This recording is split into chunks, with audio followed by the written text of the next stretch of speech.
fair chunk there. I have to do the math here. It's going to take me a bit, but Yeah, why don't you just look at the Beyond Horizons? They're the professional long distance Guinness World Book record winning photography. They've got all the information in their website. They're not flat earthers, they're photographers. So why don't you look up Beyond Horizons and look up the information they've done, then you can put that together with what you're saying you're calculating or whatever. These are actual observations done by photographers. Yeah, look at 29 minutes after the hour. It has all the information you need. The target distance is 255 miles away. The observer height is 9,136 feet. There should be over 12,000 feet of the target hidden by Earth curvature. Do you have a favorite Earth curvature measuring program? Do you know how to do it? Grenade head. oh, I wait a minute. Am I on? Is my mic on? Oh, Dave, get the numbers here. I'm just seeing what's going on here. Okay, so you see the picture right there, okay? You're not supposed to see any of that. We can see the mountains coming down to the shoreline, and we can see all the mountains. How does that work?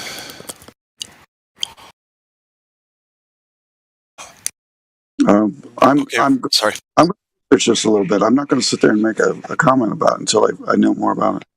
Okay, fair enough. So you understand why we're saying it couldn't work on a globe, though? Well, I understand what you're saying. Yes, I do. But I don't understand what's happening in this picture, so I don't want to make any. You want me to throw you a life jacket? You want me to tell you what your side's going to make you say? No, I'm looking at this. I want to find out where this is at. Request. Yeah, welcome to Flat Earth. Because this is just one of hundreds. The photo's in infrared, by the way. Yeah, which limits the spectrum of light, right? Which limits the effect of any type of movement of that light.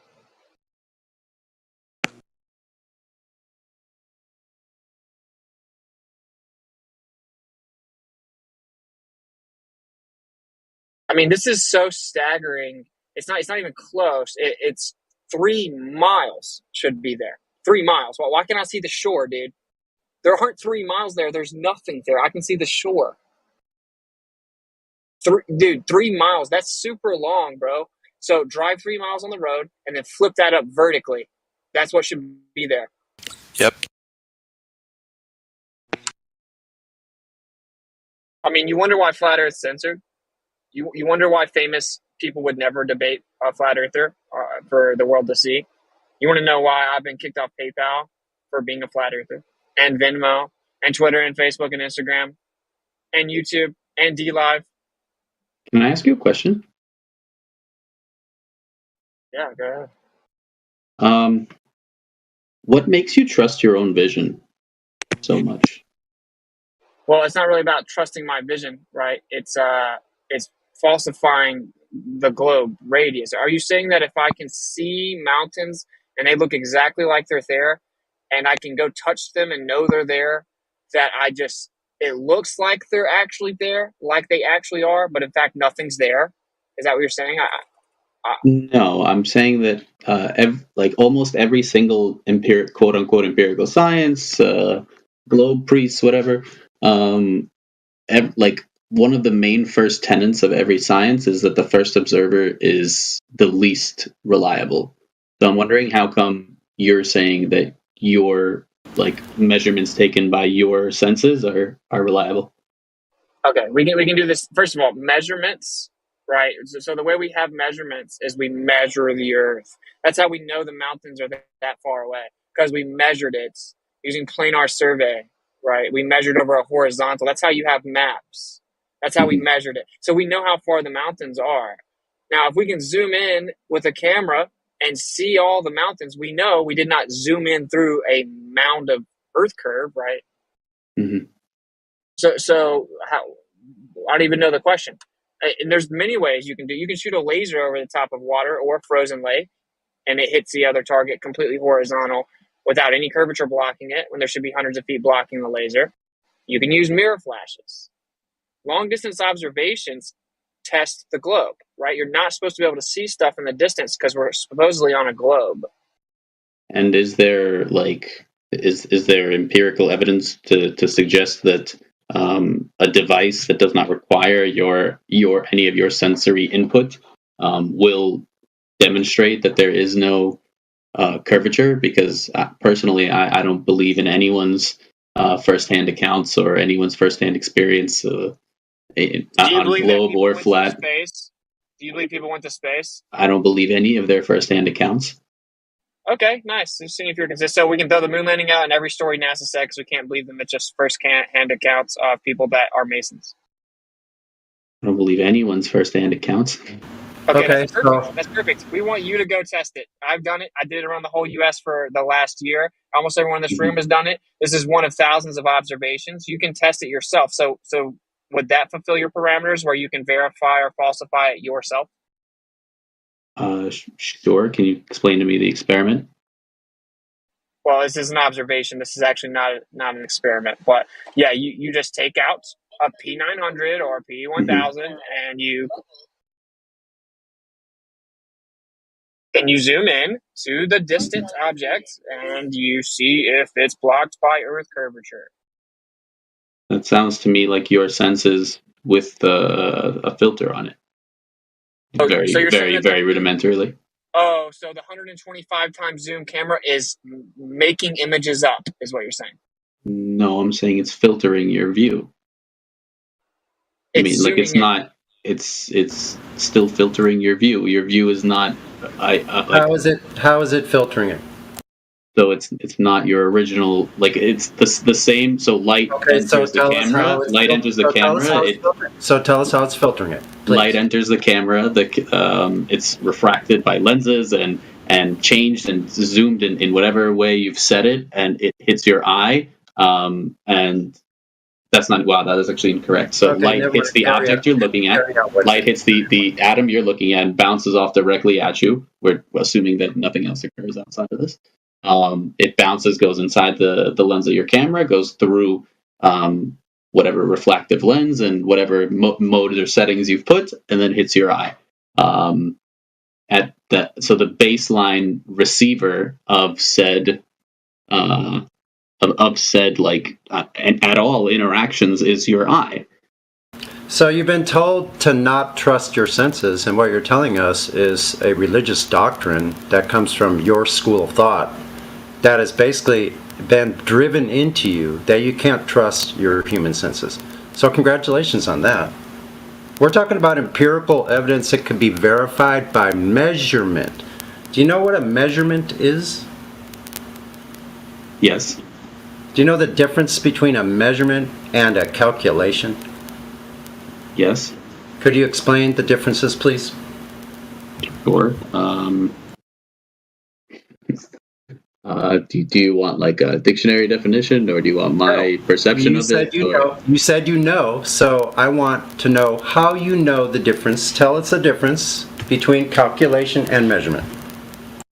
Okay, so a calculation would probably be. It's hard to say probably be because I'm sure there's a universal definition for it, or Probably is not an answer to the question. But continue on. I mean, I don't know the exact wording that you would prefer. It's not about what we prefer. You're making statements. All I'm asking you is to tell us how you know the difference between calculation and measurement. So explain the differences, and I've heard nothing yet but evading answering. Evading answering. If you don't know, just say so. It's okay. I mean, I don't know your exact wording, so I'm going to try and find the most universal wording that I can. We're not Don't be afraid of the exact words. We're just asking if you know what the difference is. I didn't ask you to go find something. You said you know.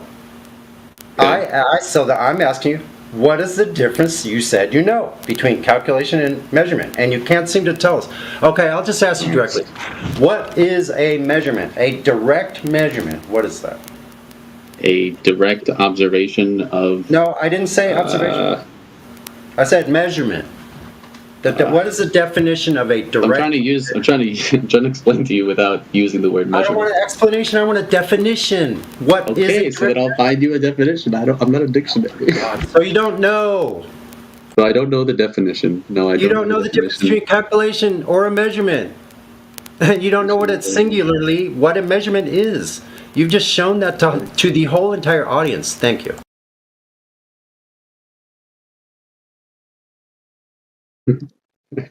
A measurement is the act of measuring something. I'm so okay. And then a calculation is like, wow, I'm not. If you want to know if something is curving, or flat, would you measure it directly? To answer your question directly, yes. All right. So, do you think that in order to know whether or not the Earth is a sphere or a topographical plane of existence, do you think we should measure it directly to know for sure?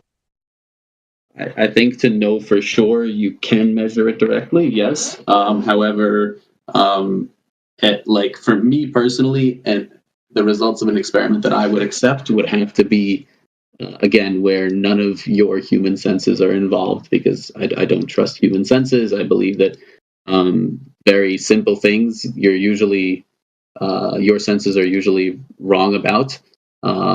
Just like on a neurophysiological scale, it just doesn't compute. So you already then by default you're already. You're just saying we can't. Real quick, can I just say this? One at a time. I know, please. One at a time. Right. One at a time. Just 1 second. So you're already admitting then you don't believe in outer space or the globe religion. I did not say that. I believe in the globe religion. Yeah. So no. This is like the guy who was on here a little while ago. Who's like the brain in a jar guy. He thinks he's a brain in a jar, pretty much. I joined yesterday. I joined actually earlier this morning. I have no idea what you're talking about. No, this isn't that guy. But real quick, you just by your concession of expectations and point of view, you don't even have a claim for a globe Earth. I don't have any claims as of yet. No. I asked the question that I have not received an answer yet. Exactly. Welcome to Flat Earth. That was easy. Yeah, you just have a belief and then you don't want your senses to be true. So here's Marconi wireless telegraph. That's a transmission of 10,553 miles. That's impossible on a globe. I mean, I'm hearing a lot of measurements and this would be impossible, but nobody's answered my previous question. Like, you guys assumed as to where I'm taking it and given me answers to where you think I'm taking it. And what's the question? The question was what makes you, or by you, a person who believes in flat Earth, what makes you it's not about belief. Trust your senses to the we don't degree. believe, I just and we don't something that didn't require just your senses. One at a time, so please. What the fuck? Listen, hold on. We don't. So stop putting words in our mouths. That would be a good start. For one. We don't believe that the Earth is flat. None of us in here have a belief. It's based on fact. Stop interrupting. I'm sorry. So that's the first starting point. Like, I don't have to believe if I measure my table. When I go into the restroom and take a pee, I know that I measured it. There's been a transfer of energy. That's what a measurement is. Okay? Let me ask him a little question. I'll just be real quick. Say you don't trust your senses. So if you look outside your window and you see a car out there, and you don't think you can walk up to that car, touch it, feel it, and verify for yourself that the car actually is there and you're actually seeing it, it's real. I mean, you can trust your senses at least that far, right? If you're looking at something and you can go out and touch it, you can then verify that your senses are not lying to you, correct? In the exact scenario of the parameters you've laid out, yes. Yes. Okay. Is that it? Well, no, the second part was going to be, so if you go out and you use your eyes to see something, and you go out and take a measurement for the distance. Let's say you're looking at something in the distance, and you could guess, oh, man, it looks like it's maybe 10 miles, maybe 50 miles, whatever. But you can actually measure that, right? You could get in a car, drive it. You could, whatever, look on Google Earth if you trusted that, whatever, and come up with a very close number as to the distance that you're looking at, right? Yeah. Would you believe that? In the parameters that you've laid out, yes. Okay. Good, because we have observations that follow those exact parameters that show that the surface is flat, by the way. I'll let somebody else take it from here. Okay. Do you agree that the default position is that the Earth is flat and not moving, and that the stuff in the sky moves? What does that mean, default position? Yeah, like that's where you begin, because that's the observation, that's what we observe, and that's what we always have being the case, right? The horizon's horizontal. We have plains. We have the abyssal plain in the bottom of the ocean, 70% of it all completely flat. We have all kinds of planes on the Earth that are super flat. You've never felt the Earth spinning. Planes have to pretend the Earth's not spinning to work. Shooting missiles has to assume the Earth's not spinning. And you see the sun and moon move in the sky. You see the stars move in the sky. So our default position based on empirical evidence is that the Earth is flat and stationary and the stuff in the sky moves. So if you're going to make a claim opposite to that, then you would have the burden of proof, right?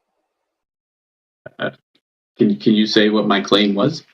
I don't. That the Earth's a magic spinning cartoon ball that defies physics. I just said I believe that. I don't think that. Yeah, you believe in something. You believe in something. I'm not claiming. I've asked a question, and I've received like your claim is wrong. You're you're going down pathways that I maybe would like to go down at some point, but like right now I just want to know like why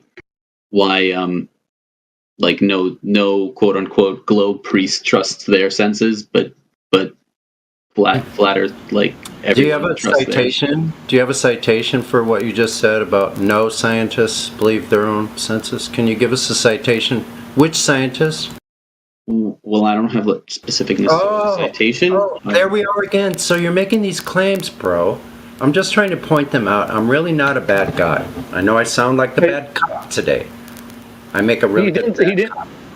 He didn't say scientists, Sonny. He said globe believers. He said globe believers. He said, I'm wondering why globe believers don't trust their senses, but flat earthers do. That's what he said. Okay, there you go. Welcome to flat Earth. Yeah. I thought I just clearly explained to him why we trusted our senses, because we went out and verified what we'd seen was real. Well, let's hear him respond. Let's hear him respond, please. I mean, I thought I gave him an answer. I have nothing to respond. I don't know the answer to the question I asked. Because to believe the globe religion, you can't trust your senses. That's all.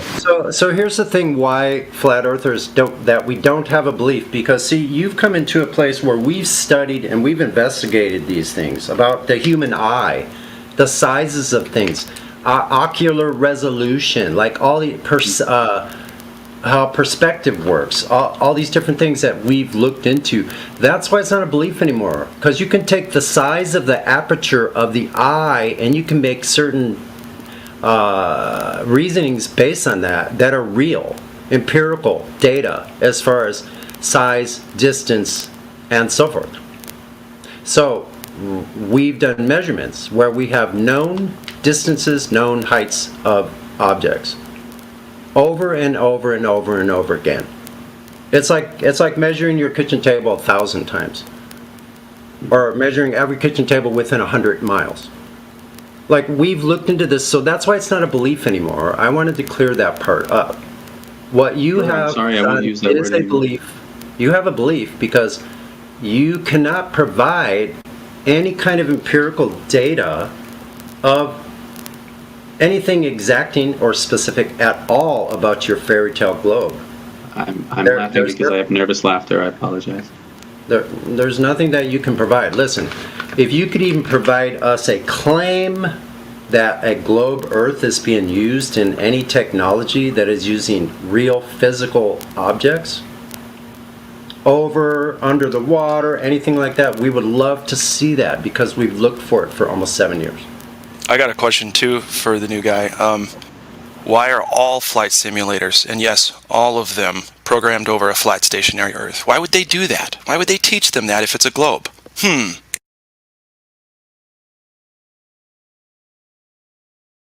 Yeah, that's why it's called a plane, right? I actually have not yet seen any simulation that well, except for Kerbal Space Program, which That's a video game, dude. yes, that's what a simulation is it not? We don't have to talk about simulations. I'm talking about the flat and stationary being used everywhere, all military, radar, rail guns, okay? Line of sight, hundreds of miles. Get out of here. It's not a Bro, globe. when they train a pilot, bro, right? They put them in a simulation to learn how to fly. And in that simulation, they negate what's called the gravity vector. They just completely negate it in the simulation. And then the simulation is built to fly over a stationary flat Earth. That's how they're trained. That's how the blueprints of the plane read as to how they were built. That's what he's explaining to you, right? We're talking about a video game. Yeah, it's not video games. It's real world shit, because those people are going to be in flight training in the real world. A lot of those people are going to be pilots who love to play those kinds of games, or they already are pilots. Again, why would it ever be considered once to teach someone about flat and stationary if it were a globe? Why would you ever have to bring up flat and stationary, let alone the amount of times that they already have, which is in the tens of thousands at least?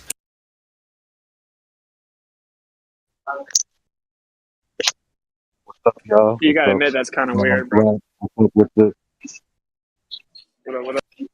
I'm sitting here watching. I know you guys are talking, but I just want to mention this as an aside. Like, I'm watching Vinny, Vinny B from the guy that was on the podcast with Dave Weiss. I went back to his original video that he did on there, and he's talking about the Jesuits and laying down so much information. I'm like, oh my God, I got to look into this. Talking about the Roman Empire is still running things. And the reason that these people have this strong heliocentric belief that they live in a ball in a vacuum is literally because of the church. The irony is killing me, bro. Yeah, the Jesuits, bro.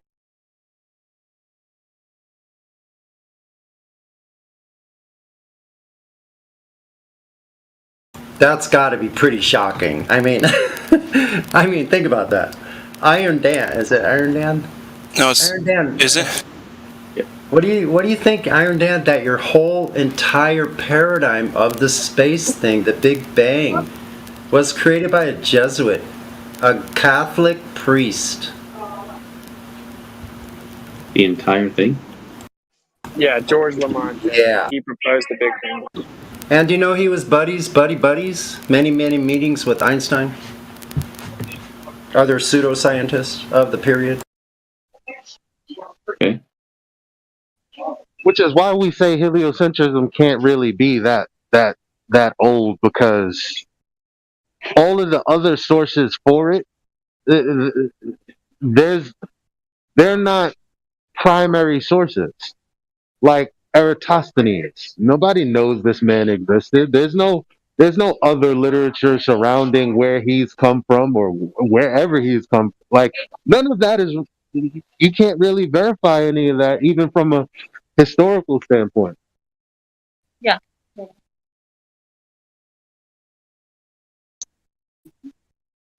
Like, it's. Don't you find it it's interesting that you were so never crazy. taught any of these things? Doesn't that kind of make you think, like, why wouldn't I know these things? Why do flat earthers in 2022 have to teach me about all these things, right? And we didn't get taught them either. We had to figure them out, but that should make you wonder. Before you brace against it as like, all right, they're saying some more crazy shit and blah blah blah blah blah. Just look up the name Georges Lemaitre and type in "father of the Big Bang" and see what comes up. I mean, It's not, none of this stuff is hidden that we're talking to you about. I think I heard them telling you about all of the government documents that in there reference flat Earth. Like, I mean, why would that exist?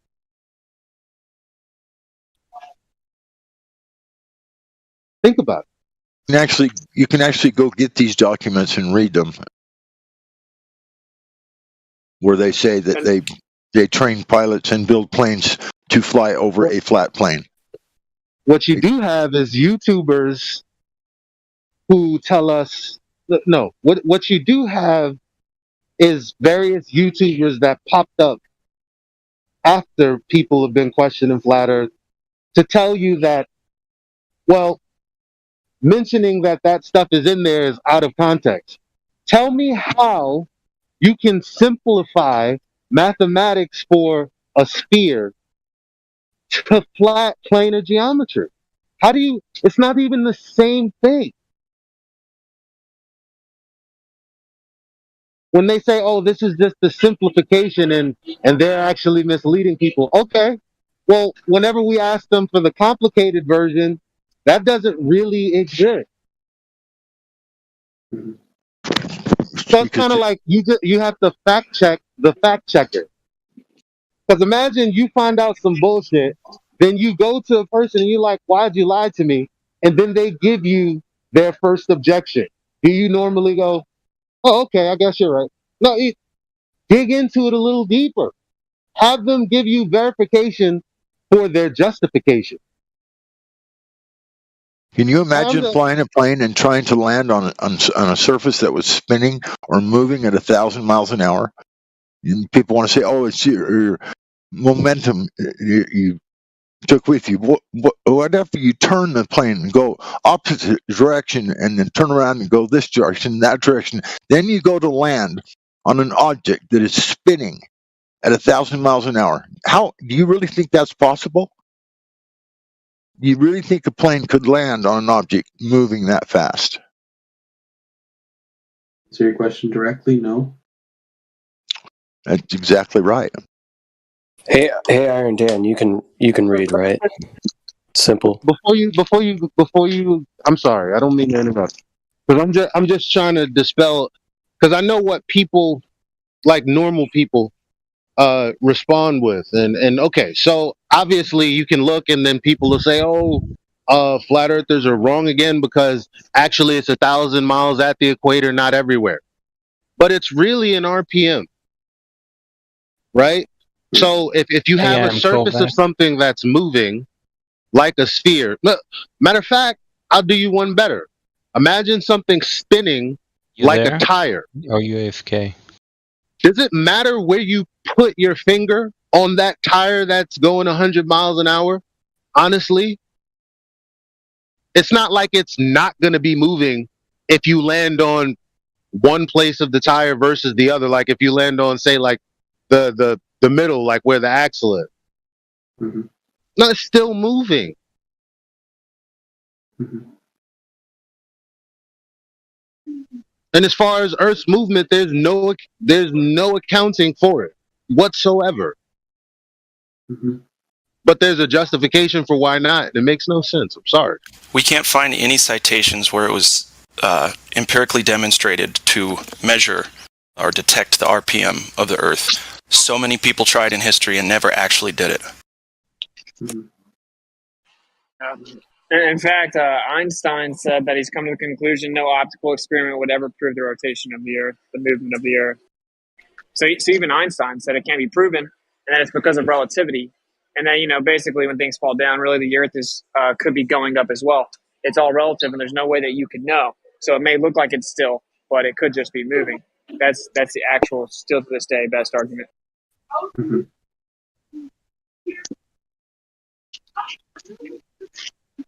Cool. But sorry, my mic was done. If he's new to this, he's getting all this information for the first time. So it's all good. It's crazy, bro. It sounds crazy, but just keep listening. These are all verifiable facts.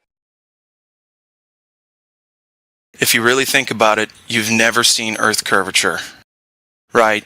if you've been in a plane at 35,000 feet, because the globe indoctrination is so thick, people will see like the two sides of the window on left and right bend just a little, but that's because there's 7 fucking panes of glass between the viewer and outside. You think none of that's going to be bending? It's crazy. It's flat, horizontal, all the way up. The horizon stays right in the middle of your vision. How is that possible? The higher you go up, it should be dropping exponentially. We should be able to see half the fucking Earth from 30,000 feet. Again, you got the. I'm sorry to bombard you. So I know I just jumped into the conversation and I said all this. I didn't even introduce myself. My name is Elijah. It's good to be speaking with you. Sorry to just unload on you like this, but I just feel like every time someone says something, I'm thinking about the counter, and it's like, well, let's think about that counter for a second. Like the fact that people, first of all, Neil deGrasse Tyson came out. There's another guy, planetarium director Paul Larson, came out and said mathematically, obviously, with the area that you can see with your field of vision, you can't see the curve.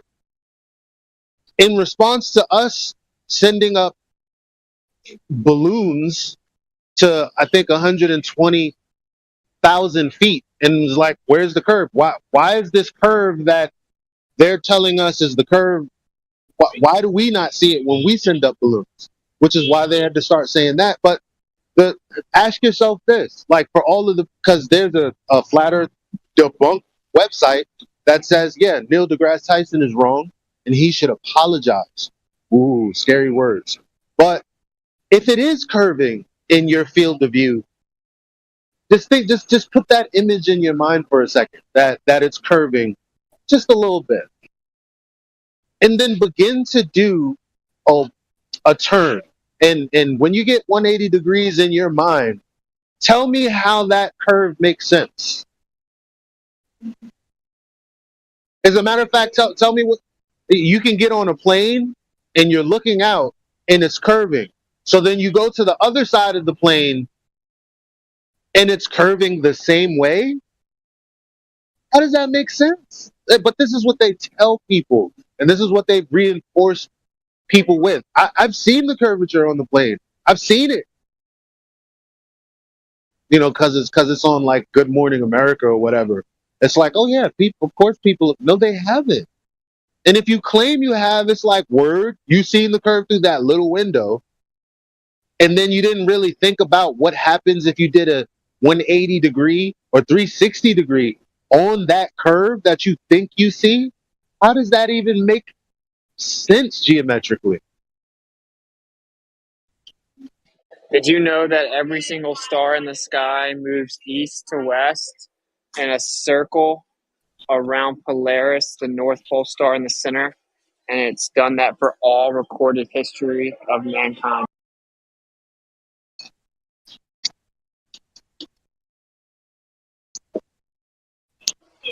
They say we're on a 66.6 degree tilt, wobbling, revolving around the sun, 66,000 miles per hour, as the sun drags us through space at 500,000 miles per hour, and the galaxy shoots through space 1.3 million miles per hour, and we're on an elliptical orbit that constantly changes, and yet the sky has done the exact same thing, resetting back where it started around the center star for all recorded history.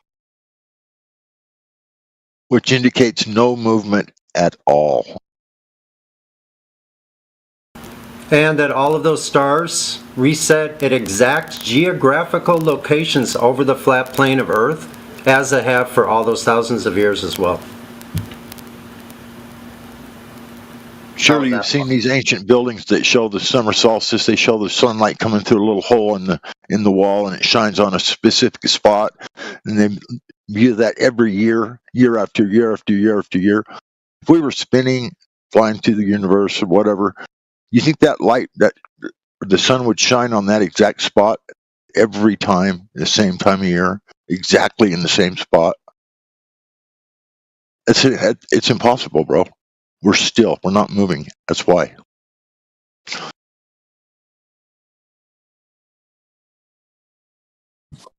Iron Dan, your thoughts on any of this?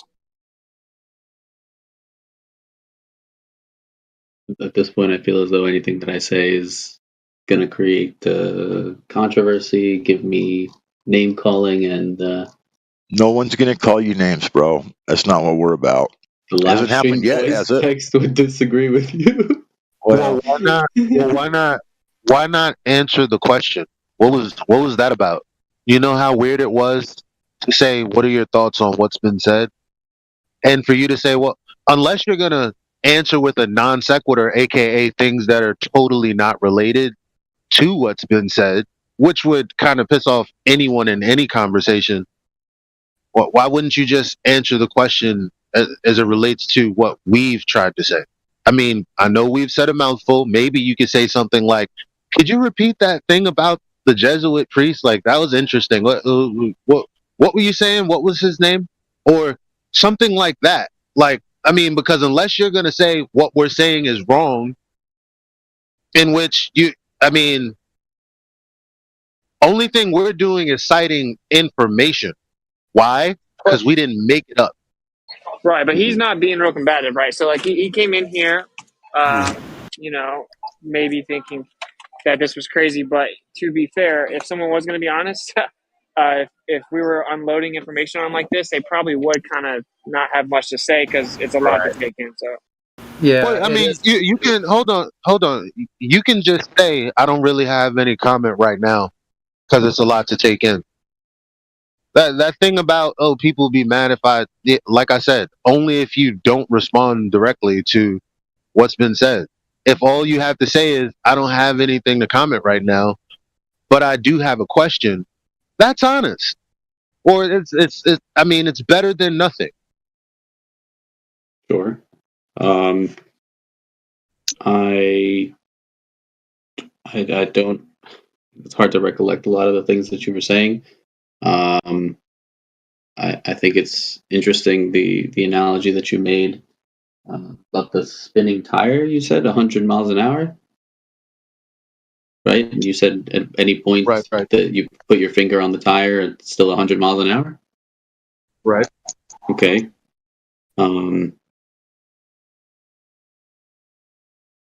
I don't know. I feel like if I comment at all in any way, it's just instantly, globe priest indoctrination, and you can't make assumptions based on your school of thought. Like I'm really cornered here, at least intellectually. Well, we don't make assumptions. Everything we've told you are not assumptions; they're just facts that can be verified.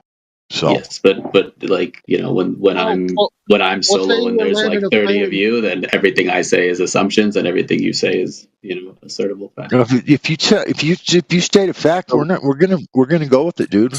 We're gonna know if it's an assumption, though. We do know these things. Yeah, so let's break through some assumptions and some of the stuff that we were talking about initially when it comes to planes flying, right? Mm-hmm. And somebody mentioned that all flight simulators are, flat stationary, right? Mm-hmm. So what I'm going to do, just to get some participation here, is I'm going to post something in Livestream voice text. It's from NASA. It's a nasa.gov website, and it's a PDF. Do you have the ability on your computer or your phone where you're at to pull that up? Yeah, I'm looking at it now. Okay, cool. Can you do me a favor and just read me the summary? So you'll scroll down past the table of contents, and then you'll come to the summary of the document.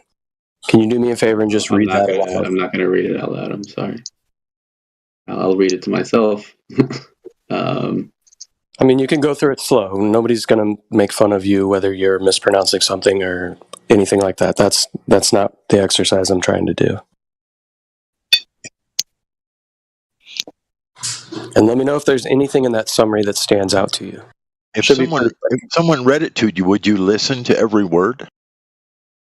No, that isn't my point. But yes, I see that it says that it's a rigid aircraft of constant mass flying over a flat, non-rotating Earth. Right. So this is NASA. Linear aircraft model. Okay. Yep. So this is NASA's derivation of the linear aircraft model, right?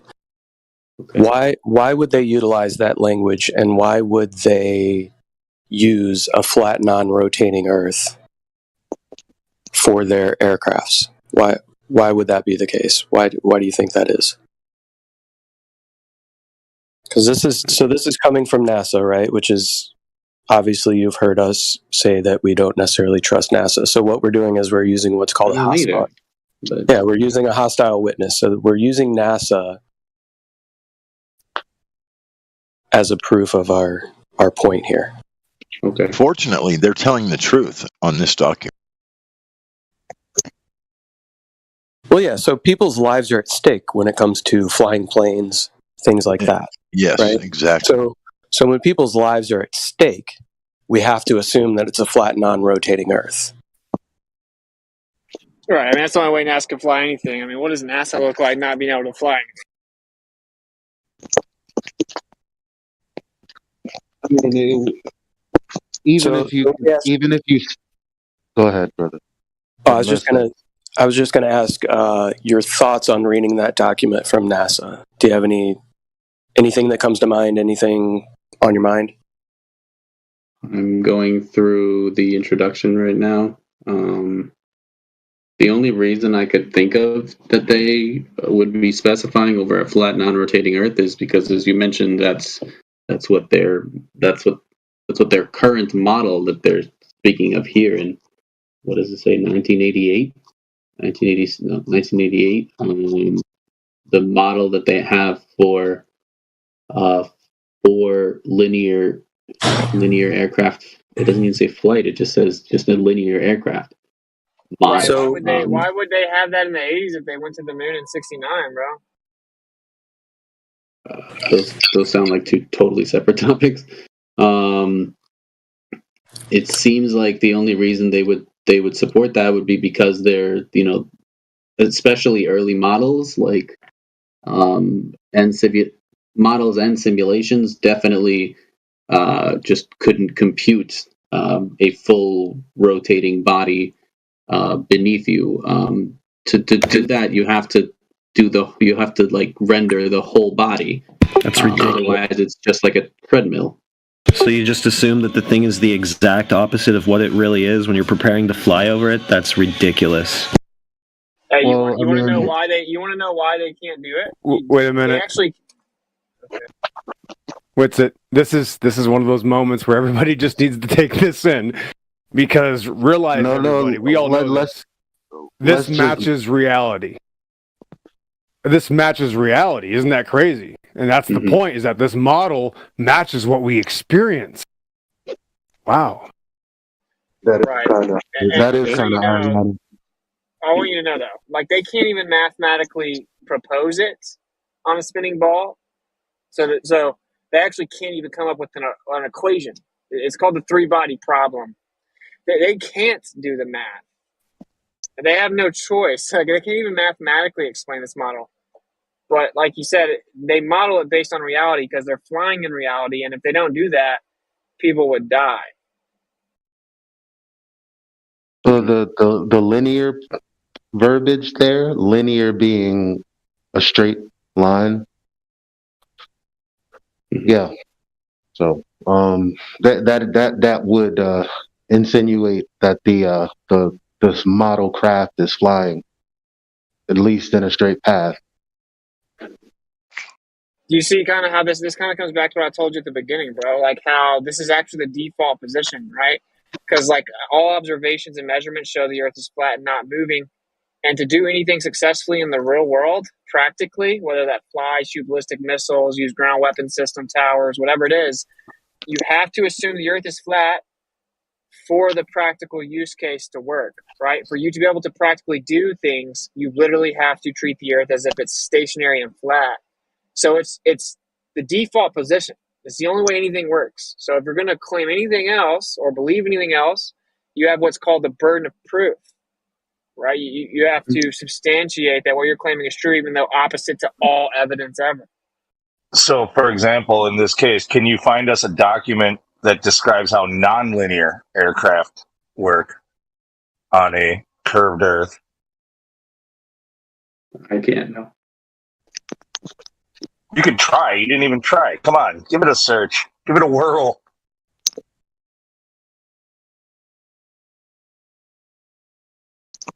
I mean, you agreed with me a minute ago that it wouldn't be possible to land on a surface that was moving at 1,000 miles an hour.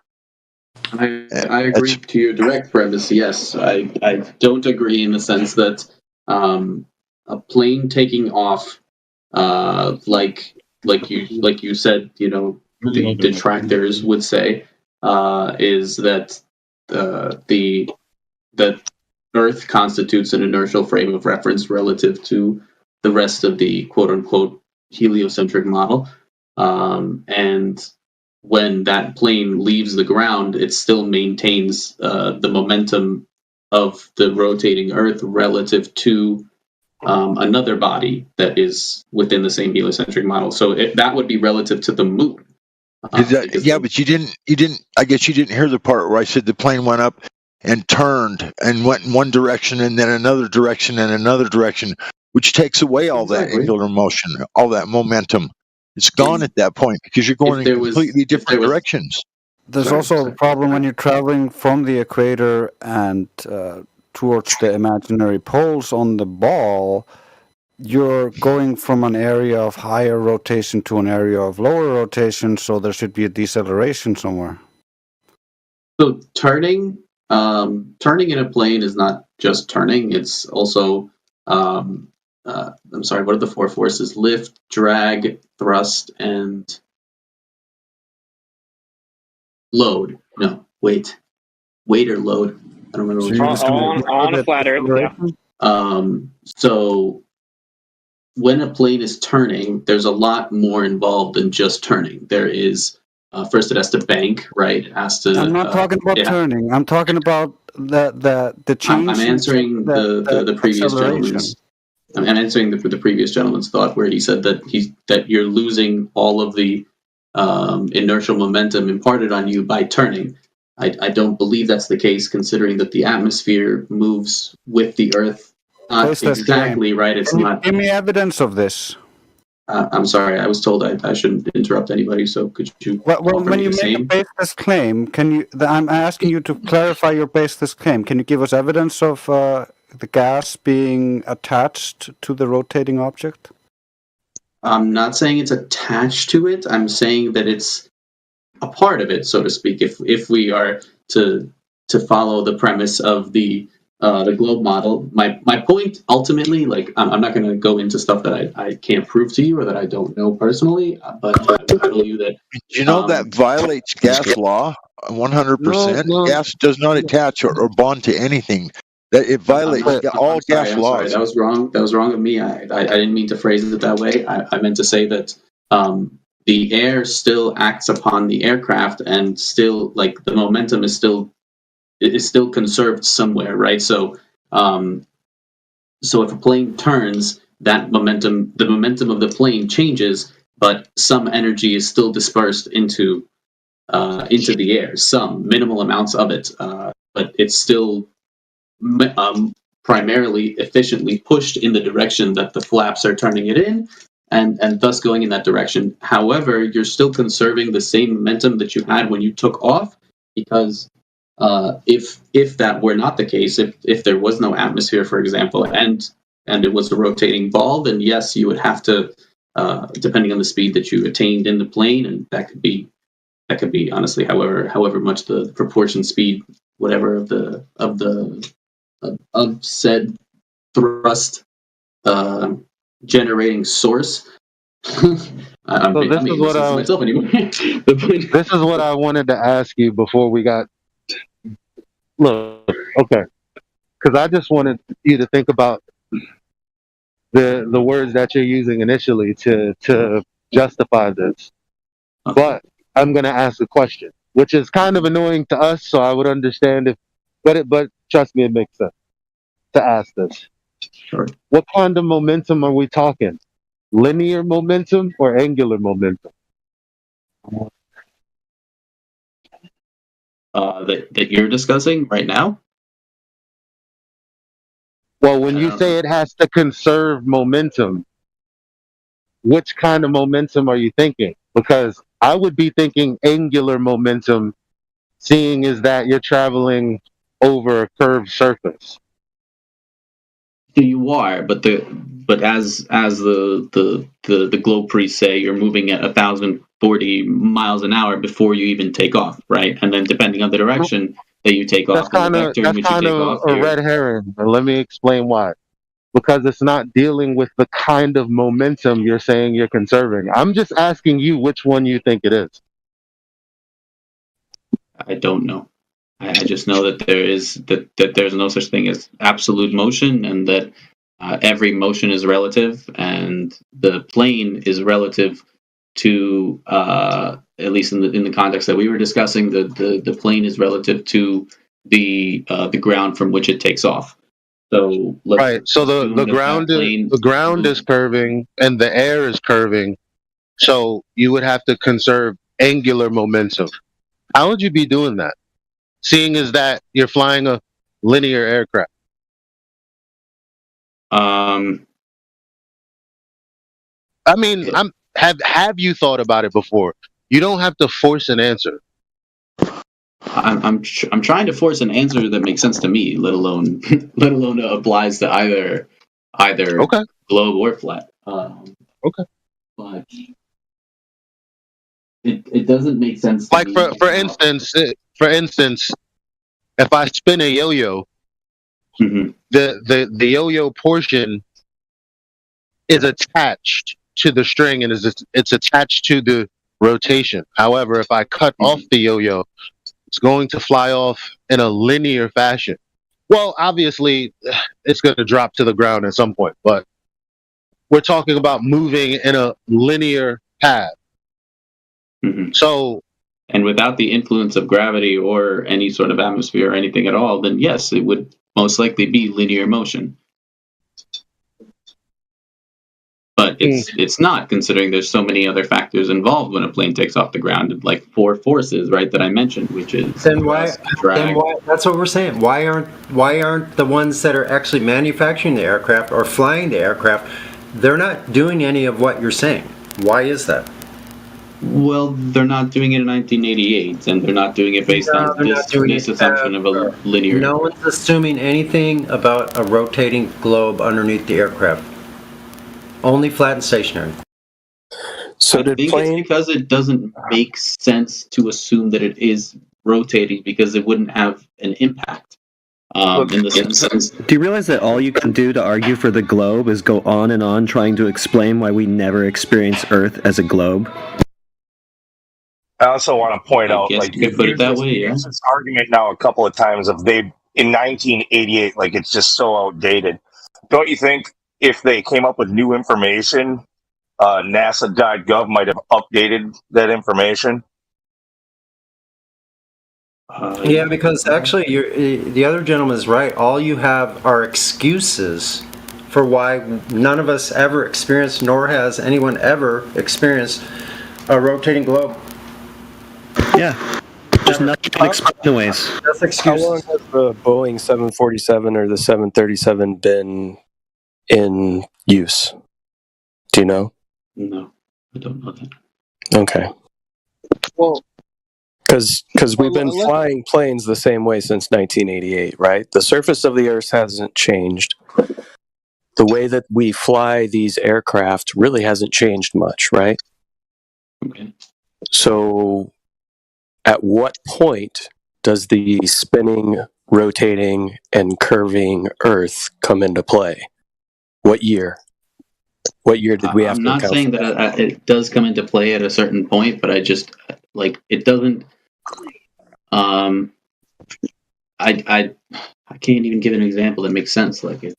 Well, okay, so because the problem is logical fallacy. And so we're saying, well, the documents say that you're flying for all intents and purposes over a flat, non-rotating Earth, which is in opposition to what people believe it is. And so when we ask you questions where we think, well, if it were curved, if it were moving, shouldn't these problems happen? Like I mean, obviously, if you simulate it in your mind, it presents a problem unless you accept the ad hoc explanation for why none of this would happen. So it's actually begging the question, because the conclusion already is, well, it is a globe Earth. So the reason that we don't experience it is, add whatever ad hoc explanation you like. So the question for me is, why do you believe that? I want to hear it. I'm just asking why one would believe that. I mean, it's like so many different. I mean, you can believe what you want. I'm not telling you not to. I'm not telling you not to think what you think. I feel like I haven't fleshed out like what I'm trying to say. It's that in the reason that they're speaking of linear models for aircraft, because I think especially at that time, and probably even now, there aren't aircraft that it could make. Well, actually, maybe today there is. I don't know, but at that time, I don't think that there were aircraft that could end up in a situation where a curved Earth would have an impact.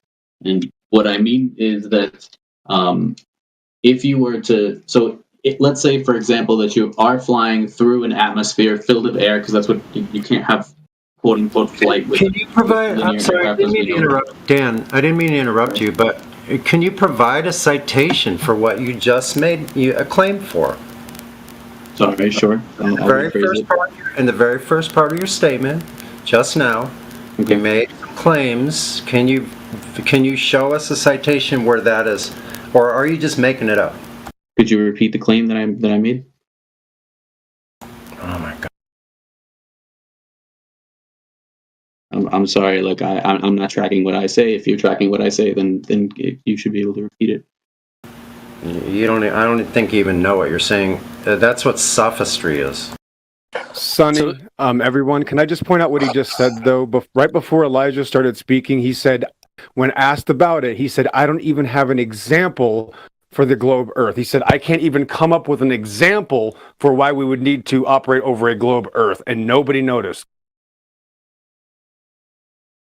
That's not what I was referencing to, but sure, I guess. Yeah. No, nobody noticed. It's okay. No, it's okay. I did notice. That's not what he said, but I get your sense of it, is what he did. No, it is what he said, Elijah. You're not paying attention. That's not what he said verbatim. No, it's not. No, what he clearly did made the. Bro, you guys need to open your ears, please.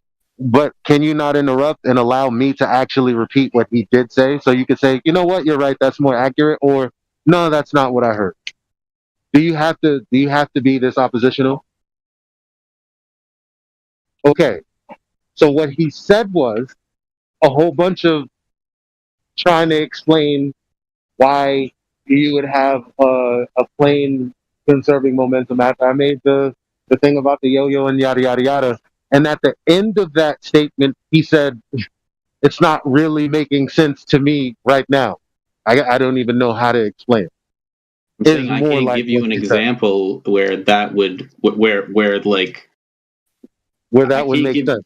Yeah, I can't. I'm not like I'm not an aeronautics professional, but I can say that, like, I do know that there are four forces that act on a linear aircraft when it's traveling through an atmosphere.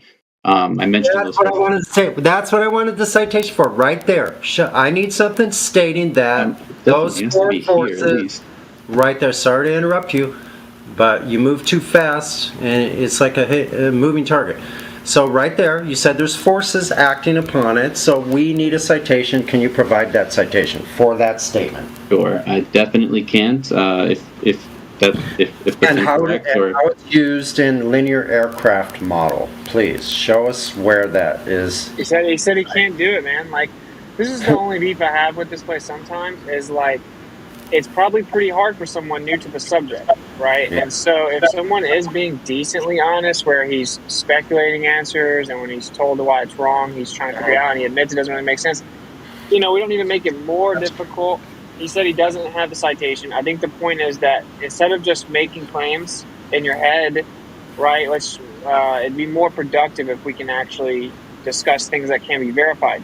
We actually know your side's information and all they have to offer, so the more efficient way would be to stick with empirical, verifiable things. And I think that's what Sonny's kind of trying to say to you when he keeps on bringing up the citations. I do think that we... Oh my God, I found it by accident. I'm so sorry. I'm really sorry to interrupt you. I found what what I was talking about by accident. If you go to page 26 of what you linked me, 1.3.4 discusses energy-related parameters and then force parameters, and they discuss these quantities are total aerodynamic lift, total aerodynamic drag, total aerodynamic normal force, and axial force, which I'm guessing is. And how does that? And how does that relate to the actual in-flight, physically flying the aircraft? Tell me how are they adjusting for those forces? So, no, it is actually what that page is talking about is exactly how they engineered the plane to fly in reference to a flat, non-rotating Earth. That's the point. And I can probably see how all four forces would still apply on a flat Earth. What I can't see is that it would make sense to think of it as a rotating Earth, because there's just like you would have to travel a very fast and very far distance in order for curvature to apply, especially at that altitude, and then you would have to adjust for that. So the thing about I don't know how far. Oh. So the thing about curvature, right? Let's get into that. Mm-hmm. When we're talking about curvature from where you're starting, it's an exponential equation that you're talking about. So when the plane takes off and it's flying in a straight linear line, right? Exactly, where height is not increasing or decreasing. No, we can do it. We can do the math.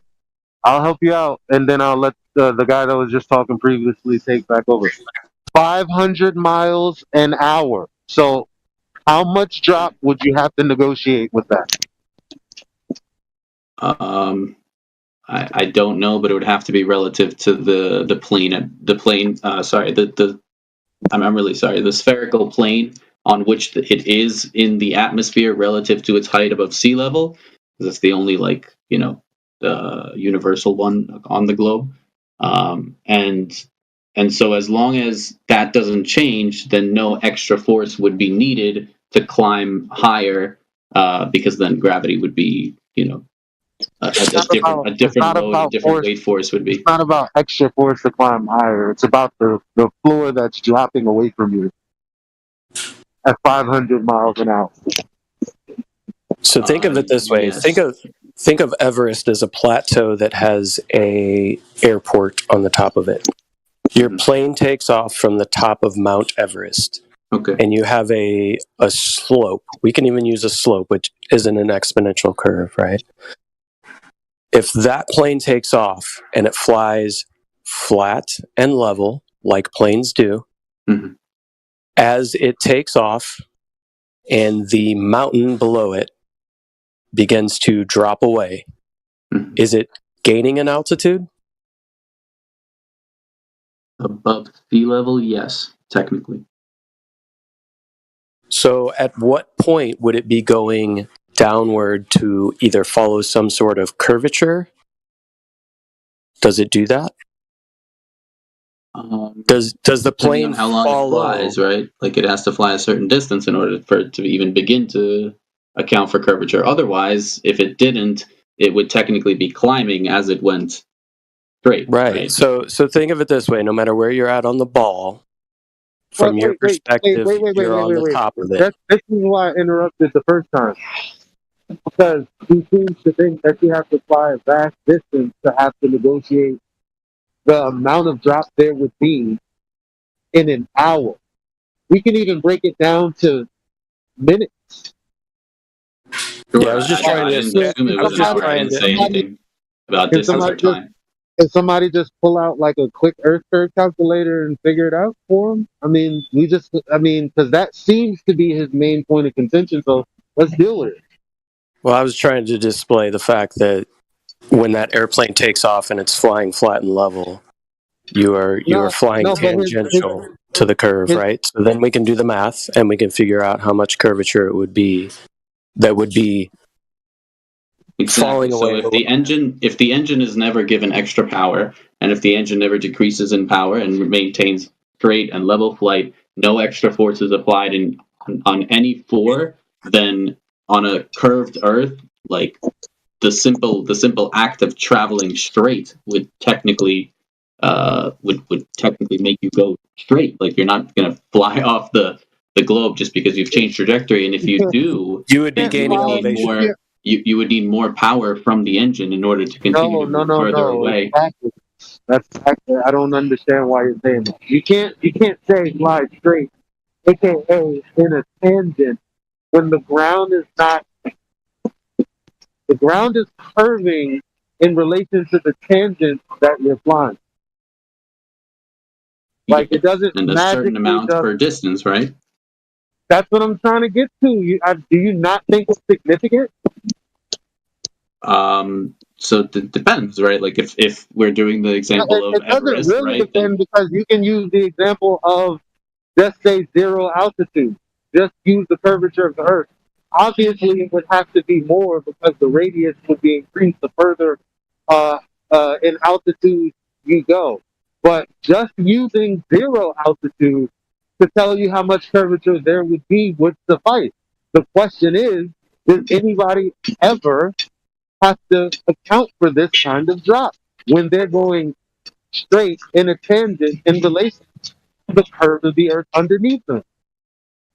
Before we even answer that question, we have to figure out some kind of hypothetical number so that you understand what we're talking about. Can somebody just whip out an Earth curve calculator and figure out how much drop is in an hour for 500 miles? Well, Matthew Learns helped us out there and posted something in chat where he said it would be 8.33 miles per minute would be the drop. That's false. Well, either way. It has to go by the 8 inches per mile square drop. It's about 2,790 feet per minute. Yes, well, I just wanted to point out Napalm and Sunny. So Napalm, this is what you said. At what point does the spinning, curving, and rotating Earth come into play? And Iron's sophist answer was, I can't even get an example that makes sense answering that question. And I just can't believe that these can constantly ignored. We're reviving a dead dog with electroshock therapy when the guy's admitting he doesn't have a claim. I don't have an example that would make sense to somebody who's looking for exact. All right, I've heard enough. Someone black swan me. Please, something. All right, black swan me. So look in the voice text. There should be something called the black swan coming up, all right? We're going to go ahead and get straight to the heart of the issue. Okay, so they say the Earth's a sphere and has a radius of 3,959 miles with a circumference of 24,901 miles, right? So we have something called geometry. That is the measurements of shape. So if you claim the Earth is a shape with a certain dimension, which is a sphere with a radius of 3,959, you can use geometry to measure and test that, right? So we're going to use this radius value and see if it's true.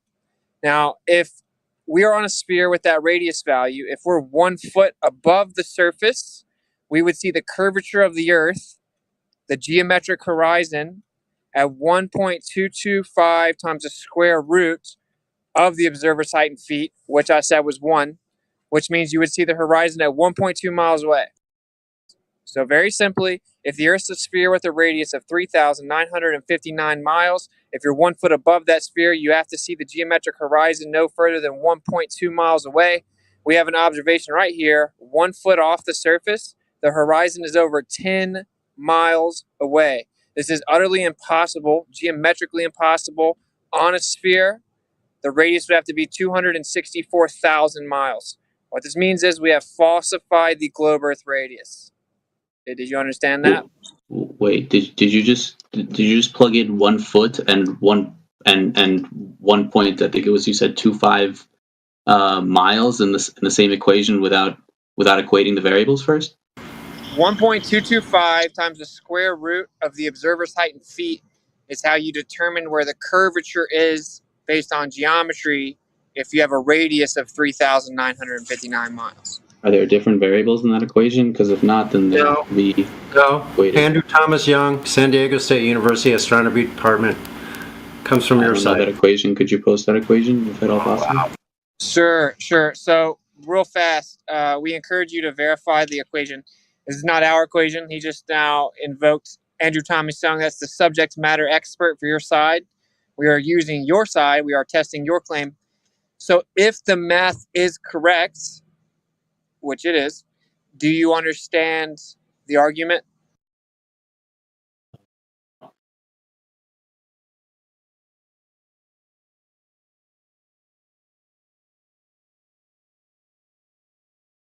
And do not forget that a sea mile is bigger of is 1.8.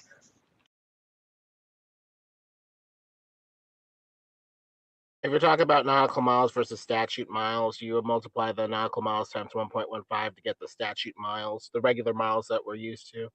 Roughly about a 6 bigger than a nautical mile. Yeah, it's a nautic mile.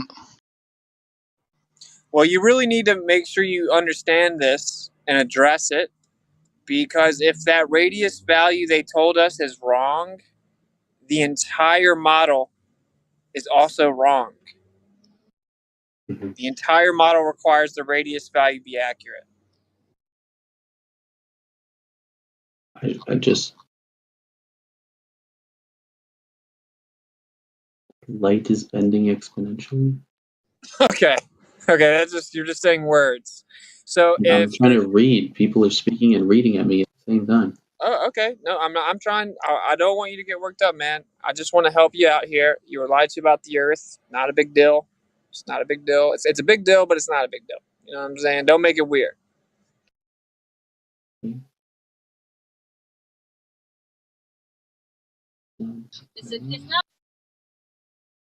Just because you're based in Red Pill doesn't mean it has to be awkward or weird. It's just, facts and stuff. That's all. So once again, if the radius was 3959 and we were 1 foot above the Earth, we should see a geometric horizon. That's a curve, a mound, a hill, a physical obstruction that's tangible, real, actual, has to be there blocking us. Like a pregnant lady can't see her feet. Like you can't see through a hill of dirt. Like you can't see through a corner to the other side. The Earth has to do that if it's a sphere. And instead of it being where it's supposed to be, blocking our view at 1.2 miles, it's 10 miles away. Actually, much further than that. We're just going to rock with a 10 to play it safe. That means that it's 10 times too far away. So if the Earth was a sphere and that horizon we see is actually curvature blocking us, that would mean the sphere would have to have a radius of 264,000 miles. Yet they claim that it's just under 4,000 miles. That's a 1,000% error. Is there any explanation that would account for an 1,000% error? Like mathematically, that figure, 1,000%. Is there anyone anywhere on this green earth that would account for that kind of margin of error? I'd love to see that citation. I would love to see the citation, regardless of that word, which is misapplied all the time. I'd like to see it used to explain 1,000% discrepancy.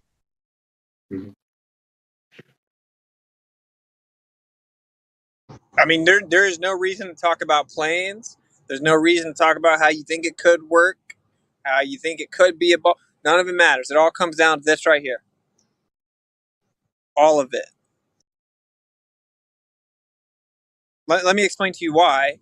We have day and night cycle. The Earth says it's because the Earth's spinning. That's what makes the sun look like it comes up and down, right? That uses the radius value, day and night cycle. Quote unquote gravity uses the mass of the Earth, thus the dimensions of the Earth, thus the radius value. The distance to the sun, to the moon, and every other quote unquote planet uses the radius value. Distances on the Earth that we use and are mapped out and we use daily to travel, they all use the radius value. Every time they've ever claimed to go to space, they need to attain gravitational orbit, quote unquote. In order to do this, you need a radius of orbit requiring the radius of the Earth. Every story they say about going to space cannot be true if the radius value they were assuming was wrong. So all the conversation boils down to this one point, and that's if the radius is accurate or not.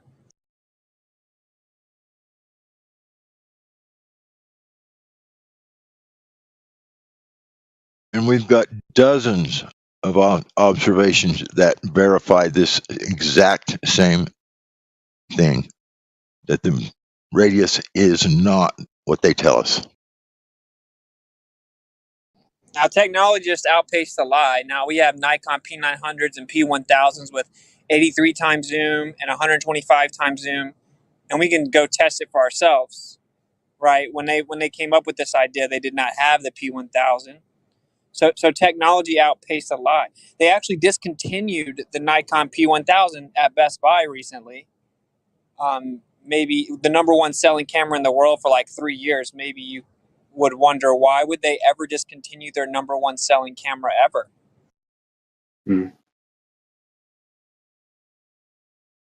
Too many truth bombs.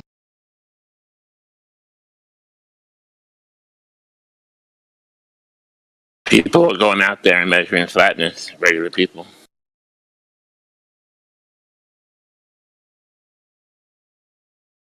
Like, someone went to Best Buy to buy a P1000 and the employee said, "I've never seen this before. I don't understand. It's just discontinued in the system."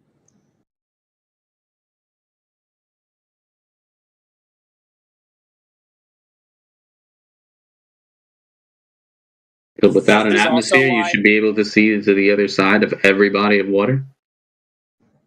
no. What? That's what I'm getting from this. That No, without look. an atmosphere and without Well, there's no such thing as without an atmosphere, right? So that's just completely detached from reality. There's the no such. moon doesn't have an atmosphere, allegedly. Well, hold on. Look, can I take this one? Because I would like you to respond to, everything that Witsit just talked about. But to your question, looking at what's your question? Can you ask it one more time so that I'm clear? If there is no curvature, should you, without an atmosphere, be able to see to the other side of every single body of water? No, because every optical device has an angular limit.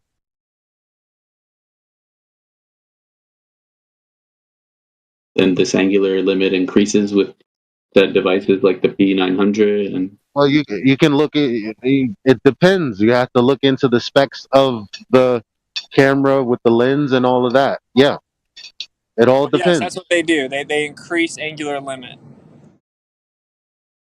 Now, with an atmosphere, obviously, well, with air, let's just say, because atmosphere is the air takes the shape of a container. It doesn't just have an inherent shape.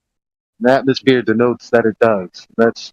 So obviously the meteorologist that comes on to explain the weather tells you the visibility for that day. So hypothetically, not even hypothetically, it's just you would never be able to see more than 5 towns over, let alone over the entire ocean. Like, that would just never be possible. I mean, this is obvious if you live in a high elevation location. I live on an island. I live in New York City. And when I'm on Park Avenue looking over to the east or the west, the trees in the background are grayed out for this reason. So what's the point of your question? Because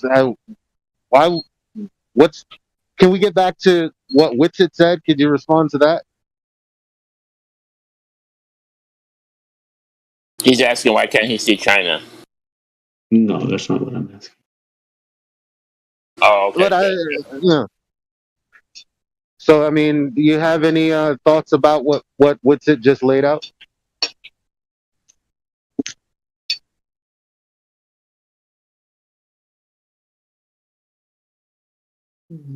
Nothing that makes sense. Right. So maybe I'll break down the basics for you so you understand. There's a fundamental difference in the horizon, okay? Which is, of course, horizontal. That's why it's called horizon. Now, Flat Earth knows that the horizon is just an apparent location. It's defined as where the sky appears to meet the ground. Now, the sky and ground never physically converge. It's just apparent, right? It's a vanishing point in the distance. Like if you stare at the end of a long railroad or street with street lights or hallway, it'll look like the floor and the ceiling or the walls are converging. They're not. That's just an optical effect because you can't see forever because of limit of view, angular resolution, right? So that's all the horizon is. When it's clearer outside, you can see further, so the horizon's further away. Whenever it's not very clear outside, the horizon's closer because you can't see as far. It just moves around. It's just apparent. It's not an actual place. Now, on the globe Earth, the horizon is an actual place. It physically blocks your view. It stays in one place and blocks your view. That's the fundamental difference. Now, when we make this observation, we see that that horizon is 10 times too far for it to be the physical, actual place that the globe necessitates it be at. That is the fundamental difference. So, wouldn't a radio telescope be able to see to the other side of every single body of water then? Radio telescopes don't even have as high of a zoom as 125x. But they can penetrate through any kind of atmosphere, any kind of gas. That's inaccurate. It can't penetrate through any type of atmosphere. But did you wait? What did you say? Microwaves? No, I said radio telescope. Oh, so you can shoot radio waves 10,000 miles on the Earth. That doesn't help. Radio doesn't help you. Like, wait, you're saying that if we use a radio telescope, we'd be able to see all the way across the Earth, but the reason we can't is because No, I'm saying that I'm saying that that without an atmosphere, you should be able to see across every body of water if the Earth is flat, right? So if you'd wanted to get through the atmosphere, it would just take a radio telescope. Now, see, the radio telescope still has an angular resolution limit. The telescope just helps you increase it, right? Okay, so then you should be able to get across any body of water then with a strong enough radio telescope, because radio telescopes are observing quote-unquote nebulae from apparently millions of light years away, so a couple thousand. That's just a cool story. That's just a cool story. The fact that you think that the It lights... still indicates their capability, does it not? I'm trying to explain to you why it's not accurate. Sorry. So when you take the telescope and you point in the sky, for one, you're looking straight up to the less dense part of the air. If you put it over the surface of the Earth, you're looking over the surface. That's the most dense part of the air. You can't see as far through dense air as you can through less dense air. In addition, those lights are in no way thousands of light years away or anything like that. That's just a story. That's a mathematical claim. It's just a story. So when you look up, you see the stars that are there. You see them the best you can, right? And even if they were that far away, which they're literally not at all, it still doesn't matter. It's not analogous to looking through the dense part of the atmosphere.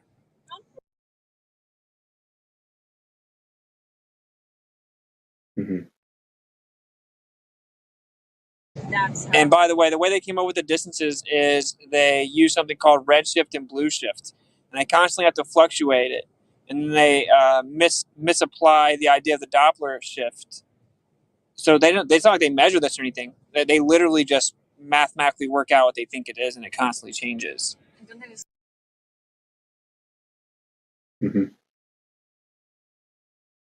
Thank you. I definitely have a lot to learn and review.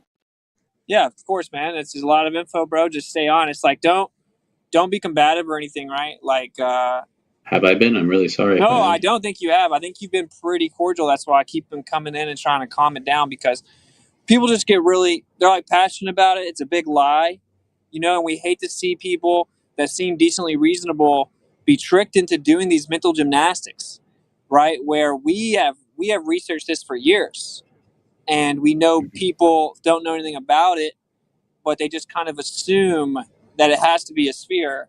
And so people get a little frustrated. I do try to remind people to be patient, because when you first hear this, it seems wild, and it is a ton of information. But that's why I brought up the radius to you, bro.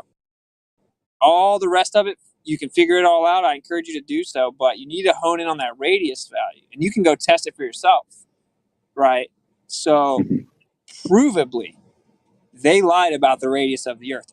It is not real, provably. And so now we have to deal with that reality. We were lied to about where we live. So that model, those cartoons, all those cartoons, all those claims of space, they are not real. They are not real. They cannot be real. They've been falsified. So, which is why they're all CGI pictures anyway, right? So. Well, thank you. This has been kind of enlightening. Well, it's really funny when you go back and look at old videos, especially like other countries like Russia or China's moon landing. It's so bad. You have to really be wanting to believe it to not obviously know it's Photoshop, CGI.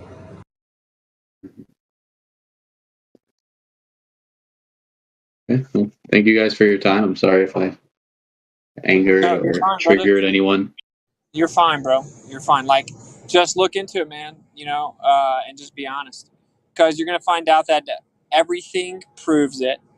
Nothing works on a globe. Like the magnetic field, Harvard still can't explain the magnetic field on a globe in 2022, nor can Stanford, nor can Yale. So, like, the only way to understand where you live is to throw away that model, right? It's patently false. It's a big lie, and it makes people uncomfortable because it's like, wow, are you saying these countries work together?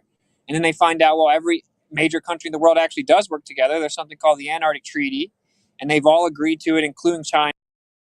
And it's illegal to go past the 60th south latitude. It's illegal to privately explore Antarctica. So yeah, all these countries do work together openly. All the space agencies work with NASA openly.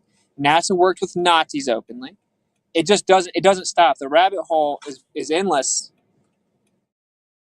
But I mean, in regards to that, I feel like there's a certain risk that comes with opening the public to dangerous places, like for example, Everest, which has been open to the public for I think it's now like a couple decades. I'm not gonna presume to give any level of facts, but like tourists go up there to die, and apparently like more than half the mountain is covered in shit, and it's mostly just rich people that really badly want to say that they've climbed Everest, and they go there and they usually get injured or die or like get Sherpas killed and things like that. Well, you're making a great point. Like Mount Everest is dangerous, but if people decide to go take that risk themselves, they're allowed to do so. You can climb to the top of Mount Everest and jump off if you want to.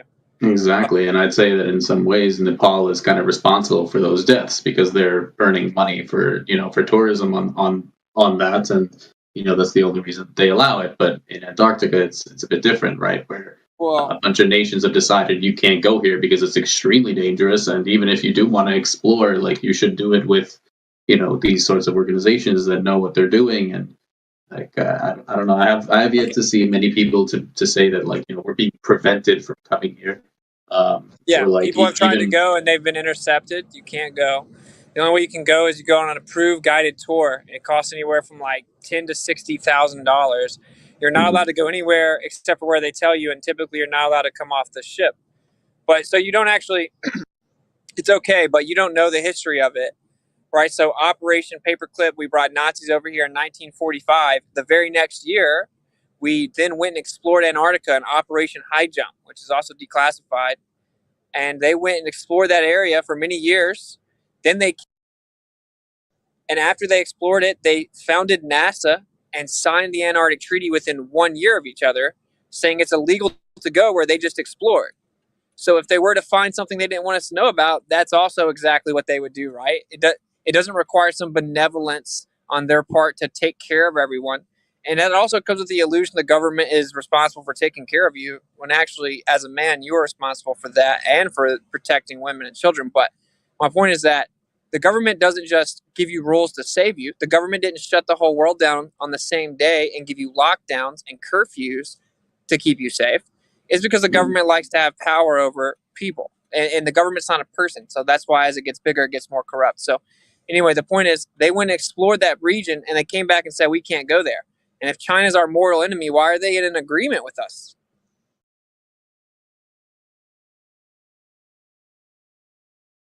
Do not know. I'll try to come back with more information next time. No, it's all good. It's all good. I'm saying I know you haven't heard all this because they intentionally omit this from any type of education. And so what you're going to have to do is if you actually do want to know the truth, you're going to have to learn a bunch of stuff that was hidden from you. Not that are lies, just that was hidden. That's what it comes down to. And it's you're going to have to face ostracism, right? Like people ridiculing you or acting like you're crazy, as I'm sure you thought we were at first. But just stand tall and represent the truth and find it, bro, and then you'll be fine. And that's the biggest lie ever told. So it's like it's a big deal, is right? You don't know where you live, and they told us that there's nowhere else to go. And don't worry, we went and checked this place for you, and you don't need to go there. It's too dangerous. They drew a circle on everyone on the earth. It's like the Hunger Games in real life. It's actually insane. Well, thank you. I actually do have to go. Sorry I can't stay longer, but thank you for the information. And again, sorry if I triggered anyone. Nah, you're good, bro. Come back, man. Have a good one, guys. Later.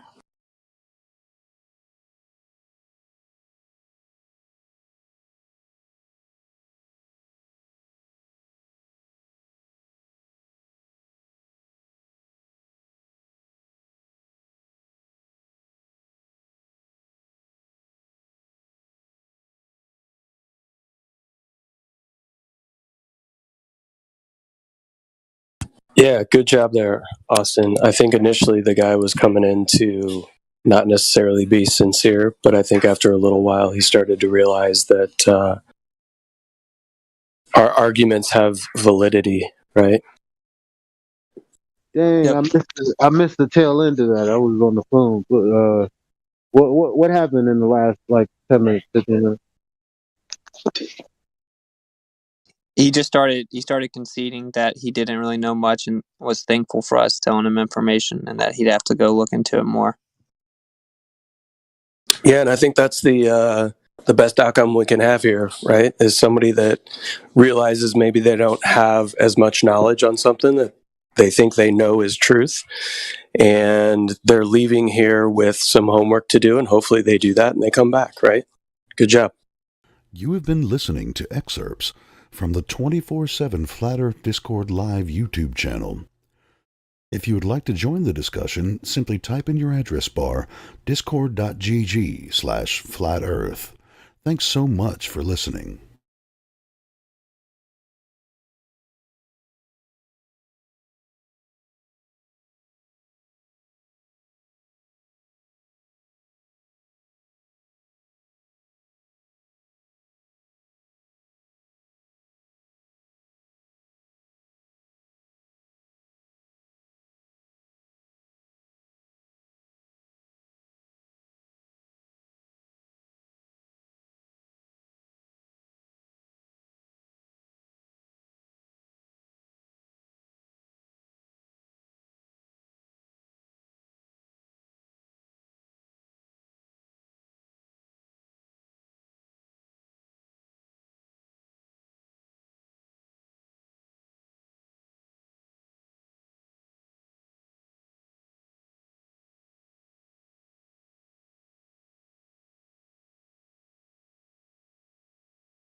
Aether Grass, are you there?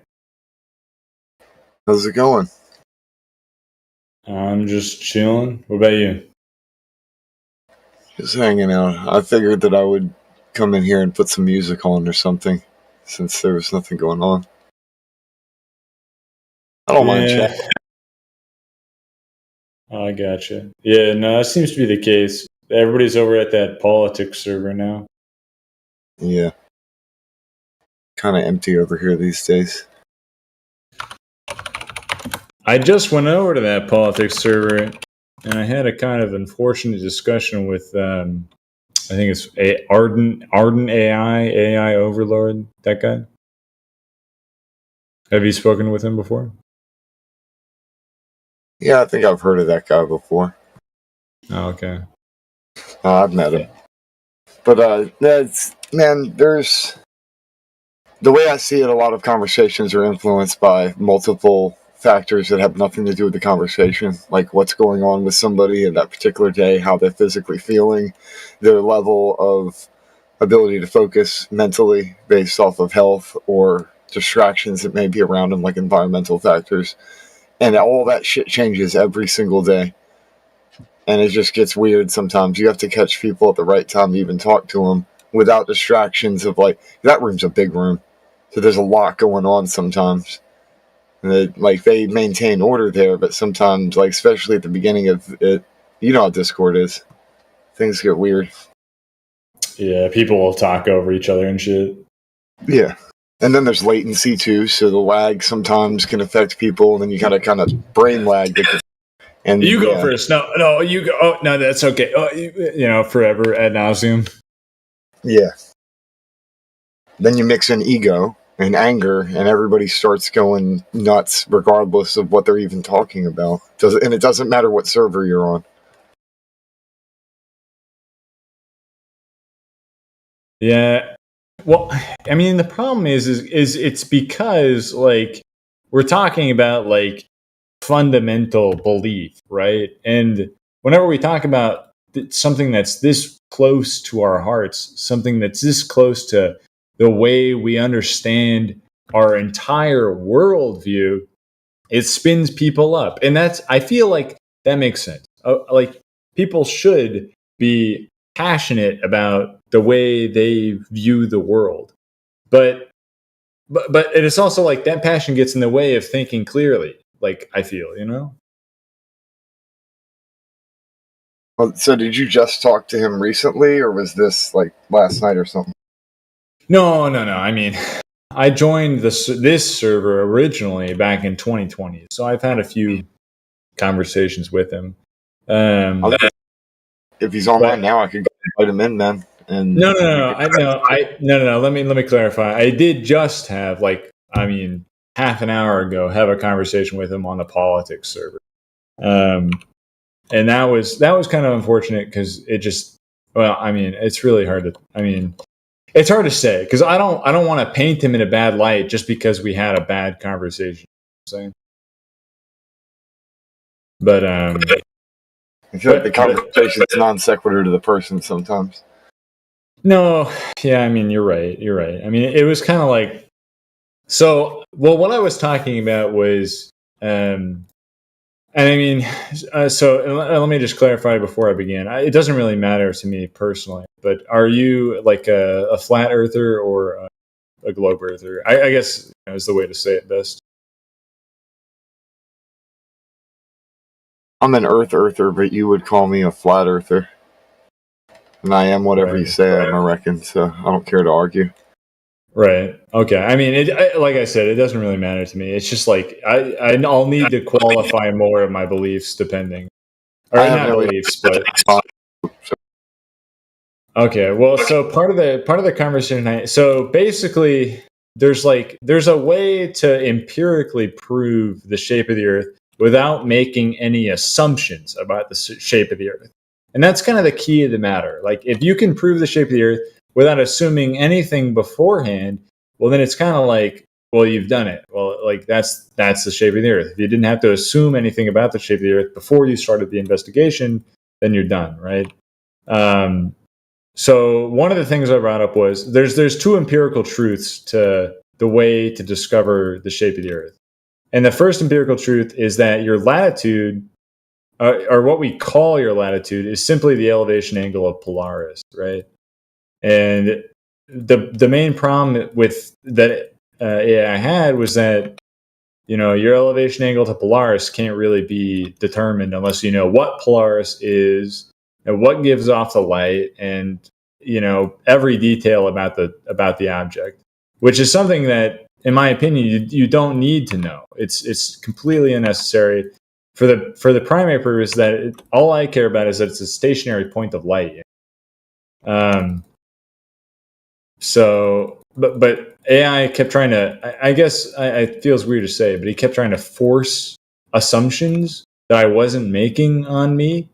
And it just seemed like I was never going to get through to him. So I mean, I kind of left the chat in a huff, as it were, which is it never feels good to do, because it kind of just makes it feel like you lost if you have to leave the chat in such a huff. But I don't know. It's just, I don't even know why I do this. I just kind of want to change people's minds, educate people about physics. I don't know. What about you? Why do you do this? Why are you here? Why would you want to change somebody's mind?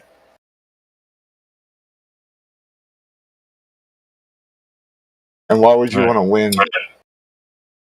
Oh, my purpose is to understand and see what's going on in other people's minds and try and help if there's something wrong deep inside. It has nothing to do with our arguments over this reality and everything to do with their actual well-being. I'm more of an anti-globalist. Like, that's what I would call myself. I don't care for the agenda of this mainstream bullshit, and I'm completely against that. And every bit of it, that's what I will argue against and stand against. But when it comes to the people I'm talking to, I'm looking beyond the conversation. Not just to the person, but beyond the person, to the core of the individual, to find out, like, there's a lot of cool people who are chill, who'll sit there and talk, but then there's some folks out there, especially when they just instantly jump in, spiral, flip out, and then leave. A lot of them are just hurting people, and there's something seriously wrong. And there's that's what I'm saying. This thing goes beyond the conversation of the globe Earth versus the flat Earth. There's something seriously wrong with Earth and the people thereof.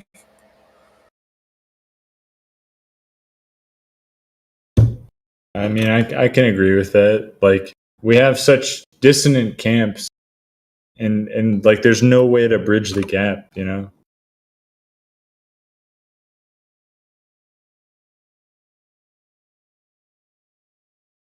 I'd say bridging the gap would involve paying more attention to what we have in common than what we have what we hold in disagreement.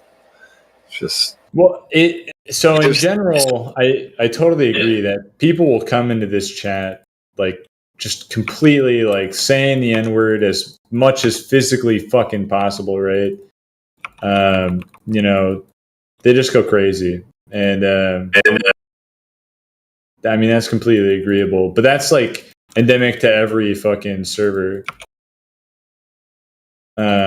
But well, and also, like, I know the Flat Earth server specifically has a lot of trouble because it's like people will come in here and say, I believe the Earth is a donut. I believe the Earth is a velociraptor. That type of shit, 24/7, every single day of the week.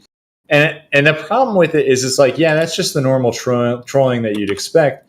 But it's also like, that kind of hardens. I feel like that hardens people. Like, every single person who joins the server is just a troll that wastes my time and never adds anything to discussion, right? So when I try and come around and say something reasonable, it's like I feel like I get treated as like somebody who's a donut earther or a velociraptor earther. You know what I'm saying? Well, this gets back to what I started out saying to begin with, man. Everything's dependent on what's going on with an individual. Like, well, you got a conversation, so there's two people involved. Whatever happened to them earlier that day, whatever's going on with them, biological, like environmental factors as well, and then people's reactionary behavior to things. So when when things break down in conversation, a lot of times it's because people start taking it personally. Well, I guess you got muted there, man. A lot of times people start taking it personally and focusing on how they feel about something instead of the subject matter itself. Like I said, it doesn't matter about the conversation. It could be anything.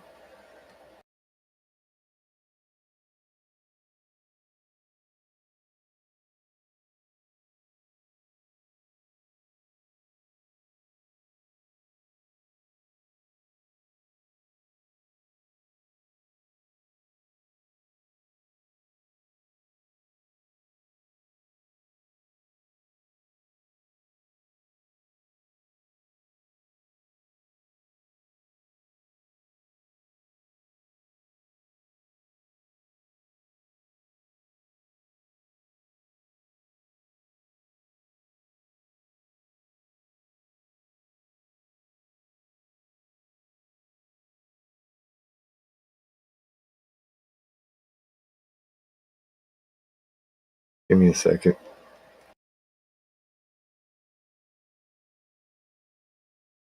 My main thought about this place, man, the Discord conversations in general, if one doesn't have self-control and have their bearings about them, it doesn't matter who they are. And this is like, that's another thing, is you go into places trying to argue with people and change their mind, like you said. If somebody goes on this place trying to discuss these things and you're not willing to change your mind, and you know that the person you're talking to is not going to change their perspective on things, then it's kind of pointless to argue forever about it.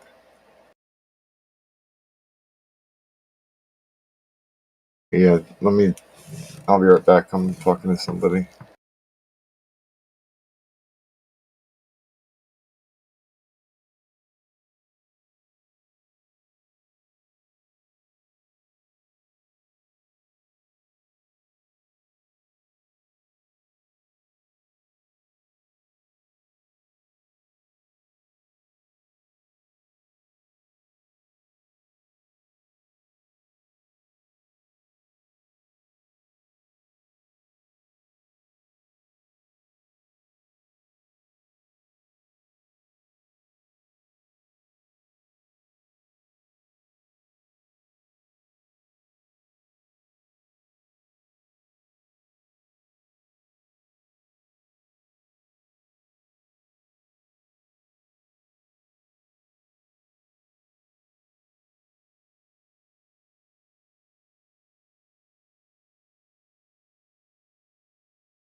So you were muted by somebody else, and currently most everybody's preoccupied, as you said before. So having a continued conversation about this here is not going to happen right now.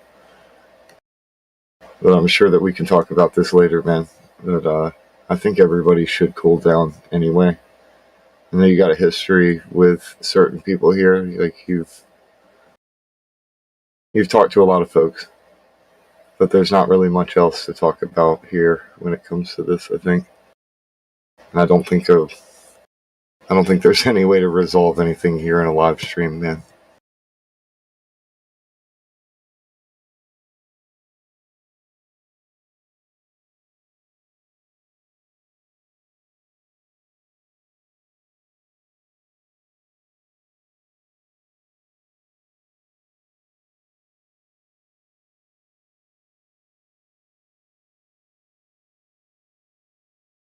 Well, I think this is the best I can do, man.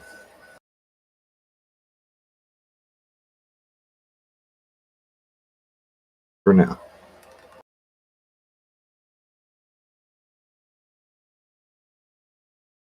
I try and set up appointments so that people can talk to people, and if people aren't willing to talk to people, then it's not going to happen right now. But that's all I can do.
Well, I reckon I'll hop over there and see what's going on.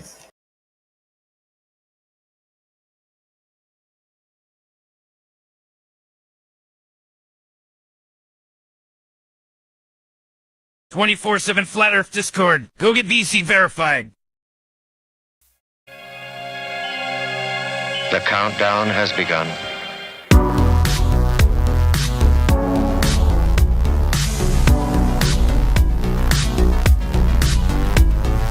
Dreaming artificial gravity. We defy the law of entropy. Reaching terminal velocity. Ready to make the jump to hyperspeed.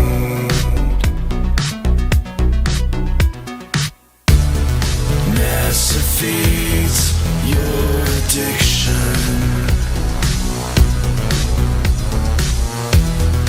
Outer space is science fiction.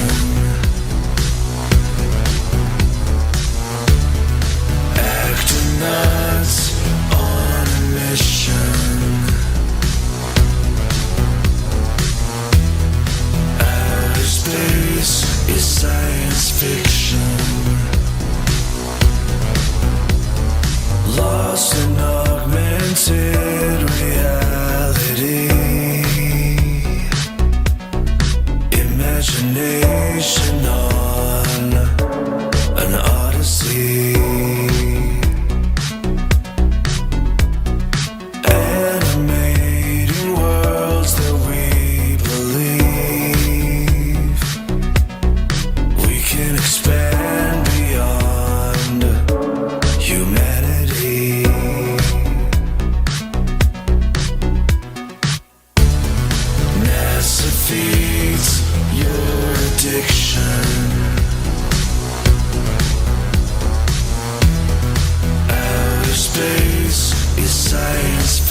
fiction.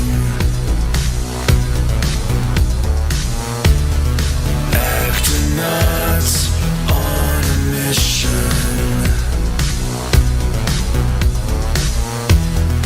Outer space is science fiction.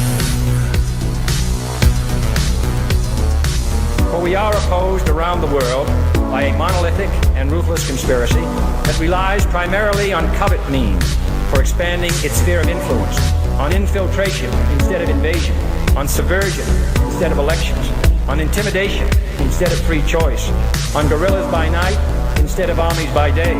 It is a system which has conscripted vast human and material resources into the building of a tightly knit, highly efficient machine that combines military, diplomatic, intelligence, economic, scientific, and political operations. NASA feeds your addiction. Outer space is science fiction.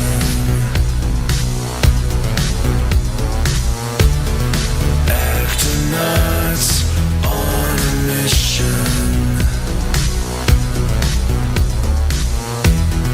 Outer space is science fiction. NASA feeds your addiction. Outer space is science fiction.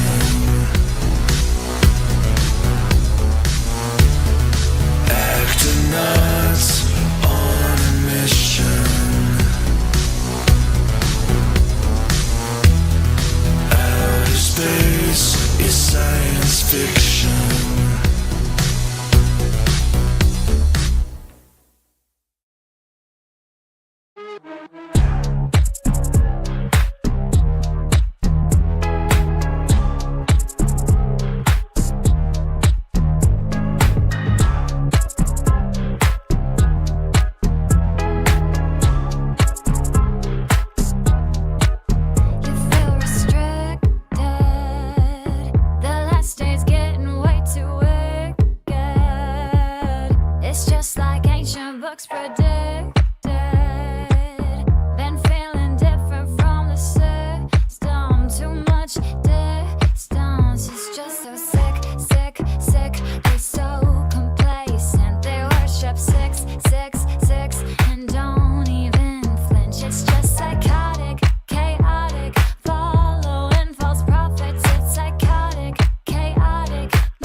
Got their heads in the clouds with a mask on their face like a clown. What they gonna say right now, right now? Oh, you wanna be awake right now, right now? Well, you better get real brave right now. Put your knees on the ground, gotta pray to the king with a crown. I have to tell you that we're living deep in the matrix. We in the matrix. Chase all the lies and you'll find that this place was created. You were created, darling.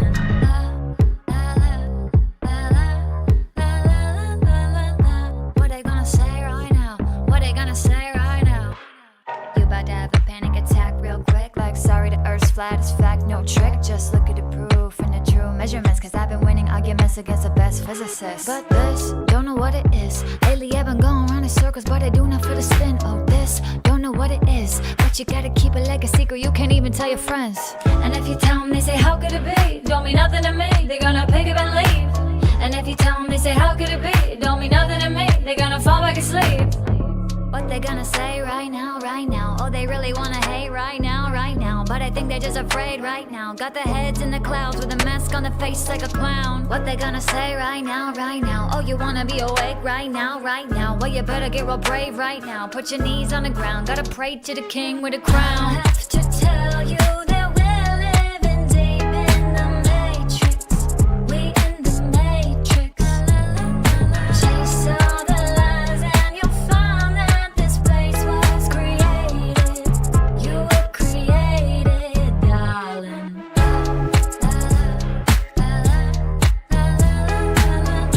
What they gonna say right now?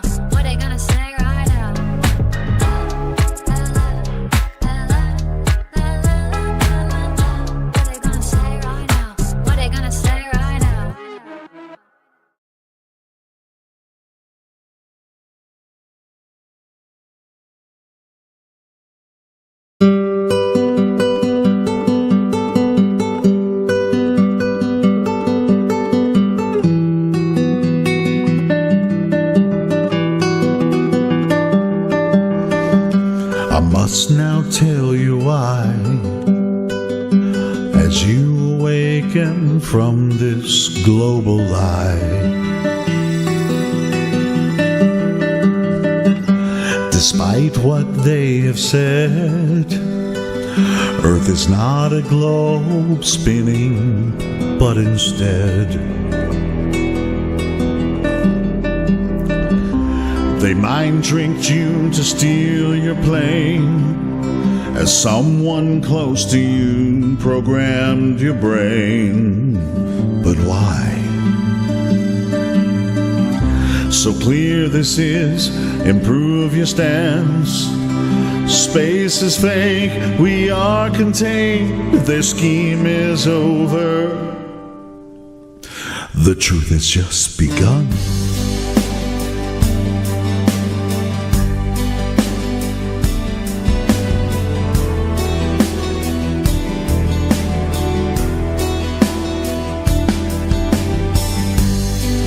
There's a place up in the sky, a pathway for the moon and stars at night. No parallax viewed of them, we're only using real lies, and truth is shared. Earth's a place that doesn't turn, so face your fears, believe your ears, no motion do they find. I'm handing you this lovely world, promise me that you will seek this logic with devotion.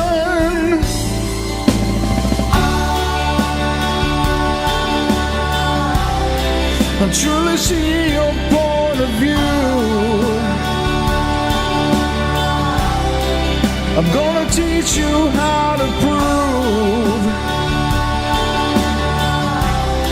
I still detect the global lies, as I explain to you the lies that you do not see.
If you're blind, I will help you see.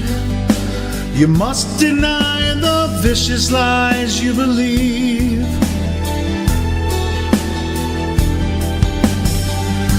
What draws you here, my friend? Come listen now and let's fly to the truth end.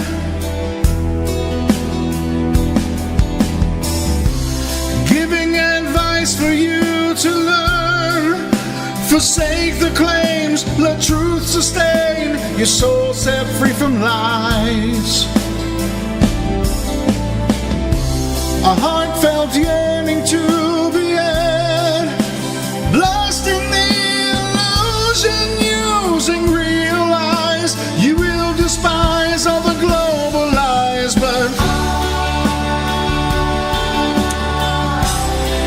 truly see your point of view. I'm gonna teach you how to prove. Still detect the global lies, as I explain to you.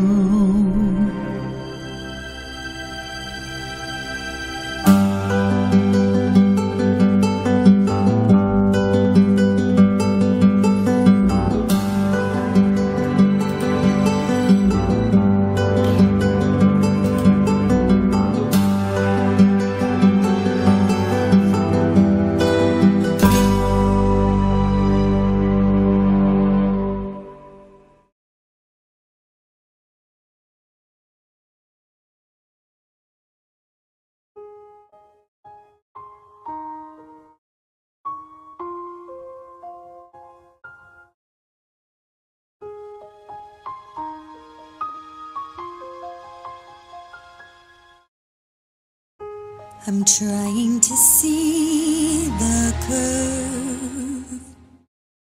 Oh wait, that's fake. Just another fish-eyed lens. Let's look at the ships at sea. They're getting farther now. Oh, they're not disappearing. And hey, there's a land that I should not see. But as I'm staring right at it, all this time did I believe in a big lie?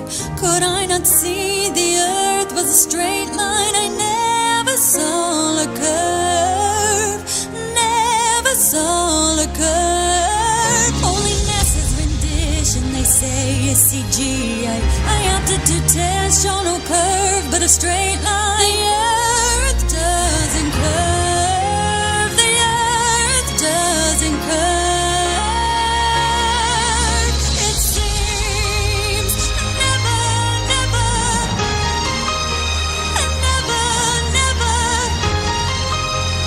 never to me. It seems there was never a curve,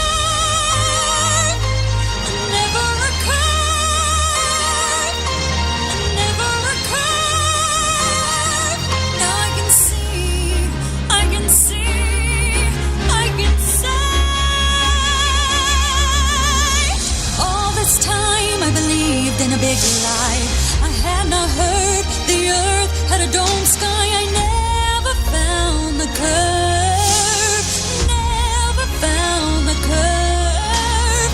Towers so far should be invisible. As I glance across the lake, they're visible. The water does not curve, the water does not curve. It seems never, never,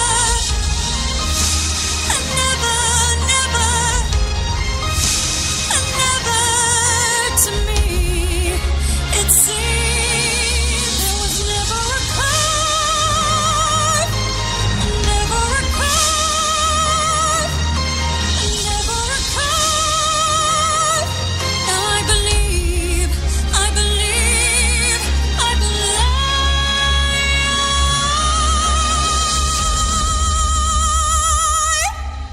The earth is flat indeed.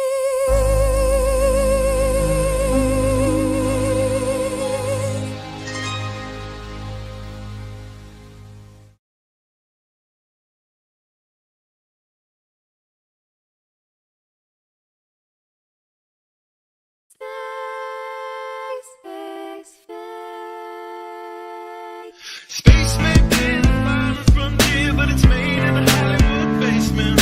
Space may be the farthest frontier, but it's made in a Hollywood basement. Space may be the farthest frontier, but it's made in a Hollywood basement. Space may be the farthest frontier, but it's made in a Hollywood basement. Have you ever dreamed of going up to outer space? Or maybe meeting other beings from another place? Have you ever wondered what it's like on other planets? Then you watch a science show and come to believe you understand it. You feel empowered by the knowledge and you feel enlightened, listening to Bill Nye and Neil deGrasse Tyson. But then you wake up and you start to see the obvious. Life is just a lie and this whole world ain't what we thought it was. NASA's missions to the moon were never completed. They just filmed them in a room and people believe it. I used to wonder what it's like to be an astronaut. Now when I see them acting, I can't help but to laugh a lot. They give us cartoons and they claim that we live on a ball, but it's flat and it's not moving or spinning at all. Why you lying to us, man? That's something that we want to know. After that, you're gonna have to pack up all your stuff and go.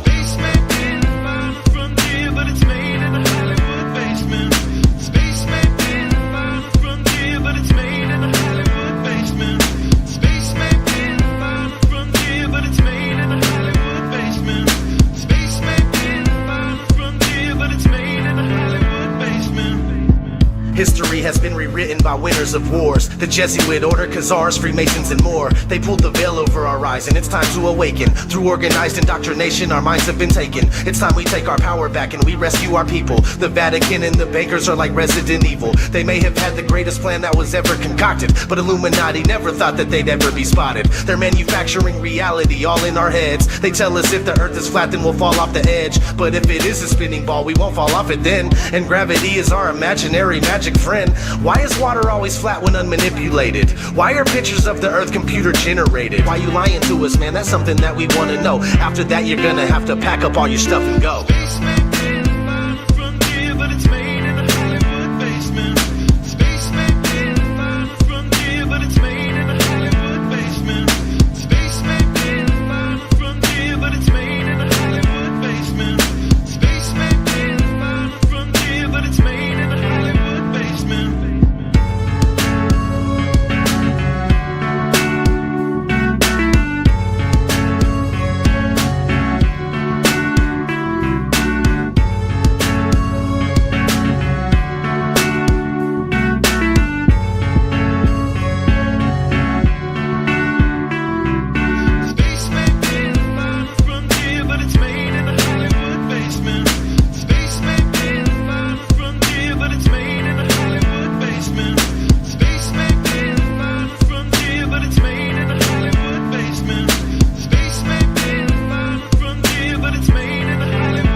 It's becoming 100% crystal clear that you and the other space programs that are in operation are connected and are deceiving the entire world.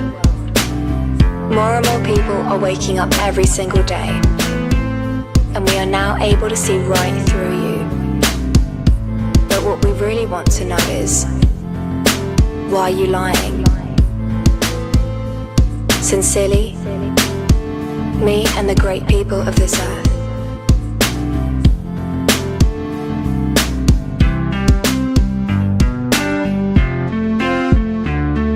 Space may be the final frontier, but it's made in a Hollywood basement. The captain thinks the world is around, see? But we all know it's a flat, right? Of course it's flat. Sure, I know the world is flat. Well, so do I. Everybody knows that.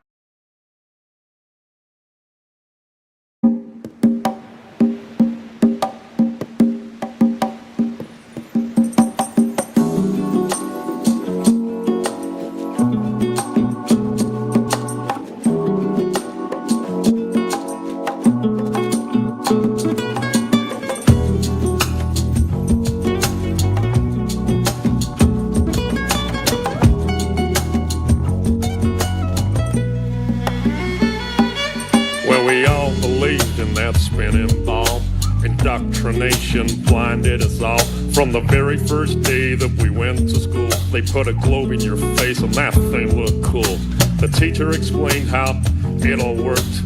Of course it sounded so berserk, but who was I to question it? Because I was just a tiny kid.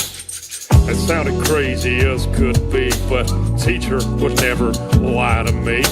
She was real nice, she didn't know. She too was taught to believe in that globe. I don't blame her, it wasn't her fault. She was only repeating what she'd been taught. I went through life believing that lie. That spinning ball was now in my mind. Don't let them take your mind. Don't let them take your mind, man. Don't let them tell you that you are not divine. Don't let them do it, man, no. Take control of your soul. Take back control. Yeah. Find the truth. Find it all. Find it all, man. Yeah. Don't believe their lies. Don't believe it, man. Let them take your mind. Don't let them take your mind, man. Alright, man, listen up. So I'm hurling through space on a road to nowhere. So I live my life without a care, cause I was taught that there ain't no creator. That's what I was told from my educator.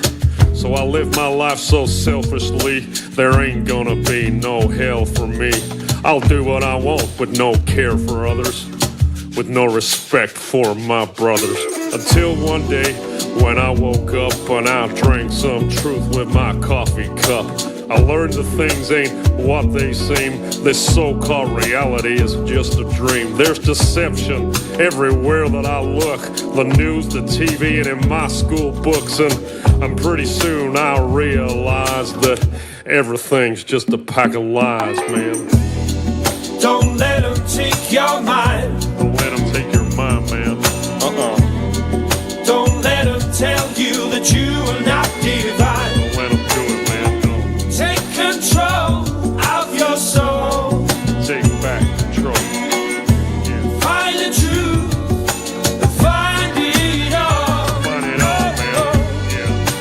Don't believe their lies. Don't believe it, man. Let them take your mind. Let them take your mind, man. Yeah, man. It's deception on a biblical level. It's orchestrated by the devil. Many think that hate don't exist, but that's what he wants, that's one of his tricks. But I found out that dude's real, and I tell you, man, that's a bitter pill. So I questioned everything I was told. I had to question that spinning globe. I had to relearn it all again and get some truth inside this brain. And pretty soon I realized that the globe I was taught was a pack of lies. So I studied as hard as can be. I found the flat earth conspiracy. Man, it hit me like a ton of bricks. The globe I was taught was a devil's trick. Don't let them take your mind. Don't let them take your mind, man. Don't let them tell you that you are not divine. Don't let them do it, man. No. Take control of your soul. Take back control. Yeah. Find the truth. Find it all. Find it all, man. Yeah. Don't believe their lies. Don't believe it, man. Let them take your mind. Let them take your mind, man.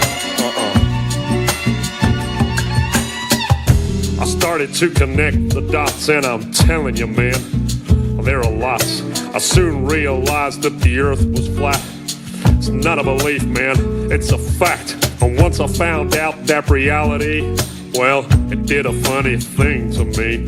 For a while there, I was pretty shocked, but now I know that there is a God. And once you get to that point of understanding, and once you know there ain't no moon landing, and once you know that space is fake, you view your life with a different take. It ain't just random chance that we're here. We ain't living on no stupid sphere. It ain't some ridiculous spinning ball. The earth is flat and God created it all. Don't let them take your mind. Don't let them take your mind, man. Don't let them tell you that you are not divine. Don't let them do it, man. No. Take control of your soul. Take back control. Yeah. Find the truth. Find it all. Find it all, man. Yeah. Don't believe their lies. Don't believe it, man. Let them take your mind. Let them take your mind, man. Well, now I found out about all these lies. I live a completely different life. I stopped reading the news and turned off the TV. That thing is evil as can be. I started being a nicer guy, and God forbid I tell a lie. I treat people with more respect, and I've got me a wife that I'd never neglect. Yeah. being good's working out for me. Now I ain't blinded and I could see. I know that there is a God above, and if I'm good, then he'll show me love. I try to live life selflessly to be the best that I can be. I treat people how I want to be treated since my indoctrination was defeated. So don't believe in the devil's lies because it's God he wants to hide. That's why they teach that spinning ball, to make you think you ain't special at all. Don't believe what you're being told. Don't believe that you're evolved. It's all an accident and you are too. No, you're someone special and God made you. Don't let them take your mind. Don't let them take your mind, man. Don't let them tell you that you are not divine. Don't let them do it, no. Take control of your soul. You gotta take back control. Find the truth. Find the truth. Find it all. Find it all, man. Don't believe their lies. Don't believe it. Let them take your mind. Don't let them take your mind. Yeah, play that guitar.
It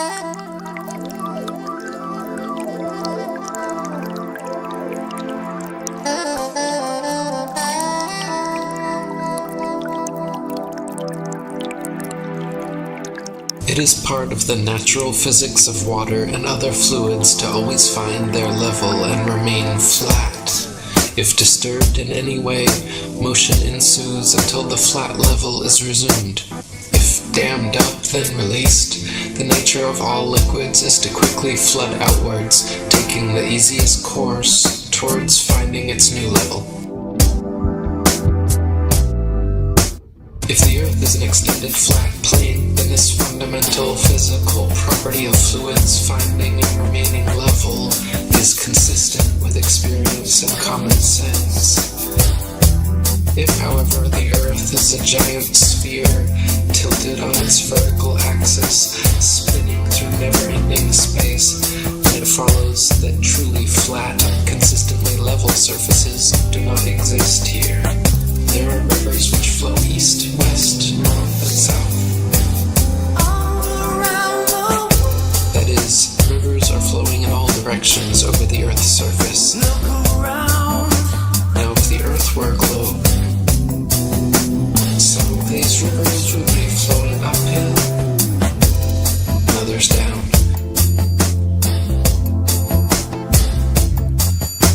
Some of these rivers would be flowing uphill,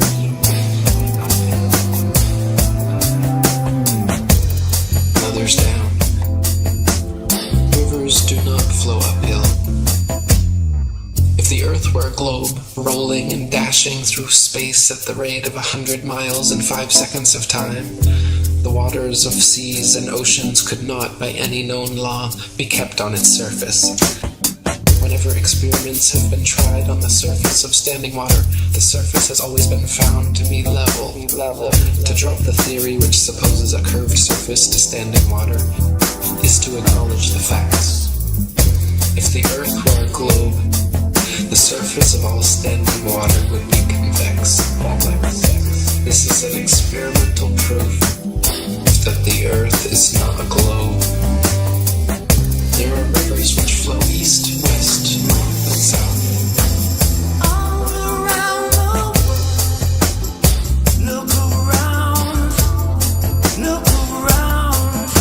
Now, if the Earth were a globe, some of these rivers would be flowing uphill, and others down.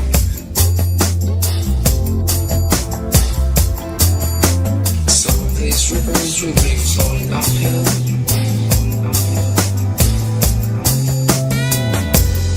others down.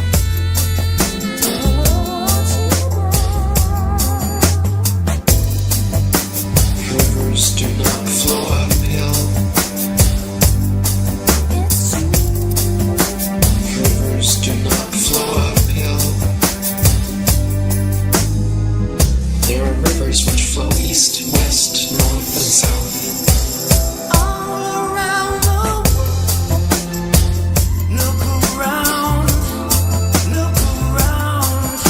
Now, if the Earth were a globe, some of these rivers would be flowing uphill, and others down.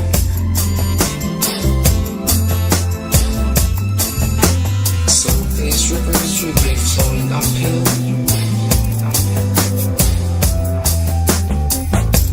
and others down. Rivers do not flow uphill.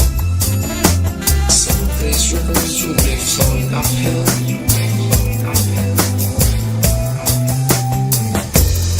others down. Rivers do not flow uphill. Some of these rivers would be flowing uphill, others down. Rivers do not flow uphill. Some of these rivers would be flowing uphill.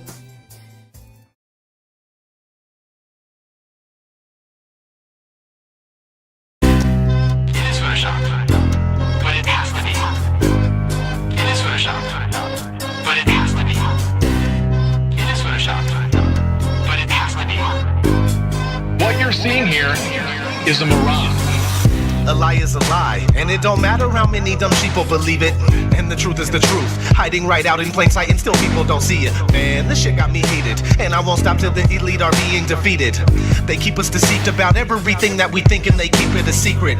What we're taught is not conducive with reality. Big bang, evolution, and there's gravity. I tell the truth and then these motherfuckers laugh at me, telling me the earth is photoshopped because it has to be.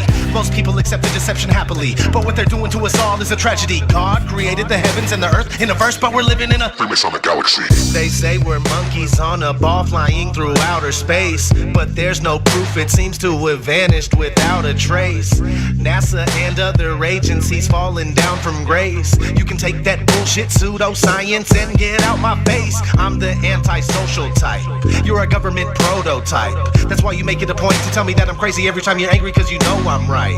I'm standing outside the house of cards about to watch it fall. No more living on a cartoon ball. Horizon means horizontal, indoctrination is awful because you're taught the globe model. Ever since y'all could crawl, we follow rapists and murderers, liars, thieves, and sun worshippers, saying we can't see curvature cause we're all too small. And though it's never been proven, they say we're ripping and shooting, the earth is spinning and moving. Oh no, no, not at all. It's a criminal enterprise where deception intensifies. Nassholes got us all living life on a cartoon ball. It is Photoshopped, but it has to be. What you're seeing here is a mirage.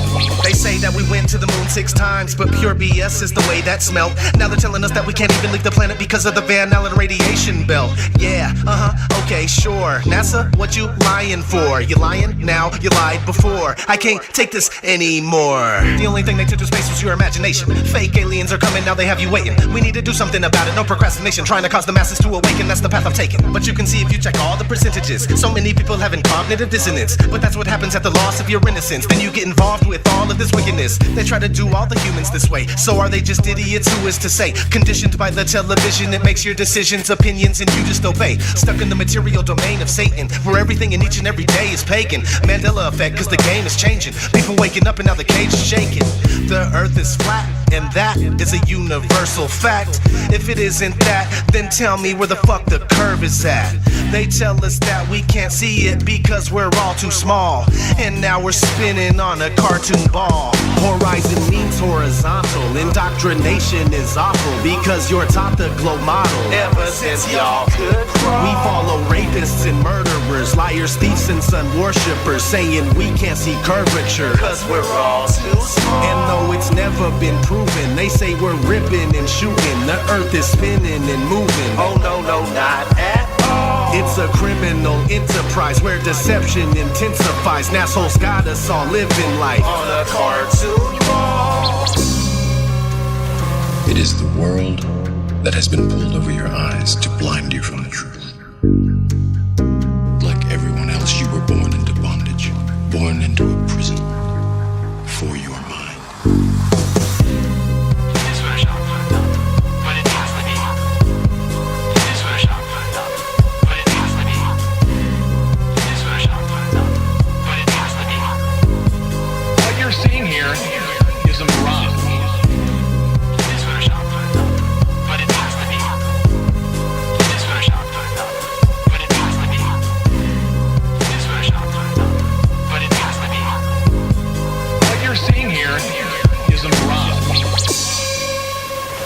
We accept the reality of the world with which we're presented.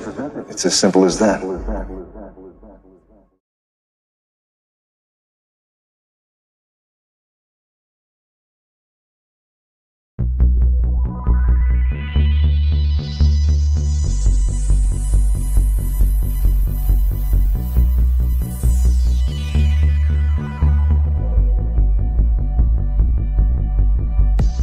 Let there be lights to separate day from night, hanging above the clouds. When you see the total masterpiece, there will be no doubt. In the firmament, celestial tapestry. In the firmament,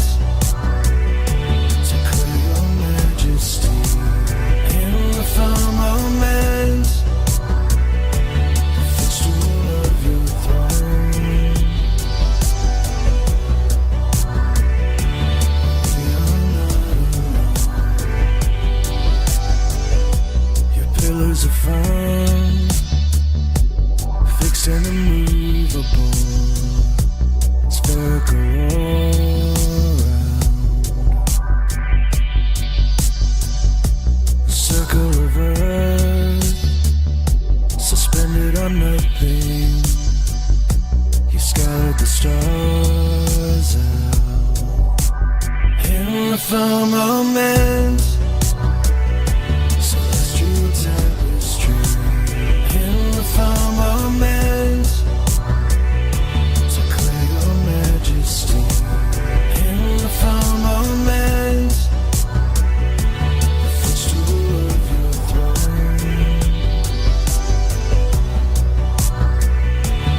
We are not alone. The heavens declare the glory of God. The skies proclaim the works of his hand. In the firmament, celestial tapestry. In the firmament, declare your majesty. In the firmament, the footstool of your throne.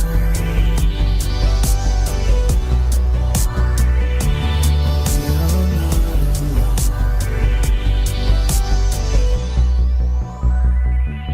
Life under the dome.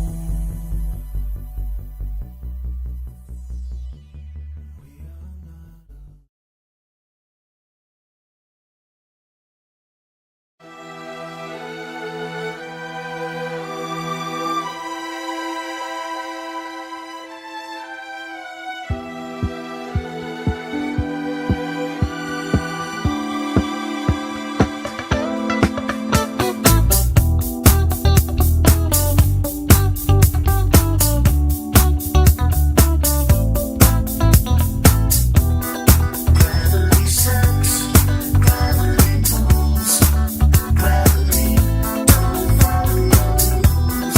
Spirit bound, it makes us stick. Gravity, it's magic. It's magic. It's magic. Light things rise up. Heavy things fall down. Simply a natural property of weight and density.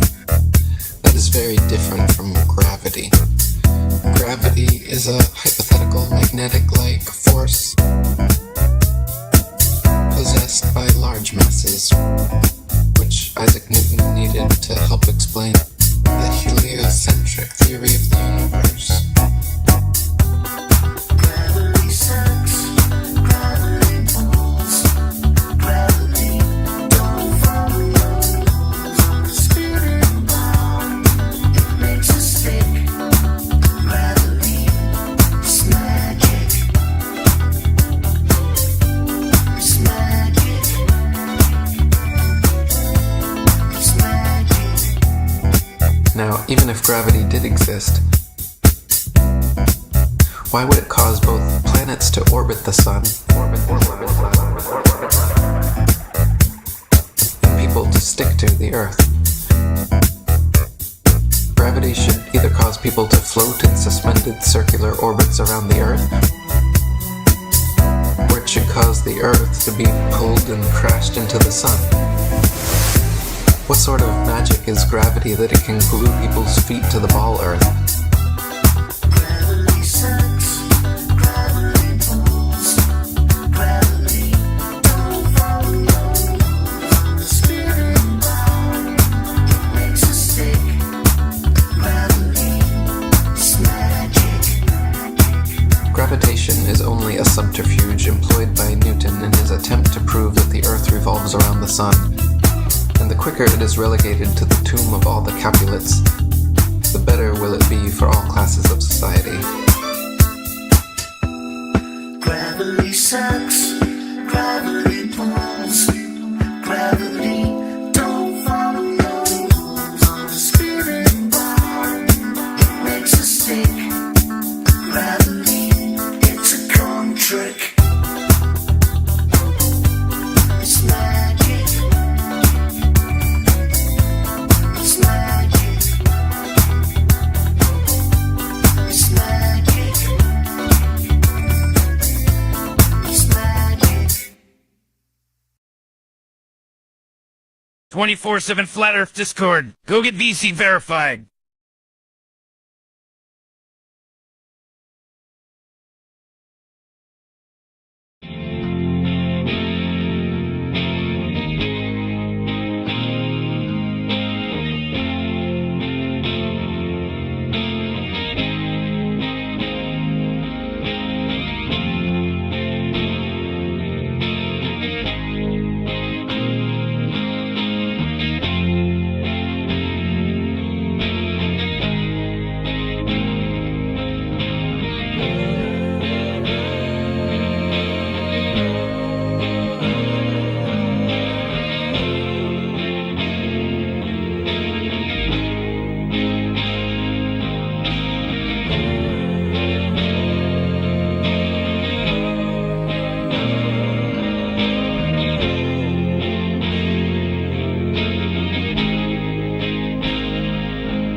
every path leads them to nowhere.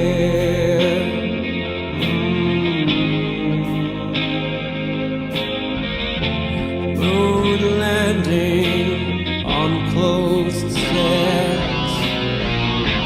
Slave to money, slave to debt. More like coats they found from somewhere.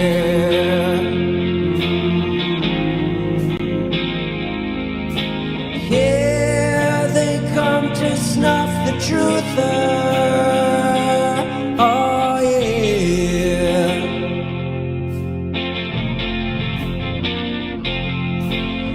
Yeah, here come the truth out.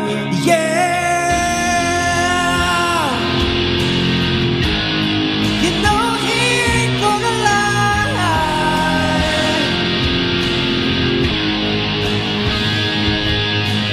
No, no, no. You know he ain't gonna lie.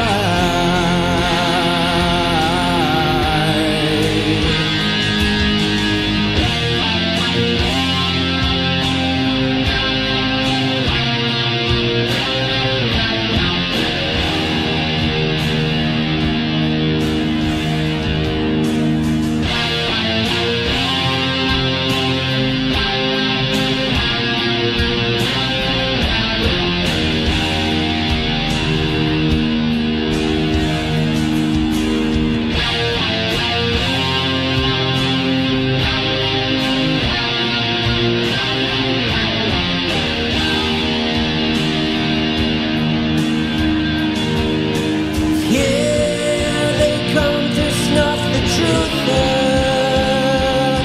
Oh yeah.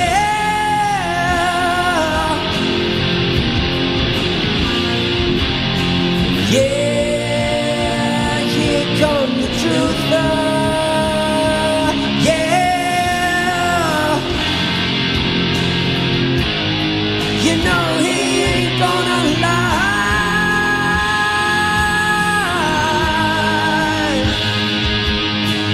No, no, no.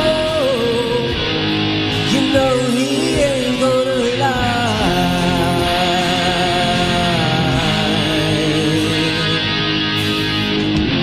We ain't spinning on no globe, man. We see for miles in our homeland. NASA sends us pictures photoshopped.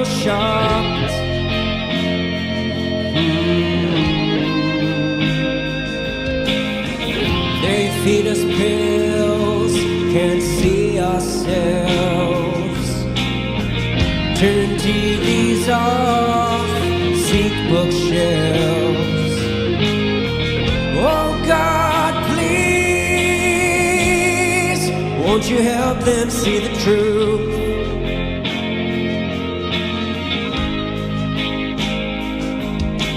Here they come to snuff the truth out. Oh yeah.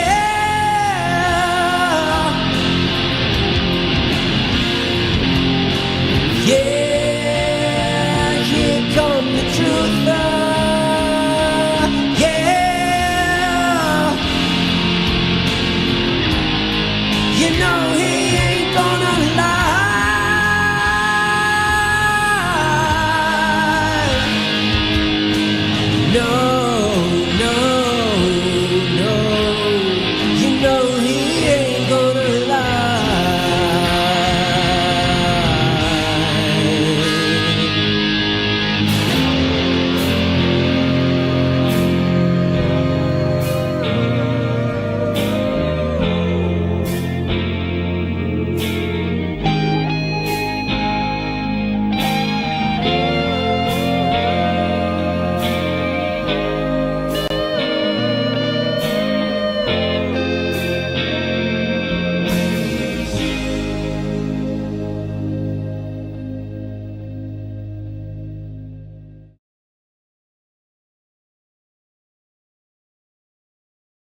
clearing away stumbling blocks. Yeah, we moving the obstacles. Water seeks to find level and stopping it is impossible. Players will say this is just like Where's Waldo? Being born until the last night your fault though. You still think you're living on a ball with your friends. Meanwhile 1,000 miles an hour. Never felt the earth spin. Space wizards claim that they landed on that moon. Then destroyed the technology like a congress of baboons. Mankind became tools. Now everyone is oppressed. Took God out of schools. Now these fools need some new vests. Why do you think there are so many churches? When you make some things common, they start to become worthless. Why would they lie? So you would pay for your sins. So currency for eternity is what devil's stealing. About their father's business, still destroying, killing, and stealing. Now there's hidden knowledge, and you're living by your feelings. Reaction's just a product of external stimuli, but action's always something that you get to decide. Every action leads to reaction, and you can't even lie. Speaking of lies, did you know that's a means to deceive? Propagating the faith and orchestrating belief. Predictive programming on perpetual repeat. Which trying me for signals as you walk down the street. If the earth is a sphere, then where's the drop over distance? Without a fishing lens, Earth's curve has never been witnessed. Scientific means that this thing must produce knowledge. And models require measurements you won't find in your college. Always begging for a model like you need it to live. Meanwhile, scientific role models don't even exist. You keep watching cartoons and thinking this is what real is. Without measurements that produce knowledge, there is not a scientific model. The word modulus means measure. Scientificus means producing knowledge. The scientificus modulus of Earth does not exist.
to the show where you don't know if it's part of the show.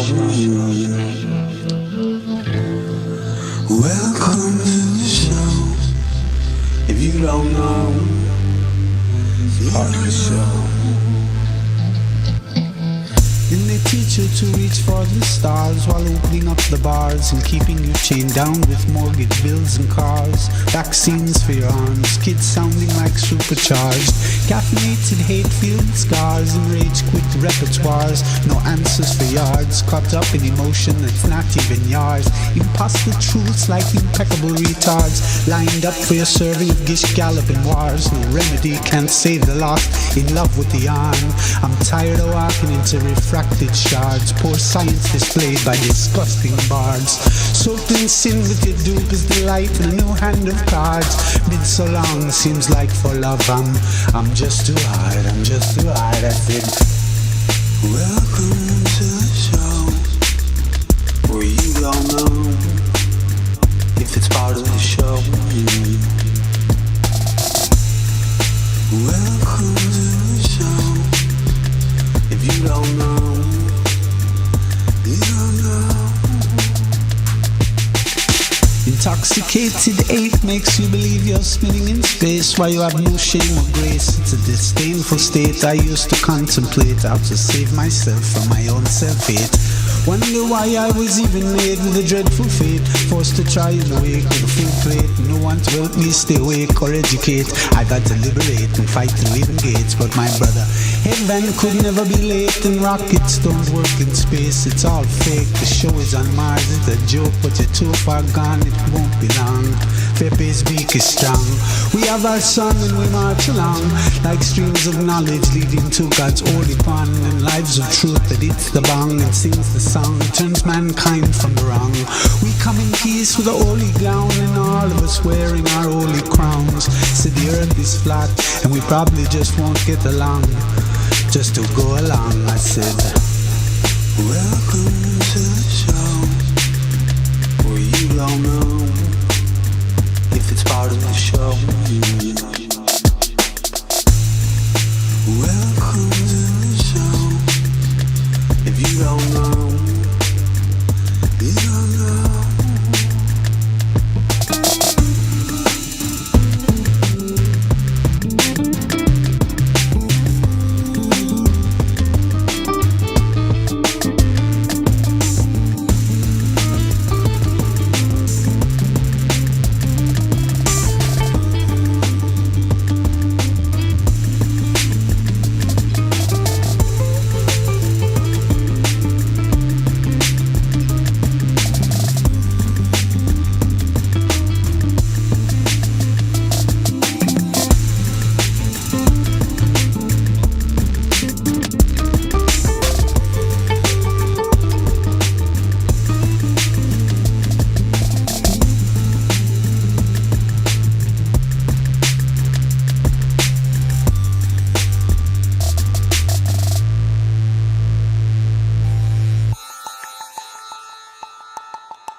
Welcome to the show where you don't know if it's part of the show. Welcome to the show. If you don't know, it's part of the show. And they teach you to reach for the stars while opening up the bars and keeping you chained down with mortgage bills and cars. Vaccines for your arms, kids sounding like supercharged. Caffeinated hate-filled scars and rage-quit repertoires. No answers for yards, caught up in emotion that's not even yours. Imposter truths like impeccable retards, lined up for your serving of gish galloping wars. No remedy can save the lost, in love with the yarn. I'm tired of walking into refracted shards, poor science displayed by disgusting bards. Soaked in sin with your dupe is delight and a new hand of cards. Been so long, it seems like for love.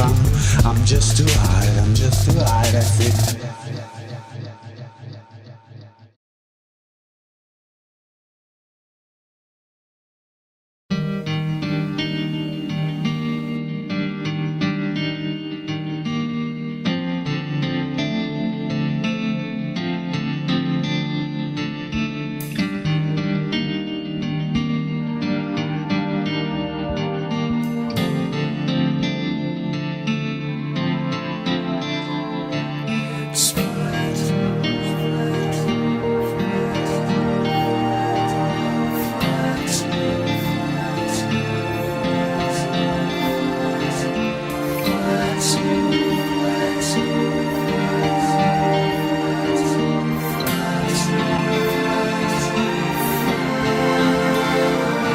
It's flat. We don't live on a spinning ball. Not from where I'm set. 'Cause I can't see no curve at all. I've waited all my life just to think for myself, just a little bit more openly. Now I've grown out far to be true, but my senses always knew. I just want to scream at this flat.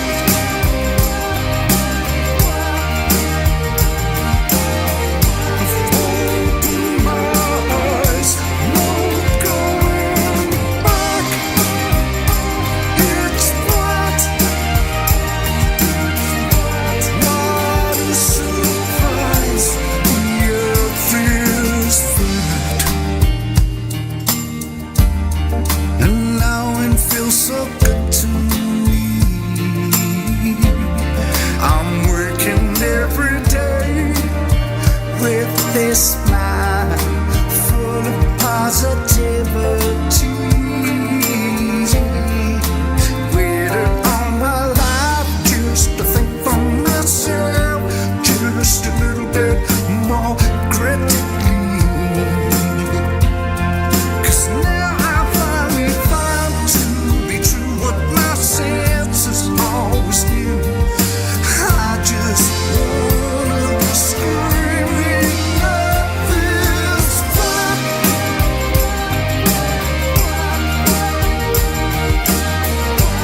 Open my eyes, 'cause it's a flat. It's flat. Schoolmasters lies, the earth is flat. I found out for yourself. No one's telling the truth. It's all there online. Now it's down to you. You stop with every debate. You can trust in what he says. Spends time with ODD, Max Cruz, B.O.B. And if you take the time, you simply cannot fail to see that it's flat. We don't live on a spinning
the citation.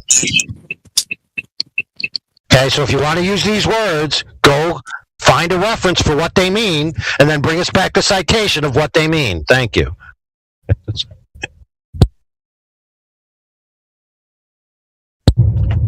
So, can you tell me why relativity says that it would be equal if the sky was moving or the Earth was moving?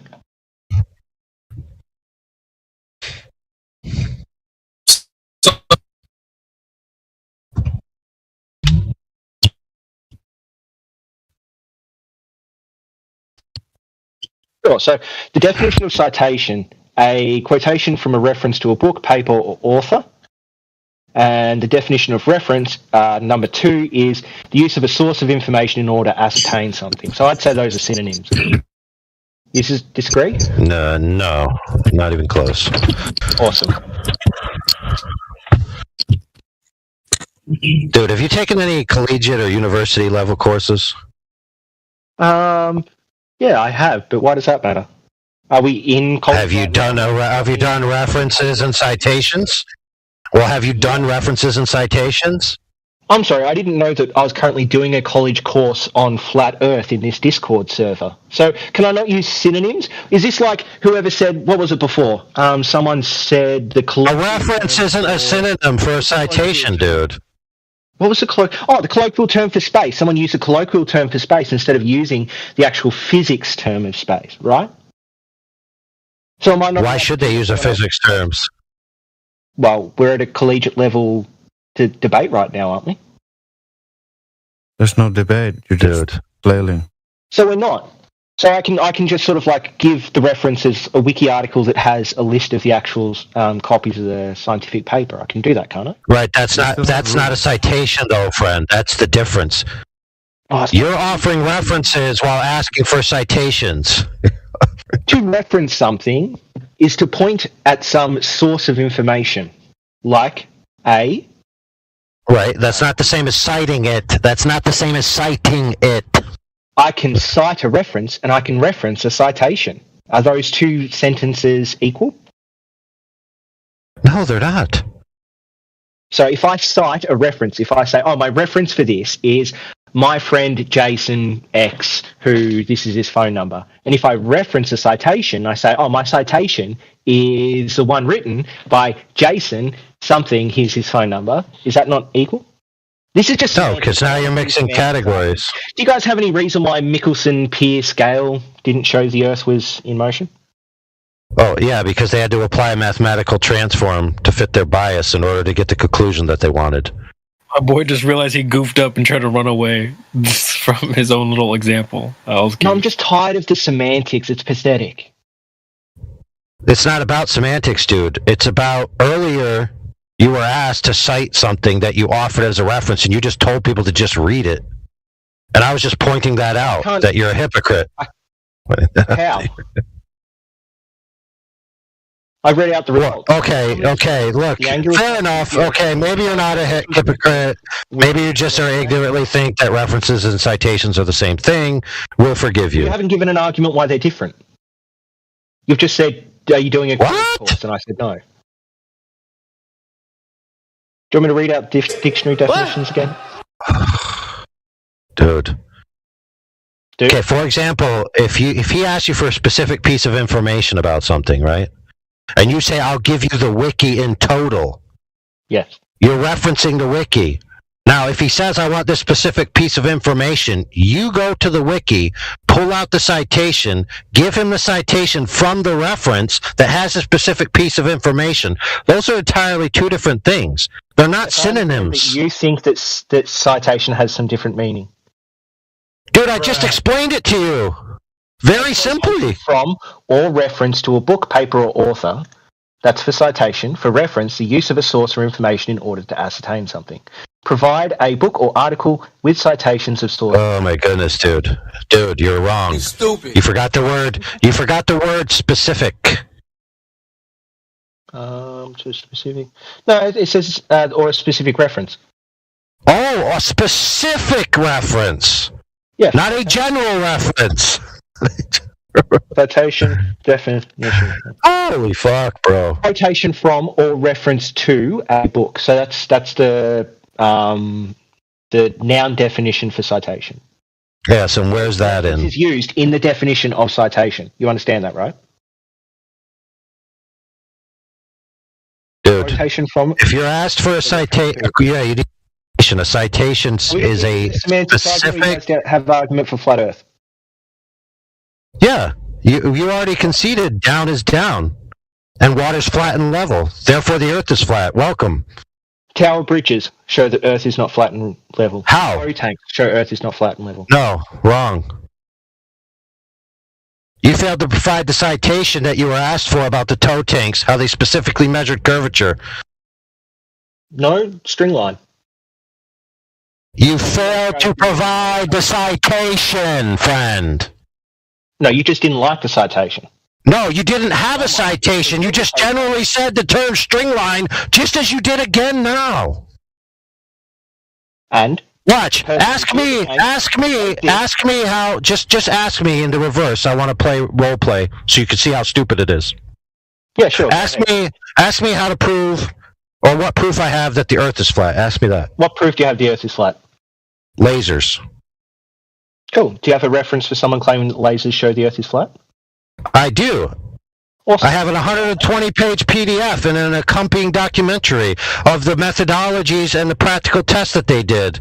And I also have a citation from their document that says the WGS-84 model is not found in the field. Great. Link that and I will read it. See how that works? Okay, perfect. Now, let me... actually, my friends are going to link it because I'm going to speak. So, links, FE Core, for my friends who are using the bot, and then exclamation point videos laser short, exclamation point videos laser long. The short version is a condensed version that you can watch, and then the long version is the long version, obviously, that you can watch when you have more time. Now, I'm going to give you the practical methodology because I'm capable of... Hold on, friend. I wanted to... Oh, no, it's a PDF. Okay, we're all good. Oh, my fuck, dude. Did I not tell you what was coming down the pike? I said a PDF. But then you spoke about long and short videos, and I wanted the PDF. Yeah. I don't know if that was being linked as well. But someone linked a PDF. Yeah, fair. I do. No, all right, good. Where? Oh, yeah, it's my turn to calm down, bro. Were you not on calm when you began? The answer is yes, so fair is fair. Yeah, anyway, let's move on. When you asked for a citation of the methodology that they used with the string to prove curvature over the distance, you weren't able to provide it. You didn't cite from the text, and you didn't articulate the methodology. You didn't cite it from the text, nor did you articulate the methodology. But I'll tell you the methodology from this laser test, right? If you want to listen, I'll tell it to you. But you can also validate it from the document. So this is actually multiple tests, culminating in the final biggest test of 25-mile sample size over water, right? So there's 14 or 17, I can't remember correctly. But the longest one they shot was 25 miles. So what they did is they set up what's generally known as a laser transit, right, methodology, which is you have a laser, you level the laser, you shoot the laser across, and then you use what's called a storyboard or a receiver that's at the same relative height, and then when it hits, you see where the laser hits, and then you can tell how off it is. We use this in construction all the time to level foundations, excavate, all kinds of stuff. Very practical methodology, very simple. So if you have the laser set up on one side, right, about 2 meters, 6 feet off the ground, and on the other side you have the story or the target about the same, 2 meters, 6 feet, right? The globe Earth predicts a differential between the off angle that the laser should continue into the sky if it's perfectly level and the target at that distance to be 90 meters, right? So in other words, the big hump of Earth curve water and the level laser, right, can't shoot through the hump of Earth curve water, so it shouldn't hit the target. It should go over the target by 90 meters.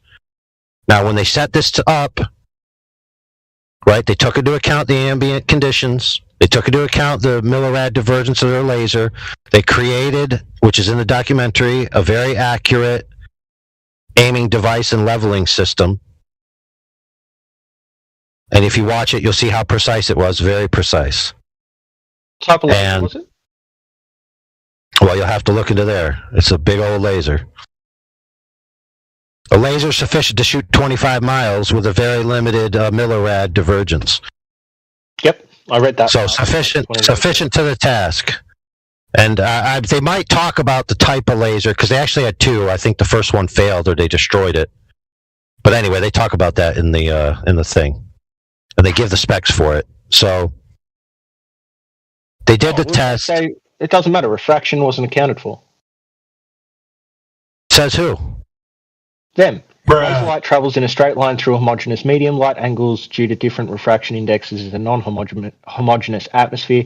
We calculate direction and amount of refraction to show how much laser beam deviation affects the measurement outcome. In a non-homogeneous atmosphere where the index of refraction increases with height, rays of sufficient small initial elevation angle of refraction. Holy crap, dude. Is proportional to the rate of increase of the bidirectional index of refraction. Yeah, you just said they didn't account for refraction, and then they went on to say we accounted for refraction in the very text you just quoted from. Yeah, but they accounted for it wrong.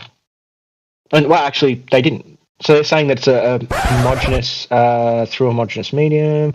We calculate direction amount of refraction in a non-homogeneous atmosphere with the index of refraction. Blah blah blah. This curvature is proportional to the rate of increase of the bidirectional index of refraction.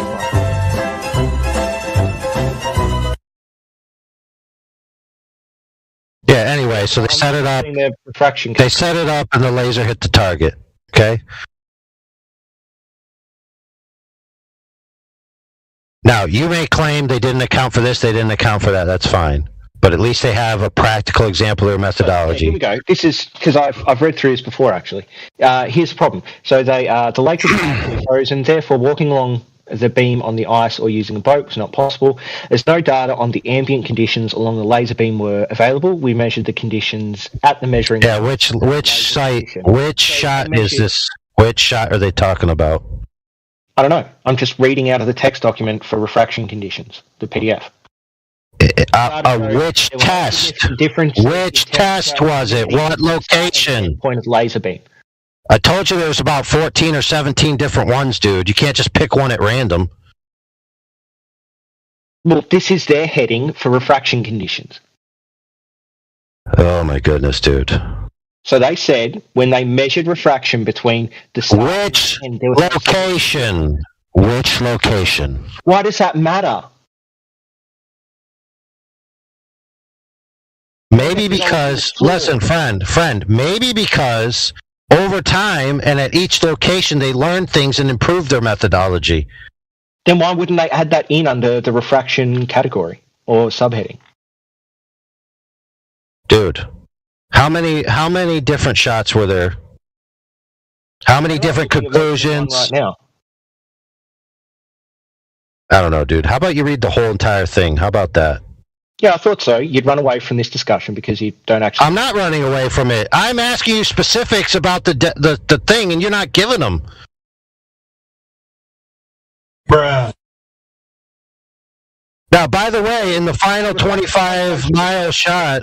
Temperature was 2 degrees, the air at night was 3 degrees. Humidity is always high the closer you are to the lake surface, which indicates a lower refractive index. They just assumed a low refractive index.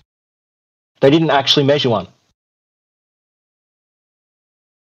The ambient conditions showed that the refractive index... Yeah, which location? ...the two sides of the lake. So it didn't measure the difference across the lake. They just measured one side of the lake, the other side of the lake, and said, yeah, good enough. Am I wrong? Yeah, maybe at that site that's what they did. But which site are you talking about? The refractive, measurement number 1. Measurement number 1. Find the actual spots where like, oh my god, dude. Balance on Villegas observation point. And is it observation laser position? Yeah, is location number 1 the one where they state that the WGS-84 model hasn't been sort of upheld? No, that's just their first one they did, dude. Well, that anyway. He won't even make it onto the rest, dude. He's just going to look at number one, say they didn't account for refraction. Refraction curves light. Was still at 0 degrees, and the air of the light was down to minus 11 above the air. Air temperature at the time of the measurement was minus 6. The ambient conditions showed refractive index were about the same at the two sides of the lake. So they're just on the same thing, two sides of the lake. Yeah, so the point I was trying to make is that if it's the first measurement that doesn't state that the WGS84 model is invalid, then what they did there isn't relevant to this argument.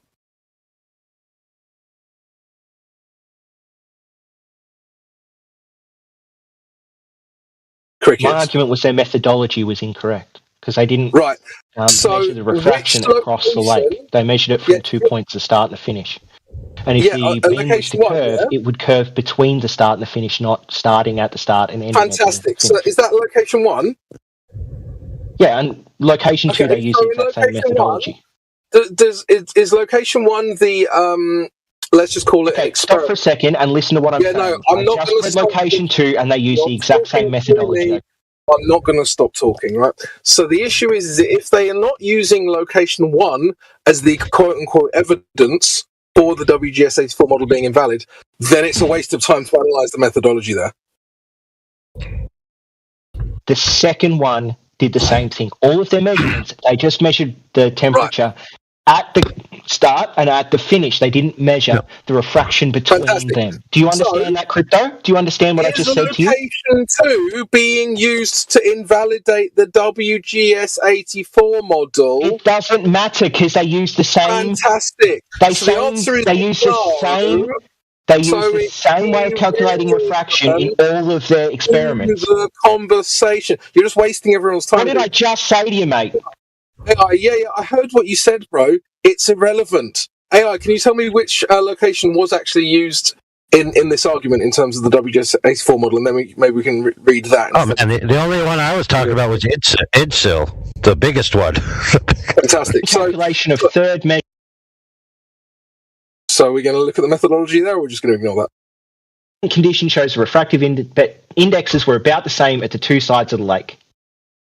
The same methodology. It's a failure because of that methodology. Which location was that? No, I mean not really, dude. You can interpolate the lake, bro. Lake Isle or whatever that is. I mean, unless you think that there's going to be a dramatic change in the middle. Yeah, of course there will. Okay, let's say that's true. The middle is over water. Do you not understand that? The start and the finish are both land, and the middle is water. No, they're not just like in the middle of land, dude. They're on the coast. You idiot. They're both on land, and the beam goes across water. Those are two completely different, sets of air they're going to be going through. One's going to have a frozen constant... lake? Sorry? Isn't it a frozen lake? Partially frozen lake, but you understand that frozen water, exothermic and endothermic effects. Dude, do you really think that you're just going to use 4-syllable words and that's going to frighten anyone here? You know what exothermic and endothermic means? The frozen nature of the lake obviously changes the refractive properties of the air above the lake, doesn't it? It does, and they should have measured that, but they didn't. Wonderful. Yeah, but obviously you're saying it's water, which is being dishonest because it's partially frozen. I'm sorry. Also, we don't have the burden of proof. I'm sorry. Also, we don't really have the burden of proof there because your side has never proven that the light is bending around the globe to make it appear flat. That's true, brother. That would happen. What the? Yeah, you do. We say refraction would change it so that any observation we can have a certain deviation. If you take refraction into account, it will always fit the globe. Yes, dude. Did you not just hear the words that were coming out of your mouth? Hold on, friends. What did he just say? He said no matter what observation you make, it will always fit the globe. Wow, very scientific. You just ceded that any observation that supersedes the globe geometry, you just add the word refraction and it magically cures it. Yeah, sure. It's like when will water boil? If you add pressure, suddenly it'll change, won't it? Yeah, sure. Yeah, sure. We have an unfalsifiable tautology that begs the question and inputs values up into 60 billion mile radius to account for refraction. What question am I begging? What question am I begging? Listen instead of talk. Maybe you would know. What question am I begging? The globe in the first instance, brother. No, we've measured it. How?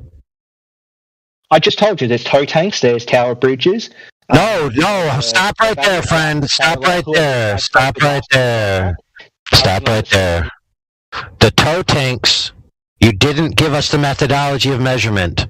The towers, you didn't give us the methodology of measurement. You just claimed them as a positive assertion. And then when I asked you what's the methodology, you simply said the word line. Fishing line, I think, was the actual word. You're choosing to ignore all the times I read it out and just focus on the one time where I said string line. No, I listened to you read it out, and that wasn't a sufficient methodology to see that the entire bar was curved, dude. It was segmented. You didn't even explain to the person who asked you. You didn't even explain to the person who asked you how they did it. As you guys like to make Globers do, you're willing to concede that I didn't just say line in all instances. Can you concede that? No, I'm saying when I asked you. So you're not going to concede something that you just admitted to? Dude, when I asked you, it was correct. You just said line. Previously, you read something out about a line. Listen. Previously, which I already had just said, you read out something about a line. You were asked to clarify how it was done over the entire thing. You were asked to point to it, and you didn't. I didn't what? What was I meant to point to? How they applied the fishing line to prove that the entire structure was curved. I read it out a couple of times. They put it at 2 points with a microscope pointing at the fishing line. Yeah. Right. Yeah. And what did they do then? A reference that they could then move the beam so that it had the correct amount of curvature, according to that reference. Okay, hold on, friend. Pay attention now. If you pull a line taut, without the catenary curve in existence, you'd have a straight line. Yes. Right? So unless you have a benchmark, all you have is a straight line. So if you then... You can have a calculation of the amount of curvature that you want in that thing according to the reference. Bingo. I want everyone to stop right there and notice how if you take a straight line and just calculate how much curve should be there, you can then make the claim that curve exists and that you've measured it. Slow clap. Slow clap, friend. What? Correctly. No, friend, stop. You're assuming the water's curved, bro. You have flat water. And then you hold on. The thing that you're making. Right, so my friend, hold on. The previous guy who you asked 30 minutes ago, he critiqued you that you just assumed the water's curved, put the line parallel to the water, and then put the beam parallel to the line that's parallel to the water and assume they're all three are curved, and then call that a measurement. That's what you did, brother. No, I never said the line was curved. Remember catenary effect?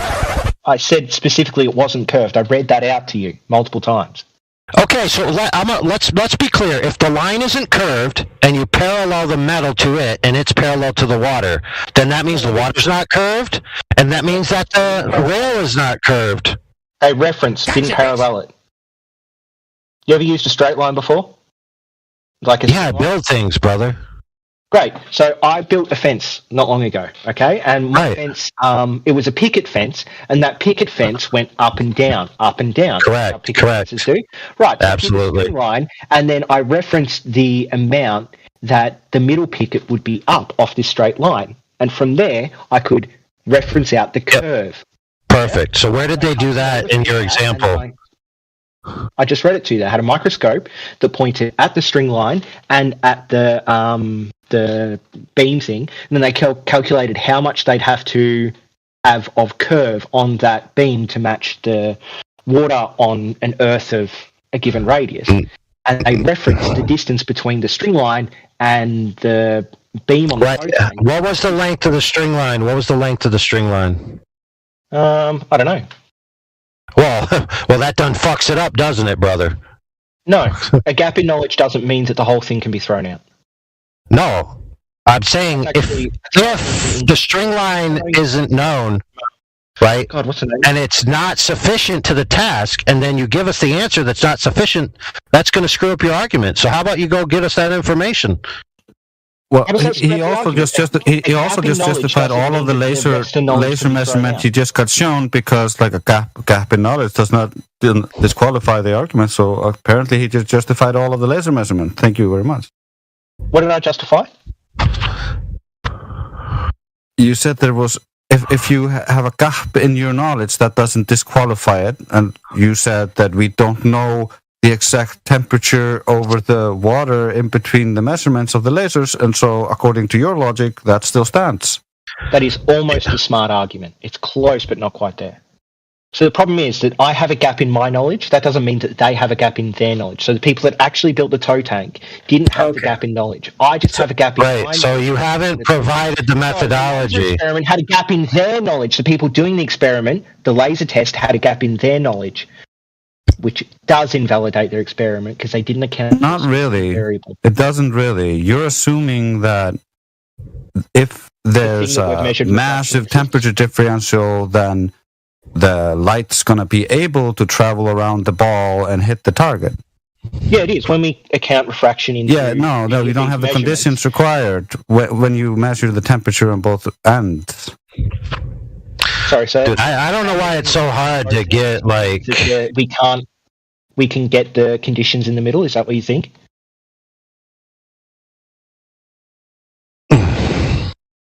I think you should get us the knowledge that you're gapping on, because that would be the thing that would validate your entire claim. Yeah, no, like the length. I don't need to be 100% fundamental. No, it's not, dude. Right now, it's an assertion. A reference to a piece of evidence. Look, listen, friend. Guys calculating the curve they should expect, and then forcing that expected calculation into a piece of metal doesn't prove the Earth is curved. Of course it does. The tow tank works. So that's holy frick, dude. No, let's be clear. Let's be clear, dude. That's a logical fallacy, dude. No, it's not. What logical fallacy is it? It's called appeal to pragmatism. It works, therefore it's true. I haven't heard that. Appeal to pragmatism. Right. It also assumes... You haven't even heard what your own argument is. Correct. It also assumes that the variable in difference that they needed to account for would have made the object in question unusable had they not accounted for it. But when you look at the tolerances necessary in those machines, and you look at what the alleged curvature is over that distance, it's negligible, inconsequential, irrelevant. So it doesn't seem to be that it's a pragmatic fallacy. It is. You said it works, therefore the reasoning is correct. That was your claim that you just said to try to rebut me. Well, no, it works because it physically exists. So a pragmatic fallacy would be something... My truck... Oh, well, dude, my truck works. My truck works. Right?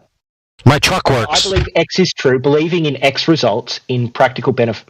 results in practical... No, dude. Therefore X is true. Dude, no, that's not how it works. Here, let's put it properly. Hold on. Consult my horoscope, things always go wrong. So it seems like when there's actual like a physical thing, then the appeal to pragmatism is... Dude, you're trying to say the tow tank works, therefore the Earth is curved. You're not trying to say the tow tank works. Let me give an appropriate analogy. Epicycles work, therefore they're true.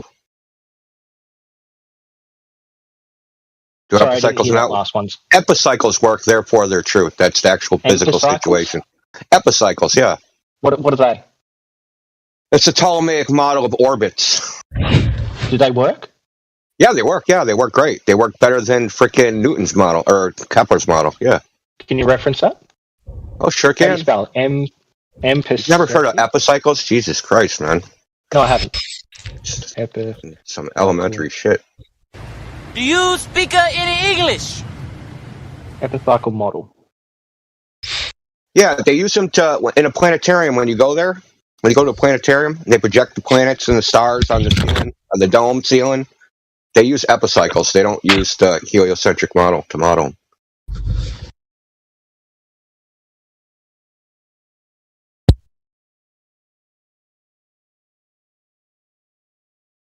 Just because you have a model that works doesn't make the model physically real or have some ultimate reality there. This shit is well known. It's not even an issue.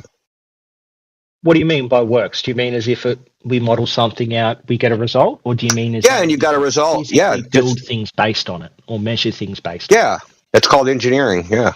It's awesome. Yeah. What it's called is predictive evidence. Okay. So what they did is they predicted that the water would curve.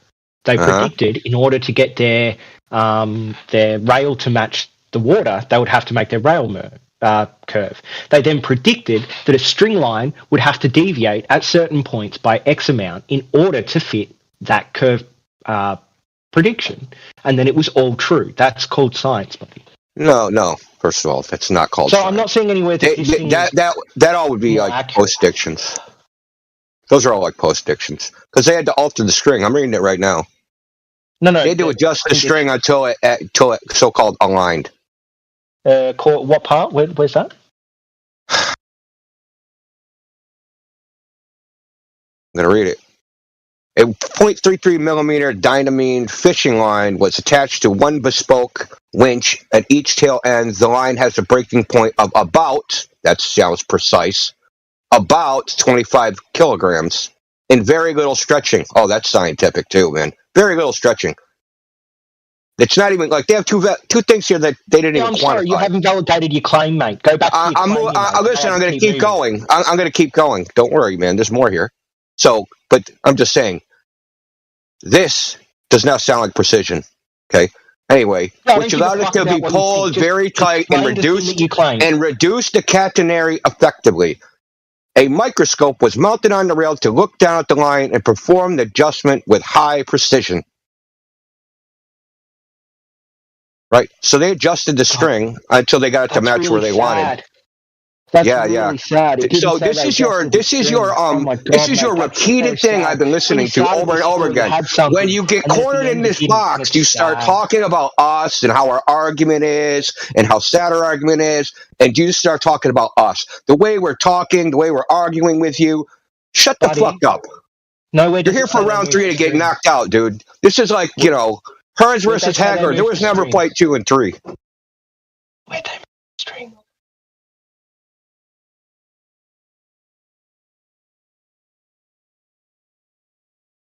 Anyway, this is not a precision measurement. This is garbage, dude. Garbage. Yeah, I'm referencing some experts that built something according to the curvature of the Earth and it worked. What's wrong with that? Yeah.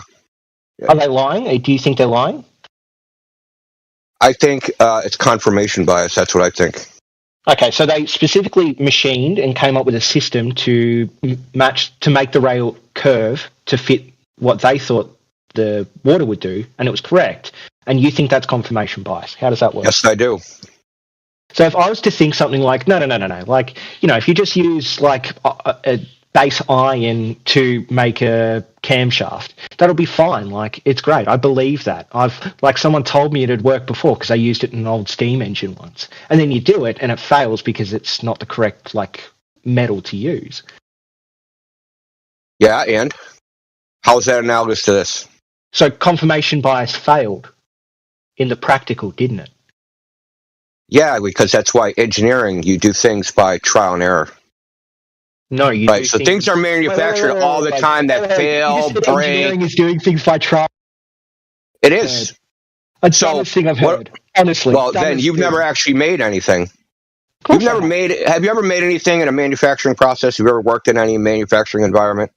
Yeah, I've worked in a couple of factories. They're shitty jobs, but yeah. No, a like an actual manufacturing environment where they actually engineer, design, and make the product, and then have samples, and then the samples are gone through tests, and then you have the production line, and you start making it in production, and then you have to have quality control because not even that is a perfect process. It's called trial and error. I get all that. Yeah. So you start with an idea, right? You maybe apply some models. And then you engineer some prototypes. Some of those prototypes will work. Some of them won't. Right? So if they could just do it by equations, then they should just be able to fill out the equations, do the math, start pumping out the products without ever testing them. The one I worked in made fire-resistant suits for firemen. Right? Mm-hmm. And well, it was for firemen working with the army, so it was like armed personnel, fire-resistant suits. And what they did is they got the known tolerances for the fire-retarding capabilities of certain fabrics, and then they got their heat sink capabilities of other fabrics. Okay? Yeah. They added all that in with the dimensions of a human being, and then they modelled that out so that any stitching would be covered. And then everything was cut, everything was manufactured, and they tested at the end to make sure that everything they'd done was correct. But everything they'd done was correct. They then updated it depending on user needs, but that fabric had known properties, and they how did they know the properties? That they did they use equations or did they test the fabric? So they got the fabric secondhand from somebody. Someone else did. Exactly. So they got it from somewhere in that place that manufactured the fabric. Steel, do you? The manufacturer tests the steel to make sure the grade is correct and then sends it to you. Yeah, they have test samples. They test samples, right? So they manufacture fabric samples. Engineers buy things of known properties. They don't test everything. Yeah, it's known because they tested it to trial and error and figured that stuff out. Yeah, a long time ago, and now they're known properties, so engineers can make things using those known properties, like the engineers. Yeah, so they're just using trial and error. They knew the known properties of that fishing line before they started. Not within any certainty, obviously. Yep. About 25 kilograms with quote-unquote very little stretching. Not the stretching was not quantified. The break point wasn't actually quantified. And it could, listen, and the catenary curve that they calculated existed might not have existed. How do you know that? You're just coming up with that. If they've had some monumental failure. Because you think this is a precision, some sort of precision. Listen, because you think this is a precision measurement of curvature. Precision in that document. How do you know they didn't have the precise properties of that string line and just vaguely referenced it because they couldn't be bothered going and looking it up again? How do you know these people weren't fucking aliens from Mars and didn't just fucking throw a bunch of random words on the back of paper? I mean, come on, dude. We've never seen aliens in existence, but we've seen people in existence. We've seen engineers in existence. We've seen the properties of certain string lines in existence. We don't see curved bodies of water in existence. We've seen that when engineers calculate as much stuff as possible and it all works, then it's reasonable to assume these engineers are competent, aren't they? We don't see curved bodies of water in existence. Look, no, that's stupid. Where, heretic, where? Is that all you got? You're just assuming shit, right? You're just assuming shit, which is par for the course. Yeah, it doesn't shock me. Induction. I know it's scary to you guys. Yeah. Inference and induction. Yeah, great. Affirming the consequence. Oh, God. Can you say it again? Inference and induction? Yeah, inference and induction, yeah. What's the inference? Inductive logic is hinged on making inferences from observations. Is that not true? Is that not a true statement? Is that not a true statement? Yes or no? You get, sorry, did you say inferences? Yeah, dude, how come every time, see, the problem, one of your problems is you talk too much. You said properly. You talk too much. Do you know how many times you have to say, I didn't hear you? Because you're fucking flapping your gums? People. We're on Discord, mate. Yeah, because you can't listen and talk at the same time. That's why you can't hear people. Induction also doesn't lead to concrete conclusions. It only leads to strong or weak potentials. Well, he didn't even do that. He just assumed his conclusion in the first place. Well, no, I didn't. I gave. Yeah, you did. So what I have no, is you didn't. And you already admitted my it. My hypothesis is either you assumed a curved water level. You matched some railings to the curved water level that you assumed, and then went, "Good, it's all curved." That's all you fucking did. No, I didn't. What they did was they made the railing. You're right. I misspoke. You didn't do that. That's what you think someone else did. So we're at the point now of just muting me all the time? We're finally done? Do you want me to just go now? Are we done? You can do whatever you want. I can leave if you want. If you're just going to mute me anytime I'm halfway through a sentence. Well, you can sit here and cry or you can leave. I don't care. We just told you that, basically that you're over talking. I tried to tell you what the problem was, why it's not a good thing. Because it means you're not listening, right? And we're just wasting our fucking time, which I'd rather not do. Right. So no, I was listening. I just think you're wrong. The reason I couldn't hear some people is because some people are low. So I'm trying to figure out who is talking, whose sound is low, so that I can turn them up so I can hear them better next time. Make sense? Anyways, Linda, feel free to be a beta and leave if you want, but that wasn't what we were trying to do here. Why would I be a beta if I left? And you still haven't proven curvature or anything else. All the stuff you said is crap. Why do you use the word prove? I can't I'm using even inductive read. evidence, which can never prove anything. It's called the problem of induction.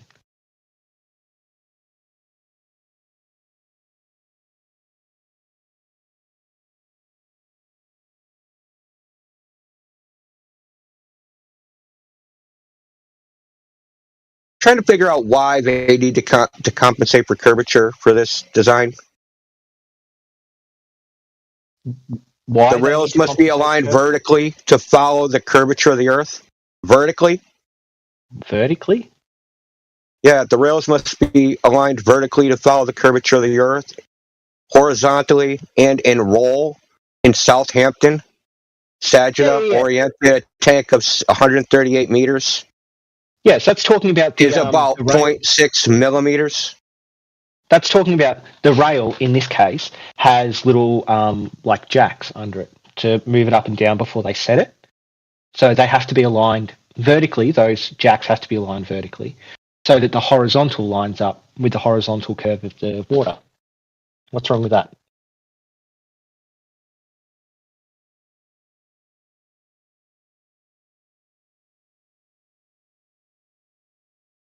Doesn't seem necessary for what they're doing.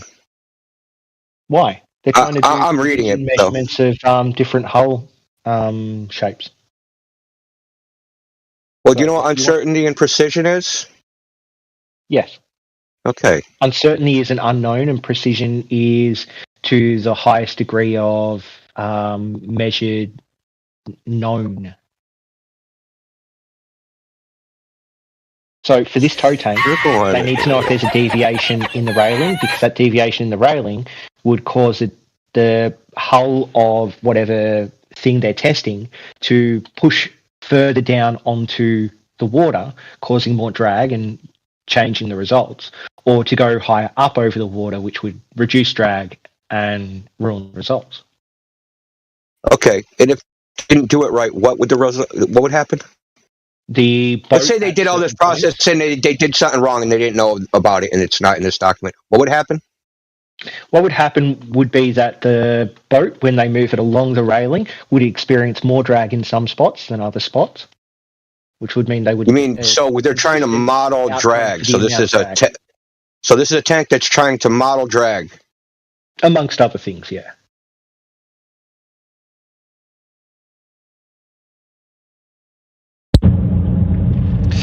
I'm trying to figure out what the even purpose is. It just seems like just some nonsense. I can answer the question. You get a boat and you get a hull design of that boat. You're saying some hull designs will go faster than others. Brother, you're saying the same thing, so we're going to break it down to simplicity. All you're saying is that the rails must be parallel to the water surface. So this entire procedure is to make the rail parallel to the water. Yep. Yeah. That's only the center of Earth curvature is in calculations. Thank you. That's my case. Again, because you were too upset and you cut out. Well, or they measured the curvature of the water level that they assumed. All right, I'll say it talking again while he was talking. So let me translate in normal speak. Oh, I wasn't normal speak talking, but I'm talking while you were talking because it's kind of sad to start off like that. So, Arden, do you want to just say what you said again? Because I couldn't hear you because you got too upset. Yes. See, once again, talking about how we're talking. You're being exposed. You're a chump, dude. You're just a chump. If you're going to talk about us, I'm going to talk about you. You're a chump. Anyway, I'll validate my position, which is this. I'm driving a truck, which has axles, which make noise. And I have auditory feedback in my ears to my voice, where I increase the amplitude of my voice based on how much roid noise. Right? It's not that I'm upset. So again, you failed. But anyway, I'll say it very calmly. Yeah, perfect. Yeah, so here we go, friend. The entire methodology of the rails, the only thing that must be accomplished for the principle in question is the rails must be parallel to the water. It's all that has to be done. I agree. And all you need is a methodology that makes the rails parallel to the water, and all that is a distance from the top of the rail to the water's surface, and that's all they have to do. All that other methodology and including calculations for Earth curvature is superfluous. Sure, if you look at the document, they didn't actually measure it off the water surface. If you were to look at Figure 4, you can see that that tank isn't full. They're not measuring off it. And Figure 7 shows that they're using the microscope and the string line and the rail to check the deviation. Yeah, so I'm not sure about this particular setup, but the other setup, which we already critiqued the last time a guy came in here with tow tanks, is they have a water channel next to the rail, and they use that water channel as the leveling channel. It's not the water in the channel. Well, I'd love to hear about that. So which tow tank was that? They're assuming the equipotential would be equivalent in both instances. So what they're doing is, really, truly, they're just making the rail parallel with the water. That's it. Yes. You said so yourself. That's the ultimate goal, is that the rail is intended to keep the same drag line on the boat, continuous over its entire journey on the rail. Now, in order for that to be true, it must be what? Parallel with the water's surface. Which that's all they're attempting to do. No, which is assumed to be curved in your worldview. No. Well, yeah, they assumed it to be curved. We gave them the prediction that if they set the rail at a certain curve, it would match the water, which came true. And predictive evidence is the only good evidence. How do that? Listen, how are they making the curve on the rail, friend? They get the string line and they... Listen, the only way to curve the entire rail... Based on their model. What's the length of the line? Adjust the rail, though. They adjusted the line. Wait, no, they adjusted the rail. They didn't adjust the line. You were wrong about that. Remember, you so what I read was wrong. They adjusted. So what I read was wrong. That wasn't me freestyling. I was reading. What you read didn't say they adjusted the line. If you look at Figure 7, you can see that on the rail where they have two pins and they have a microscope pointing at the string. Okay. So that means at any given point, they can look at their model and they can see how far should the pins be from the string at this point. So they didn't measure it in between the 2 points, right? Just like the laser test? Say again? So they didn't measure between the 2 pins, right? Just like the laser test? They did, yeah. They measured between two things. Right, but I still haven't gotten the answer to two questions. In between the 2 points, because if you have a curve, then you need that the hump in the middle of the curve. So you're supposed to have That's what the strings for. The strings to measure the hump. Yeah, the string is a reference. It's completely horizontal reference, right? So from 2 points, it will be. Yeah, he also claimed. 2 points. Yeah, before you continue. We got a caveat before you continue that the allegation is that they... Go ahead. Excuse me, Indio. I'm trying to listen to Arden right now. Yeah, well, no. So they presupposed... I yielded the floor, brother. Just wait, Indio. Arden. Yeah, great. Stop moderating our fucking chat, douche. Okay?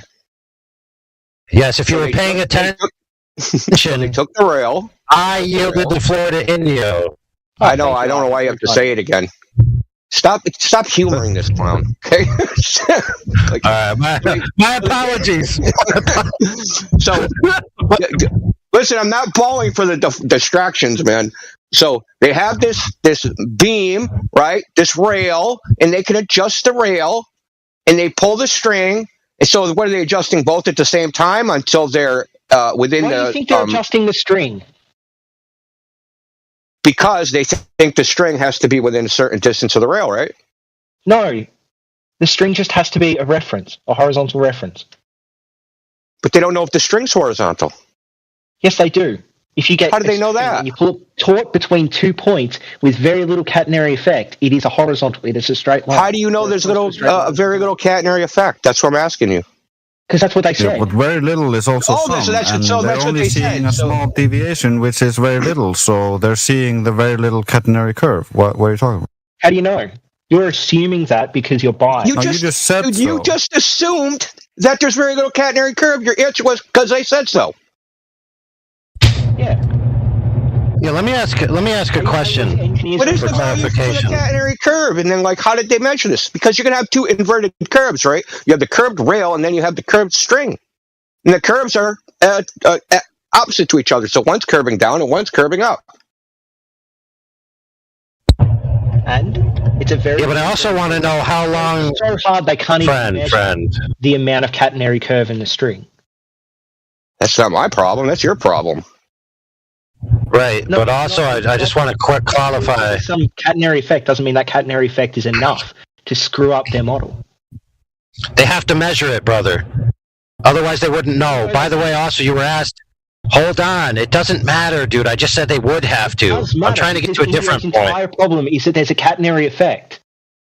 Isn't that your entire problem at the moment? Listen, the catenary effect is a constant in physics, bro. It can't be negated. Yeah, but there are all sorts of problems that anything that you physically do, like there's some form of like tiny 0.000000001 problem in every single thing you do.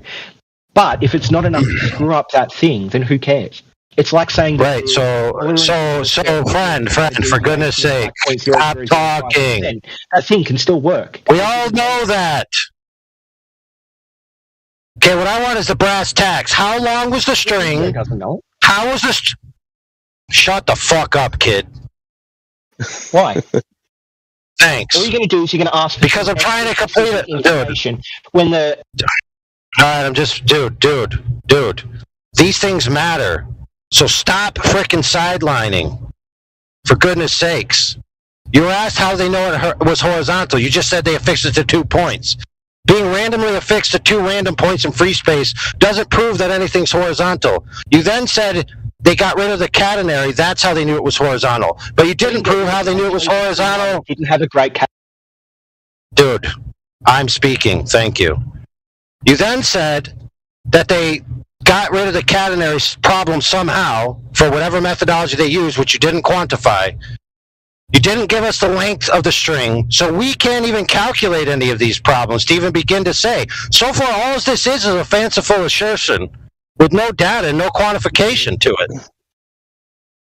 Yeah, the engineers made it. It worked. They referenced they referenced the methodology they used. You just don't have the actual numbers in front of you, so therefore it's wrong. That makes no sense. Dude, you haven't presented them. And your appeal, again, is just to the pragmatic that worked. Dude, listen, the methodology they used got, let's just say for lack of a better term, it got the rail parallel with the water. Great. Right. What does that prove? Nothing. It just proves that the rail is pretty parallel to the water. That's it. Pretty parallel? Yes, because of the sentences that you just talked through, everybody, about error bars and all this other nonsense. You know it's not perfectly parallel. Good grief, dude. So, Heretic, you said it's a pragmatic appeal again, but it isn't actually a pragmatic appeal. It is. You said it works. No, a pragmatic appeal would be for something unknown and unmeasurable. What? Where's the measurement? It's for something unknown and unmeasurable, something abstract, like astrology work. It is unknown. You already told us there was a gap in your knowledge, dude. You already told us the measurements that we needed were a gap in your knowledge, so they are unknown. And you don't have the measurements. Yeah, okay. How do you know? We don't know what they know. You also admitted it was a gap in their knowledge because they didn't add it in there and have it nowhere presented. So. Yeah, so let's link their engineering specs for this whole thing. Do you not understand that? Right, but the other one that we did, bro. Find a flaw that you can exploit in this when you guys don't have a single measurement of straight. Like, I gave a glaring flaw in your laser test. A glaring you didn't. Actually, you just showed your ignorance. You actually just showed your ignorance. Did I, Indio? Do you want to talk about that? Do you want to? If I get 2 points across a bay and I just measure what point A and point B's temperature are, does that tell me the refractive index across the bay? 1, 2, 3. No, it does not tell you the refractive index across the bay. It could, because possibility. Could you explain how it could? You could apply modeling and you could assume it. They didn't apply modeling, though. Yeah, why would you? So You need they to didn't first calculate a establish that value? there is refraction. You need to establish that those models are correct. But you can't establish if there's refraction unless you measure a difference across the bay, can you? They Yeah, that did. would be They had something two. They did have 2 meteorological stations at each end. Yes, You of know course that, there'd be right? something different, Drace, you fucking idiot. So you No, do know you're that the idiot 2 here, meteorological stations, right? Yes. You know. And they said meteorological station 1 and meteorological station 2 show X, but all that distance in between, they didn't measure any points on that and then map out the refractive index. Refraction doesn't happen between point A and point B. It happens the entire way in between. As any sort of change. No, any that's not how deviation in the refraction atmosphere works. happens between That's not how point A and refraction B. works. Of course it does. No. Light goes Show from that. one dense medium to another dense medium. All that has to be is a change in temperature, pressure, or like humidity of that air. No, Any it's change not. at It's all, any it's deviation called at all will optical cause the beam of density. light to It's move. not just the density Yeah, of the we medium. covered this with him before. Yeah, we've been over this Yeah. optical density. He What was about it? furiously Googling or something. Yes, you guys say it's optical density. Optical density can be changed by factors like temperature, the density. Yeah, it can, but you also require Can't it? you also require the correct boundary conditions to those temperature gradients to be able to refract things, and you don't have those conditions all the there's no time. And boundary it also it depends on those angles and the optical gradients. So which you know what, direction the like, light goes. The ISO light can go up and down.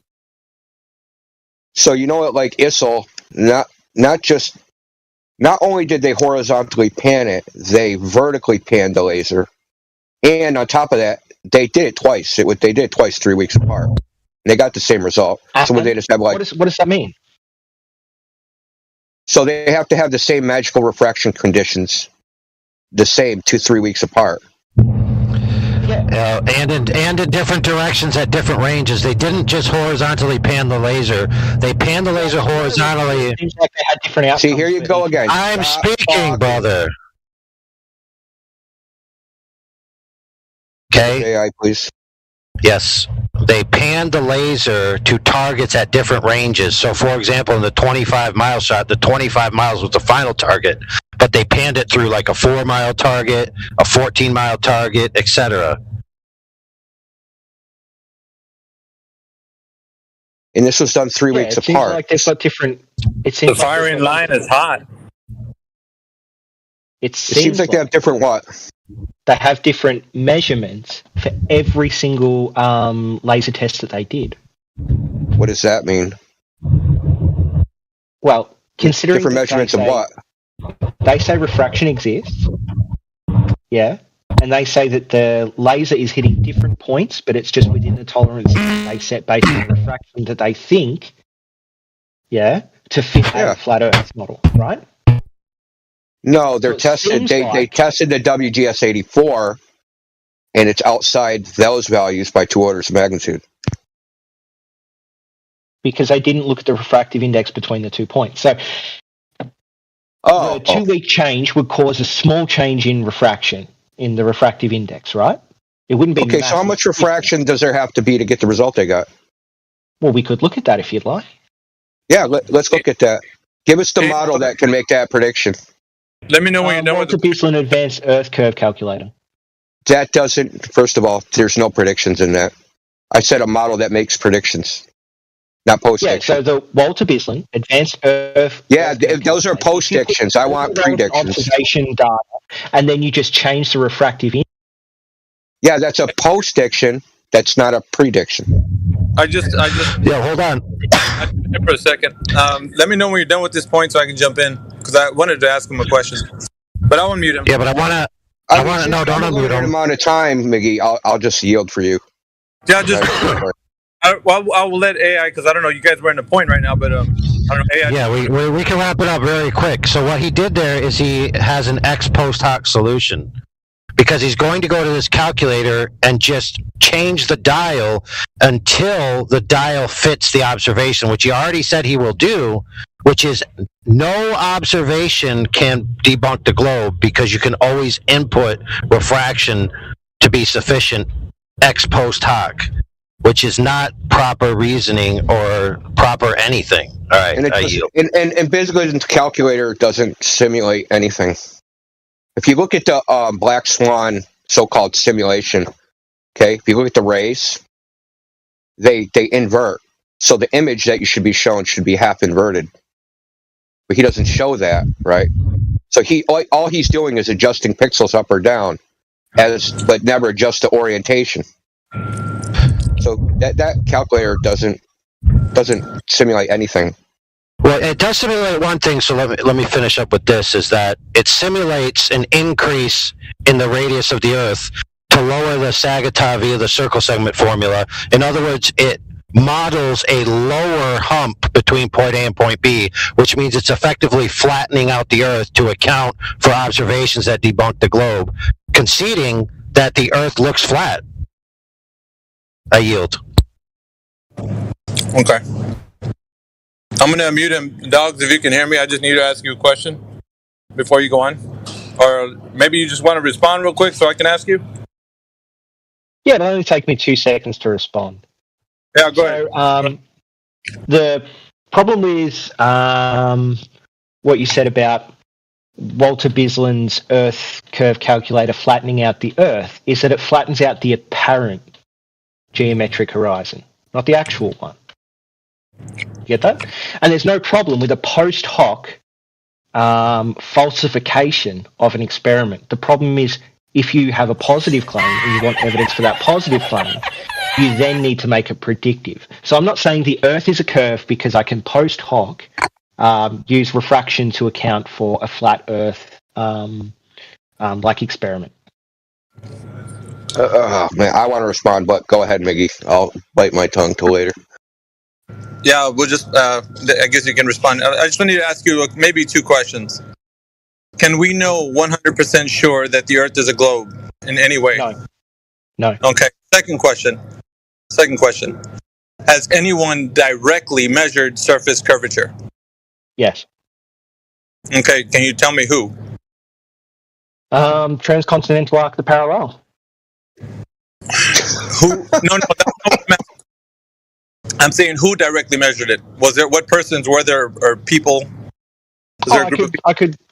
I could find the people that did it, but I know that, but I'm saying, do you know? That's called a genetic fallacy, so it doesn't really matter. No, I'm asking you a question though. Either you know or you don't, right? Not off the top of my head, no. Okay, so you don't know. Yes, it's a problem. It's definitely a problem because the whole topic and the debate surrounds the information of a baseline of knowledge that you do not have, which right now currently seems to be stemming from. How does the knowledge of who made the? Okay, so I'm trying to tell you, unless you want to interrupt me and then form your own conclusion. It's up to you. So the knowledge base of what you have right now. You lagged there, so I interrupted while you were lagging. Oh, all right. So, can you hear me now? Hello? Can you guys hear me? Yes. Okay. Yep. So basically, go ahead. Okay, so the knowledge base that you have right now is built on derivative topics that's surrounding like a giant puzzle piece that you're trying to put together. They're like all these little clues are going to equal to like curvature. That's what I've been listening to for the past, I don't know, hour and a half that you've been in here. That's what it sounds like to me. You have a lot of evidences that are going to equal to your answer. Is that correct? That is correct. What's wrong with that? Because it's not one single direct measurement of the thing in question. So let's put it this way. I'm just going to give you an analogy, right? Like the ones you've been using. So basically, if I have a basketball and I tell you it's a cube, you would be telling me that it's incorrect. And I would be saying, how? You said, because we can directly measure this thing, which it turns out it's going to be a sphere with a radius, diameter, and circumference. And you could show me how in math, also in principle, how this actually operates in reality.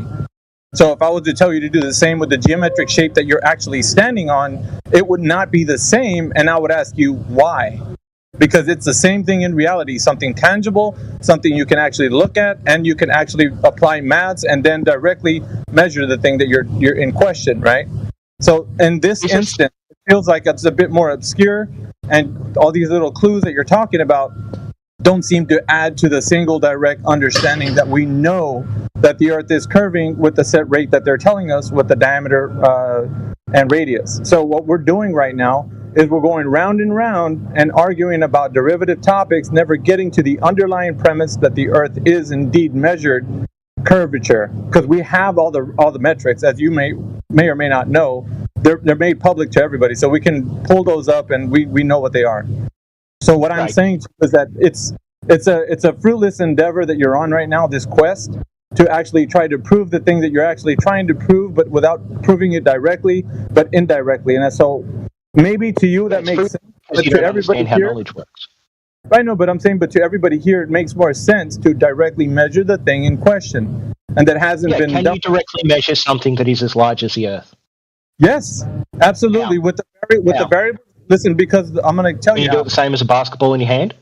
Yes, absolutely. No, you can't. You can't, because you're big, and you can have bigger things to use as measuring tools for that Earth, right? For that basketball, sorry. But for the Earth, you can only measure a small patch of the Earth at a time.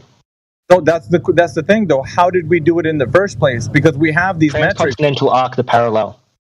Okay, so is that how we derive the metrics of the Earth? Yes or no? Well, no. What we did is we have tested it many different ways. Some haven't been exclusive to a globe Earth. Some could be experienced on a flat Earth, but we have then done some that are conclusively for a globe Earth. Did you hear what I just said, or did you start talking after you'd rambled for like 4 minutes? We have the metrics. You don't want to look at the metrics. Do you hear what I just said? Do you hear what I just said, buddy? No, because it's not the actual direct measurement of the Earth's curvature by which we have. Do you have a direct measurement of flat Earth? Yes or no? I don't need to directly measure something. Exactly. You're a fucking hypocrite. Okay, so now you're resulting to insults because you're losing. You don't know how to provide evidence for the direct measurement of the Earth's curvature, so you want to spiral. Transcontinental arc of the parallel. What's wrong with that? Is this your out? Because it's not directly measuring the surface curvature. That's why. It and is. I asked you, is it? You said no. You conceded. That's great. No, it is. Transcontinental arc the parallel directly measures the curvature of the Earth. No, it doesn't. It does. Does it do we derive the metrics of the Earth's size from that? Yes. Show me where. Great. I will link you the document. It's a document that you didn't read. Yeah, the one I did read that you didn't understand. You thought that, dude, you can listen. That they listed as direct measurements. You thought they'd already applied some form of transformation. They did. Read page 47 this time. They did. They didn't, Indio. Remember, you linked it to me and you read it, and it said that they had put the data in, and then they put the calculation. Sorry, it's called a horizontal reduction. So, right? like, listen, I asked him for direct measurement. He said no. Now he's saying yes. He's going back and contradicting himself. But what he's going to post, because we've all seen this document, right? This PDF. I think is it page 19? Is it on the 4th paragraph? He's going to be astounded to know that it's not. They didn't directly measure anything. They actually pulled it off the Clark spheroid model. That's what they're using. So they didn't measure the curvature of the Earth. He's denying that that's what they did. Right, but that's what it directly says on the PDF that he's probably going to post if he hasn't posted it already. He's denying it means that. This dude is infamous, though. In his own meaning. He's infamous for denying his own references. That's all he does here. So the thing that I asked him were 2 questions. Can we know if the Earth is measured to have curvature? He's for 100%. Like, can we know that? He said no. Second one was that has it ever been directly measured? And the answer was still no. It was because he's trying to use all these derivative topics to ruffle feathers and try to make it seem like he has a point when he does not. And he starts to get angry and starts to put out insults because he doesn't have an answer. But that's all I wanted to say, just to expose him that he doesn't have an answer, and he wants to dance around and derivative. That's all he knows. And that's all I have to say. I yield the floor. I did notice he had a lot of direct, pointed personal insults. Now, I did swear at him to say shut up because he was constantly over-talking and through-talking. Okay, can I talk about Mickey for a second? And how he started off with a genetic fallacy? We'll talk about him? Or do you want to talk about the arguments? No, his argument. His argument was a genetic fallacy. His argument was, I didn't know who did the measurement, so therefore the measurement is wrong. That's not a genetic fallacy. No, he was talking about you. He wasn't talking about the argument. I don't know who measured the transcontinental. No, he's pointing out that you have a belief. That's what he's pointing out. Yeah, you just have a belief. That's exactly how he started his argument. Is that how you started your argument? Because I wrote it down. Yeah, that's number okay. one, If you is think about 100% his sure first the Earth is a question, globe. I said no because we can't be sure of anything. It's basic epistemology. If you knew anything about knowledge, you'd know that. Oh my Number goodness, two, dude. You said that because I don't know who did it, I'm lacking some knowledge that makes that an actual like a good argument. When that's no, that was your interpretation, but he never said any of those words. He specifically said I was lacking some fundamental. Yeah, that's right, but he didn't sources that would make my sources incorrect. No, you're adding that yourself. The incorrect part, you're adding that. He never said that part. Okay, so for everything I've argued so far, what have I done that have made my arguments incorrect? Okay. He wasn't arguing against your arguments. He was illustrating the fact that you have a belief. He was using a genetic fallacy, yeah. No, dude, what don't you understand? He was just illustrating the fact that your claims about whatever measurements exist out there, the results of which that you don't actually know are just a belief. Oh my god, dude. Anyway, it's about you, dude. This isn't about the measurements. It's about you. Are you like some weird narcissist? Page 19 of the Arc of the Parallel. Isn't that great? Dude, listen, before you read that, you need to specifically rebut the claim that they pulled that stuff off of that model. Well, how about this? I can get right to the heart of this. Why do they use a reference ellipse? Why do they use a reference ellipsoid in the first place? Why is this even used? They're just measuring curvature. We have previous information that tells us the Earth is a sphere. So based on that previous information, people now assume it because it makes sense to do so.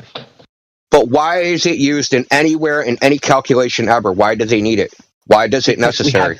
We have previous evidence that the Earth is a globe. Okay, that's awesome. But why do they need it? You're not answering the question. Why do they need it in the equations? Why does it exist? For the why not just use the raw measurements, right, and then just come up with it like that? Why use the measurements and reduce them to an ellipsoid? Why are they doing that? They have the raw measurements and they have the ellipsoid measurements. Okay, so why are they reducing their raw measurements to the ellipsoid surface, the sea level? Why are they doing that? Because they want to fit the measurements that they've made onto one larger, grander set of maps or measurements. Okay, that are based upon old measurements. Were they reduced to another ellipsoid? No idea what you're talking about. So you just said the ellipsoid is based upon measurement. Look at it this way, buddy. Don't overtalk me because you know you're fucked now. You're fucked and you know it, dude. Yep, that's right. You're fucked and you know it. You're fucked and you know it, dude. Sorry.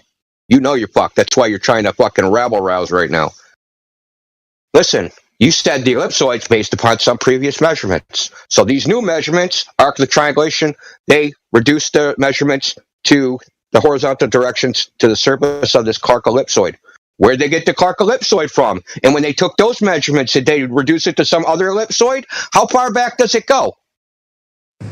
Assumption upon assumption upon assumption. To the first measurement of the radius of the Earth, you fucking moron. When was that? Do you When was understand that? how stupid you are? When was that? I don't know. Maybe I don't. Oh, you don't know. That's probably prior to Eratosthenes, but Eratosthenes did the first one, and then we worked out sorry, I missed that. I missed was actually that. correct using different Is styles he gonna of talk about measurement. Al-Biruni? We've done it Yeah, I dozens missed of that. different ways. How do you guys not understand? When was this measurement, dude? Hey, the radius of the Earth's never been measured and can't even be measured in your paradigm. His whole argument is based on he doesn't know. That's it. I've been saying I don't know this whole time, dogs. You blow your father with That's embarrassing, bro. Look, you know what the answer is. Look. Should we just It's embarrassing. It's embarrassing. You're embarrassing yourself, dogs. Yeah, you're so emotional, man. What you talking Go about? back AI's and emotion? Go back and learn some more. Let's have a good cry. Yeah, I got a shoulder you can cry on. Go on. Go back to McToon and go get some more information from him because you're not up to date, bro. This is weak sauce, bro. You guys haven't given a single argument for flat Earth. Bro. You don't know about I don't know. I don't know. Are you 100% sure? No, we can never be. Well, you don't know anything, bro. Dude, it's not. Anyone that knows about epistemology knows you can't be 100% sure about anything except. Well, then you don't know the Earth. Thank you for admitting that. Yeah, And it's not fallibilism. It's provisional knowledge. It's knowledge that isn't 100% complete, but it is still knowledge. You have two competing hypotheses, and one has over 50% probability of being correct based on predictive evidence, then you should go with the hypothesis that has a greater predictive evidence. This is epistemology 101. It's fallibilism. Dude, you just don't know. That's your lack of fundamental knowledge about knowledge is the problem. That's why you're all fucking flat earthers, because you're too dumb to understand. You don't know anything, dude. I love it. I love that you don't know. Please. What he basically said is that if tell me why fallibilism is incorrect. If something has a greater than 50% probability and you have no other alternatives, you should accept it as true until something new comes along. Then it becomes false. Hooray. Great. That's great. So give me something new that comes along that disproves the globe. You don't know. That's all. That's Nothing's all, come along that proves the globe. That's all, folks. I just gave you like 4 different things, didn't I? Yeah, 4 different things that don't prove. Yeah, 4 different things that you don't understand. From towers is one. Yeah. No, it isn't. No, it isn't, dude. Towers are not evidence of curvature. You're a clown, dude. Go try to. We need to find some way to disprove these things instead of just saying. You haven't proved it in the first instance, you weirdo. And I didn't add in this specific number. You haven't proved it in the first instance, dogs. So don't even be saying that you got all this evidence. You got shit, bro. You ain't proved nothing. Can you tell me what's wrong with the saying that? I don't know. I don't know. That's what you said, bro. We got to do that again. Jesus. If you read that document, there's not enough information in that document to make an evaluation. And but you that claim doesn't mean that it's wrong, does it? The experts, the people that built it, say the experts. Exactly. Exactly. You just said it all. Your actual true epistemology. The experts. Oh, by the way, all highfalutin. By the way, that's a genetic fallacy. The experts. It comes from the experts, therefore it's true. It's a genetic fallacy. A genetic fallacy would be because they are the people that did it, it must be correct. But the problem is that they did it correctly using the methodology that they chose. Are you keep saying I don't know, dogs? We're used to you saying that already in here, so just keep saying I don't know. That'll win an argument anytime. What's the correct methodology? How do you know the methodology is correct? Give us the methodology then. I don't have to. The toe tank works. Okay, so you don't know the methodology, but you know it's the correct methodology. How does that work? The same fallacy. This is crazy. The methodology is correct. Works, dude. The tank works. And because the experts worked on it, and it works.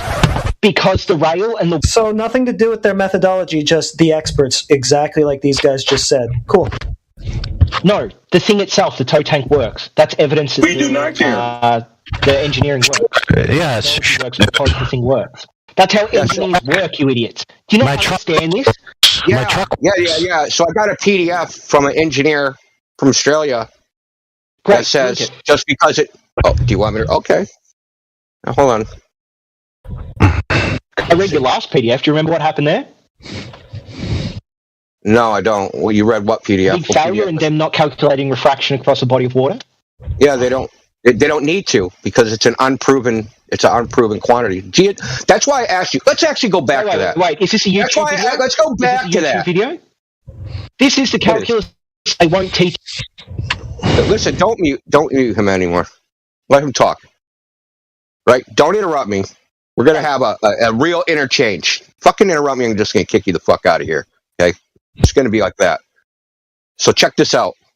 I asked you, what model for refraction should we use to make predictions? You are aware that there are probably a dozen to maybe 24 models of refraction going back 150 years. Which model should we use that makes predictions? Which one? Snell's law. Snell's law doesn't work. Why? Because it doesn't preserve the angles. It doesn't preserve the angles. That's the whole point of refraction. Refraction is the angles changing. Okay, so in a gradient index medium, you can't use Snell's law because the angles are not preserved. Okay, so hold on, I'm The describing. angles are not preserved. Can you explain what that means? Because the angles aren't meant to be preserved. The angle is meant to go from A medium to B medium. The angle is to change the inference angle. Yes, and then that's from right. B medium is meant to change again. Then from C to D, it's meant to change again. Then from D to E, it's meant to change again. So at what point? Sine theta is a conserved quantity in Snell's law. Say again. Right. I didn't hear that. Sine theta, the angle is a conserved quantity. Okay. So the angle of incidence and the angle of refraction have to sum to 180 degrees. Right? Because they have to be normal.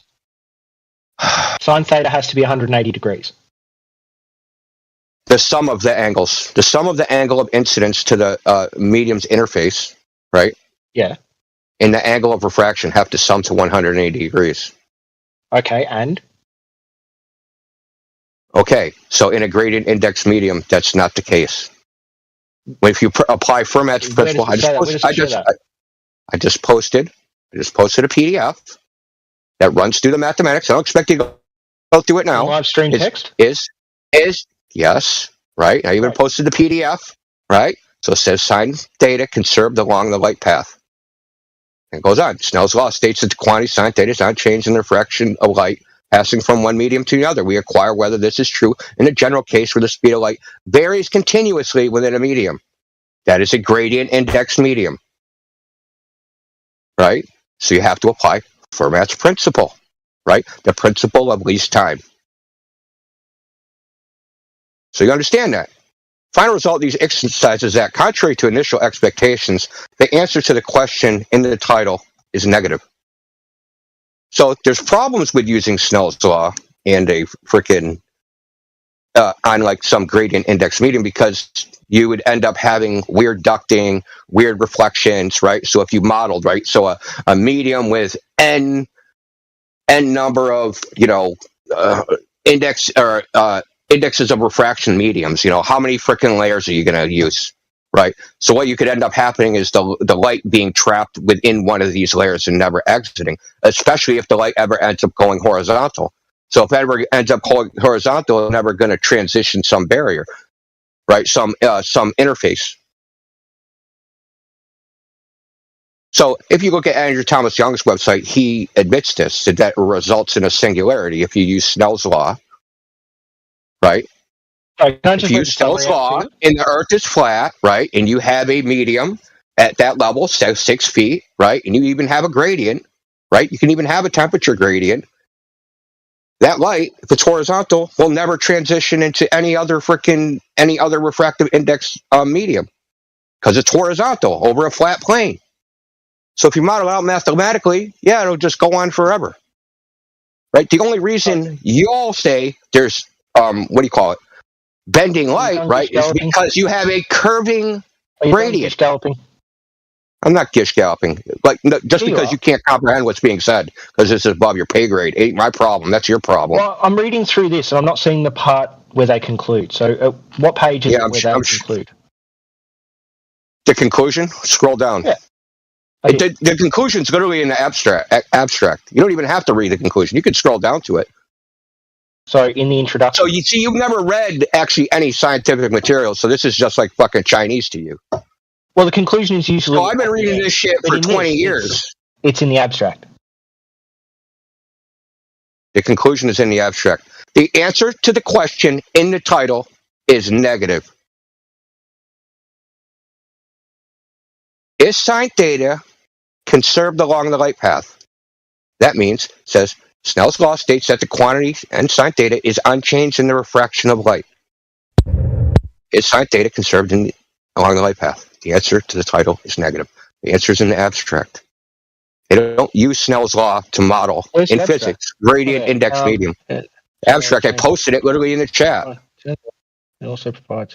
Look. The final results of the exercise is that, contrary to an initial expectation. Let me ask you this: does Walter Bisgund's simulator use Snell's law? Yeah. No, it doesn't. It uses Fermat's principle. Okay, if he uses Fermat's principle, who cares? Okay, so does Mick West. What's the difference? What's the applicable difference between the two? Is that there's no boundary in Fermat's principle. Yeah, there's no boundary. You integrate over the light path, basically. No. Yeah. If you use the calculus of variations of integrate over the light path. Whereas one is just simply algebraic or trigonometric, if you want. And? That they're not mathematically equivalent, dude. They are You understand that these the outcomes are still generally the same. No, Snell's law is a special case of Fermat's principle. They're still where you have a well-defined deity. No, they're not. Yes. Snell's law is a special case, right? Snell's law is a special case where you have two well-defined mediums with a well-defined boundary. Snell's law and Fermat's principle, would they be roughly equivalent? In one case, where you have a medium where you have two mediums with different refractive index that are homogeneous, isotropic, and have a well-defined boundary. That special case, that's what it models. Which is great for designing lenses. Right? You can use the thin lens equation, no problem. Easy peasy. Then you still get to the engineering. Fermat's principle, which states the light travels the path which takes the least time. By taking the derivative of the optical path length, the stationary point is found, giving the path taken by the light. And there are situations of light violating Fermat's principle by not taking the least time path, as in reflection or a spherical mirror. In a classic analogy, the area of lower refractive index is replaced by a beach, the area of higher refractive index by the sea. And the fastest way for a rescuer on the beach to get to the drowning person in the sea is to run along the path that follows Snell's law. Yeah, because you have a well-defined boundary. Sand in the water. You go one speed over the sand and another speed over the water. So you want to find the path which is the most efficient to reach the person. Well, the principle of least time. Which one takes you the least time? Should you run through the sand more? Should you freaking swim more? Which one should you do? Great, so they both use the principle of least time. Fermat's principle, or Snell's law, is a special case of Fermat's principle. Right? Okay, great. So why doesn't Snell's law work? I told you, because it's a gradient. So now you have the sand, right? So the sand is continuously varying. In the water, your speed through the water is also continuously varying. Actually, there is no sand in no water because there's no well-defined boundary. It's just all sand.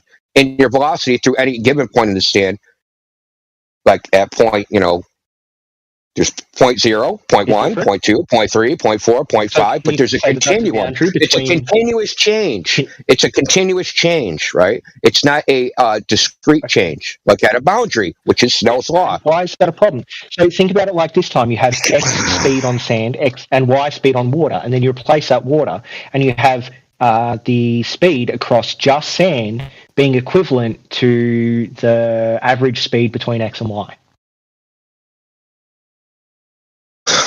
And all it is just I don't know how to explain this to you. If you don't understand basic mathematics, I just don't know how to explain it to you. Well, I just explained to you what Snell and Fermat's law, the difference in the principles. One says you go from X to Y, and the other one says there is a gradual change between X and Y. But if they both end up with very, very similar end results based on, the different optical... Do they end up with similar results? Of the mediums. Yeah. Yeah, where's your evidence for that, dude? Like, seriously. The paper you cited. They only found very, very small deviations using different calculations. In your paper that you cited. Well, every FLIRF paper disagrees with them. What did you say? Every FLIRF citation disagrees with Dude, them. okay, you just said that there's a difference. Previously you said they were the same. Okay? It doesn't disagree with me, it disagrees with you. That's a crazy projection. Now it's close enough. Before you were saying it was the same. I'm waiting for evidence that it isn't. Can you tell me why Snell's law wouldn't work across a lake? Because it's not a well-defined boundary. It's a single medium, so they have to You can take use all the different Fermat's mediums, principle. and it's not a single medium because optical densities changes depending on the temperature and the amount of air, the amount of water in the air, and the density of the air and the pressure in the air. So you can. So tell me, how, in reality, how would you model this out? How would you model this out? This gradient, right? This air gradient. How would you model this out? I don't know. I don't have enough knowledge in maths for that, but I understand the concept. Yeah, yeah. So you would have to use an infinite, like an infinite amount of to B density, or X density to Y density. How many layers Fermat's do you need? law is that there is a gradual change between A density and B density. That's all it is. How many layers until you approximate Fermat's law? I don't know. I don't care. But that doesn't matter. I know you don't care. And this is amazing. This is amazing. You're doing a reification. Yeah, fallacy. now you're going to talk about me again. How predictable. You're doing a reification fallacy. No one is reifying it. You know I'm asking you. You say refraction exists. I'm looking for the evidence that it exists. I'm looking for the model that makes predictions so that we can. Is it something that exists in reality? Refraction as a general phenomenon exists. Refraction bending light around the curve of the Earth. Does that exist? That's what we want to determine. Does that exist? What is the evidence for it? Indio, what is the boundary in Snell's law? Does that reference something actual? Like an actual boundary? Or does it reference a mathematical? Yes, it's an actual fucking boundary. Yes. No, it's where one medium becomes another medium. The atoms on one side is... I've ever heard. It doesn't. Oh, so water... No, Elijah, please don't. Please don't. Please, I'm asking you, please.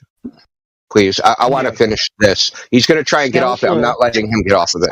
Snell's law calculates the optical density of A and the optical density of B, and then it arbitrarily pops in a boundary between them.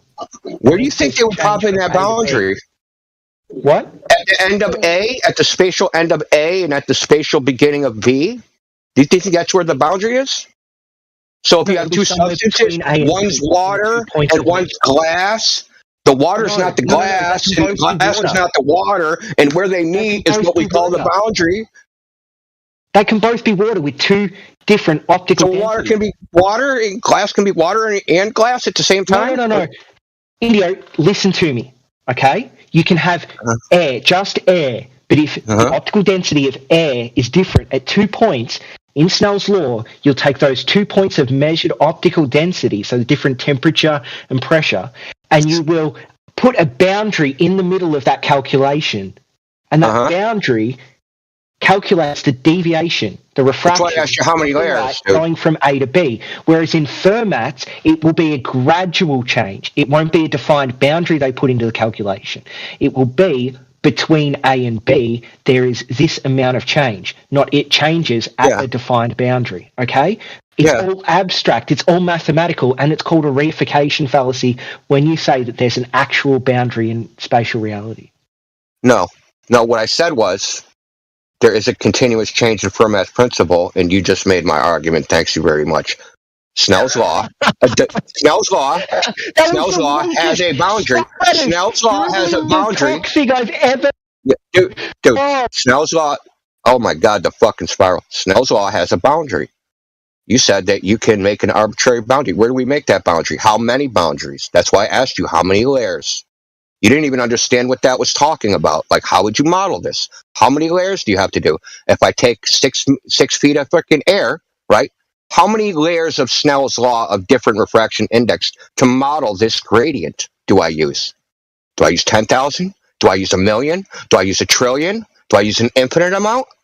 Right? When we use an infinite amount, well, oh my God, that's fucking calculus. And we use a continuum.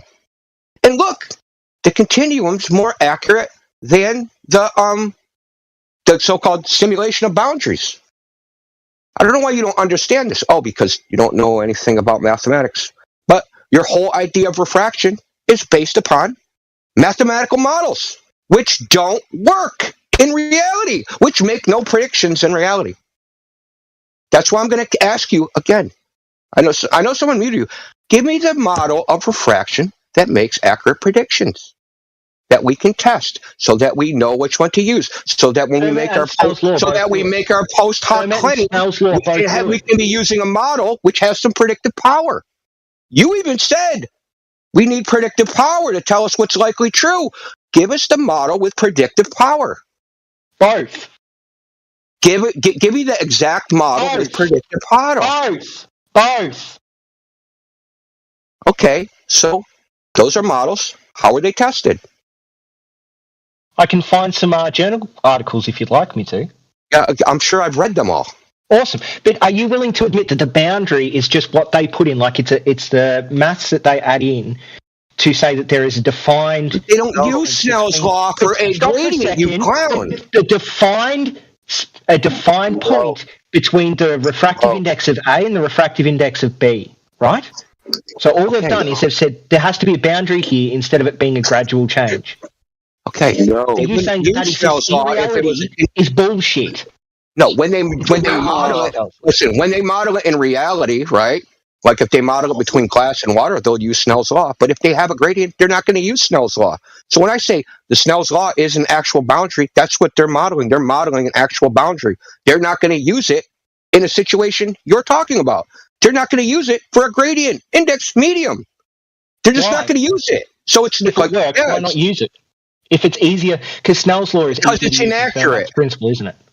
Because it's inaccurate. To what percentage? To what percentage? It probably depends on the application. Oh, okay. So we can use Snell's law if we want, say, a couple of percentage points of accuracy, and then Fermat's if we want, say, a couple more points of accuracy.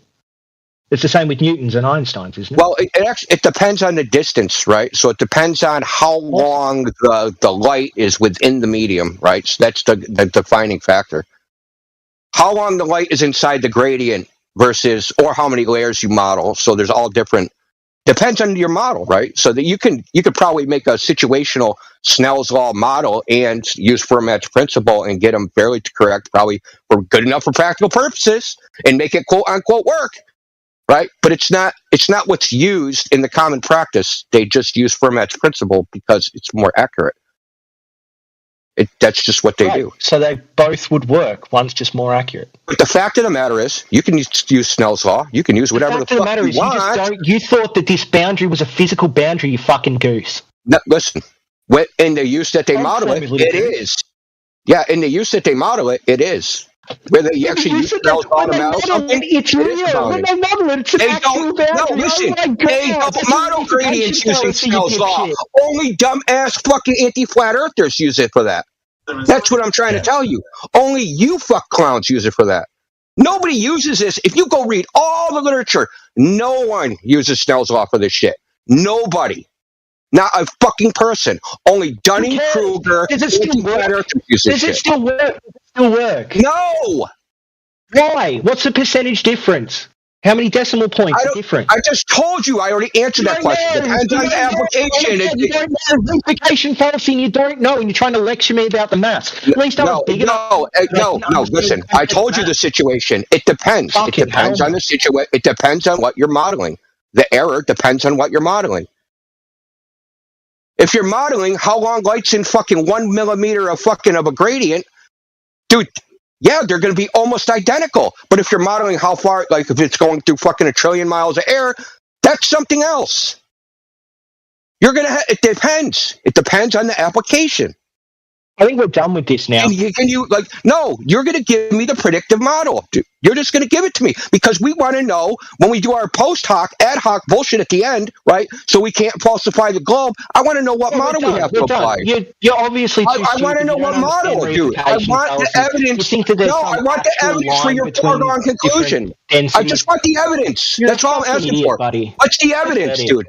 What's the evidence? What's the evidence any of these models work? What's the evidence that that light is bending around the curve? What model predicts that? And then that model has been validated by observation. Great. I'm looking up really simple. Theoretical and experimental study of refractive indices of water, acids, and nitrile and salt systems. Yeah, so I'm talking about terrestrial refraction. They calculated the refraction.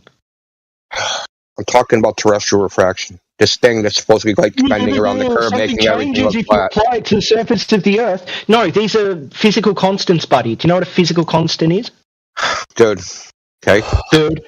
That's a cool story. physical Cool story, constants, bro. yada, yada, yada. Cool story, bro. I'm asking for the model that makes predictions that we can apply in real I life. propose a simple theoretical formula for describing the refractive indices in binary liquid mixtures containing salt ions. Our theory is based on Okay, the Clausius-Massotti equation. It gives the refraction index of the mixture in terms of the refractive indices of the pure liquid and the polarizability of the ionic species by properly accounting for the volume change upon mixing. The theoretical predictions are tested by extensive experimental measurements of the refractive indices of water, acetonitrile salt systems for several liquid compositions, different salt species, and a range of salt concentrations. Excellent agreement is obtained in all cases, especially in low salt concentrations with no. Are you almost done, like doing nothing? Expression of the refractive index for low salt concentration is also given, which can be a theoretical basis for determination of salt concentration using refractive index measurements. So it seems like they've come up with a very, very simple equation for refraction based on this one specific liquid, and it's been correct. They tested it, and it was correct. Yeah, awesome. Okay. Yeah. So now we're going to apply that to the air. What model is used for the air? Just a second. It doesn't matter. There's not a big deviation. It doesn't matter. What I love is they're using a tank and a solution and allowing it to set so it becomes homogeneous and isotropic. Are they? Yeah. Are they? Because what I just read out. Because when you stir the solution, I've seen many demonstrations of this. Okay. When you stir the solution, you see no deviation. Look, I'm just looking for the justification for claiming that there's terrestrial refraction fucking up all our measurements with a laser. I want the justification for that. And you can't seem to come up with one. Other than because I said so. Experimental determination of the refractive index of Snell's law. This experiment uses a narrow beam of light passing from air into glass and then into air. The experiment is practically easier using a hemi-cylindrical prism of glass with a beam entering the curve. These are inapplicable to what we're talking about. Why? You're just Googling random shit on refraction, dude. Terrestrial refraction. Google that, brother. There's literally you think I don't know you didn't look for this? An experiment showing refraction works, but you don't like it because you don't seem to understand that Snell's law, being a model, means that there has to exist things in real life. You can claim it works in different applications that have nothing to do with. We want to see it works in this application. In what application? Through air? The application of a laser or a ray of light through air, dude. Great. Refraction over water experiment. Have you never typed these things in? Look, dude. No, you haven't, have you? What are you talking about? It's much easier to just sit here and go around in circles about things that you don't understand. Other than just yeah. Talking about me again. The old standby. Hey, so anyway. No. We're gonna finish this point. I don't care how long it fucking takes, dude. I don't. So we're gonna finish this. I want the predictive model for refraction so we know that there's a justification for saying that it exists. We need a justification. We can't just say, hey, willy-nilly, we're just going to throw in this phenomenon that we say exists. We need a justification for saying it exists, right? And one justification would be a model that's been tested and makes predictions. But that model doesn't exist, and you know it doesn't exist. That's why you're bringing up all this ancillary bullshit. And you know what? By bringing up ancillary bullshit and predicting atmospheric refraction with weather modeling and machine learning. Yeah. Okay. I've read that. Would you like to read this? I've already read it. Have you? Yes, I have. I read it about 2 years ago. Oh, okay. What do they do in it? I think they're looking at the side of a mountain, if I remember right. It's in Arizona. It's like in the desert.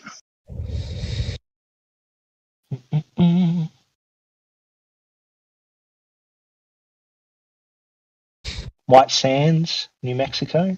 Yeah, I got a pretty good memory. Seeing I only freaking skimmed it freaking goddamn 2 years ago, 3 years ago maybe. Yeah, but even if listen, so check this out. I'm pretty sure the AI successfully made predictions, but AIs are black boxes, so we don't know how they actually make predictions. So you've read something that confirms that. No, it doesn't confirm anything. They just.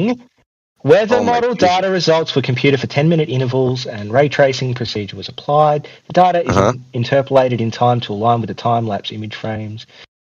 Shows results of the experiment as a function of time of day, blah, blah, blah, blah, blah. Where is it? Measurements are only available for daytime. General downward drift through daytime hours is an effect we commonly observe in clear weather, and this corresponds to a reduction in the average refractive index gradient of the atmosphere along our line of sight. Yeah, claiming something and showing the actual mathematics to support it are two different things. Well, they've got the mathematics in this. Not for that specifically. That specific claim you just made, they do not have. I'm looking at it right now. So what model do they use? They have a machine learning model. Well, you said it just matches the gradient of listen, you just said it matches the gradient of the refractive index. What is it matching? What is the machine learning matching? What model is that? So the machine learning takes the image and then the ray tracing, whatever it is, and adds that into the known distances, and then takes all of the weather data and then calculates a refractive index based off that. Okay, so what model is it comparing it against? I mean, I can just link the paper. It's got all the maths for it here. What model does it compare it against? So what you have is you have a model, and the machine learning looks at the images, right? And then the machine learning goes, if this model existed, how would this image match that model? And now I'm going to make predictions. When I take an image, how does this image fit this model? It doesn't matter. It works. What's the model, dude? Refraction exists, and it's between Fermat's, Snell's, and this model. They would have similar outcomes, right? No. And the deviation doesn't matter because the deviation can be changed by any of the variables changing. So the refractive index should actually just be like a range, okay?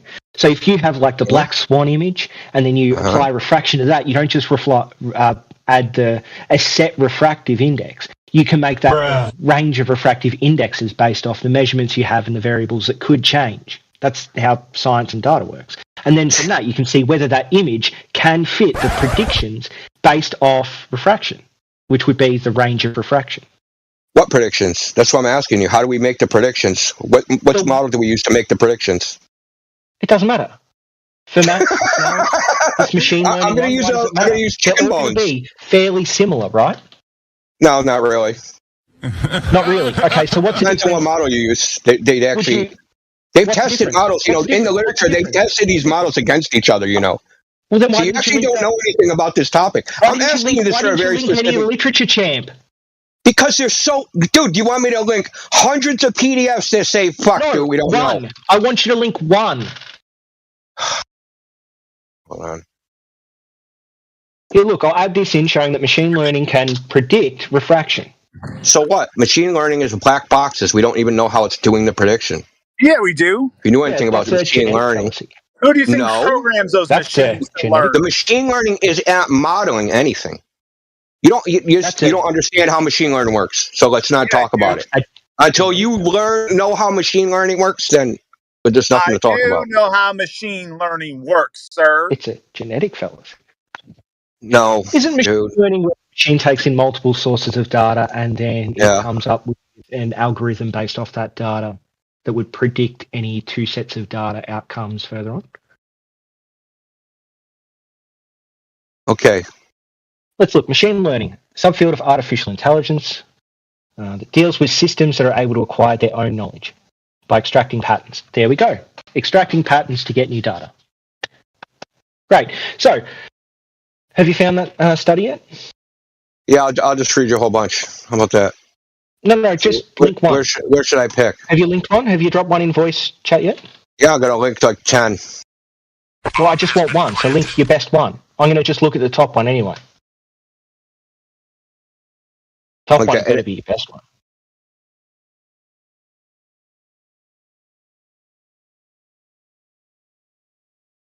So what? Just so I get the right thing, and I give you the right thing. What exactly do you want? Show the difference that an observation using Snell's law refractive index versus Fermat's law refractive index. I already did that. Deviation. I'm not doing it again. They don't use Snell's law, and they don't use Snell's law in any type of surveying, anything to do with if they use Fermat's law, terrestrial refraction. They don't use it. Why'd you ask which one's best? No, oh my already know God, that the dude! experts use Fermat's law, so why would you ask? This is what you don't understand. There's models for terrestrial refraction. They involve temperature, humidity, CO2, yada yada yada. I've explained all this to you, you fucking idiot. Listen, no, dude. Yes, There's I did. multiple Remember models. 10 minutes ago, I went through all the things that can impact refraction. That's right. That's awesome. Yeah. That's awesome. Explain it to you already. So every single image you guys have of a flat Earth can be explained using refraction. We know to exist. Okay, experiment. Is that true? Yes or no? Yeah, cool. No, it's not true. Great. Give me one image that shows that the Earth is flat that can't be explained using refraction. Using assumption, you mean? No, listen. Refraction. I just went through machine learning. You just have assumption. You have no evidence that there is refraction happening on those days. Hold machine learning was able to calculate a refractive index. They're not calculating anything. Yes, it did.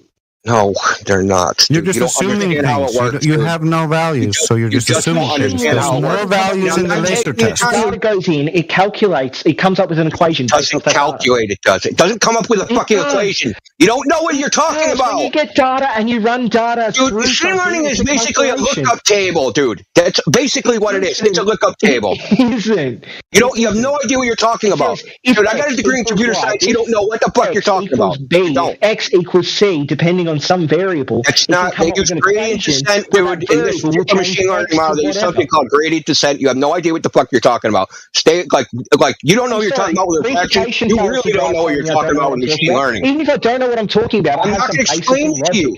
I can understand. Look, I want to go back to these variables. Someone who's been doing this for years. I want to go back to these variables, right? So these variables that you say exist, it's cause refraction, right? You think they exist because there's models that exist that use these variables to make predictions about refraction.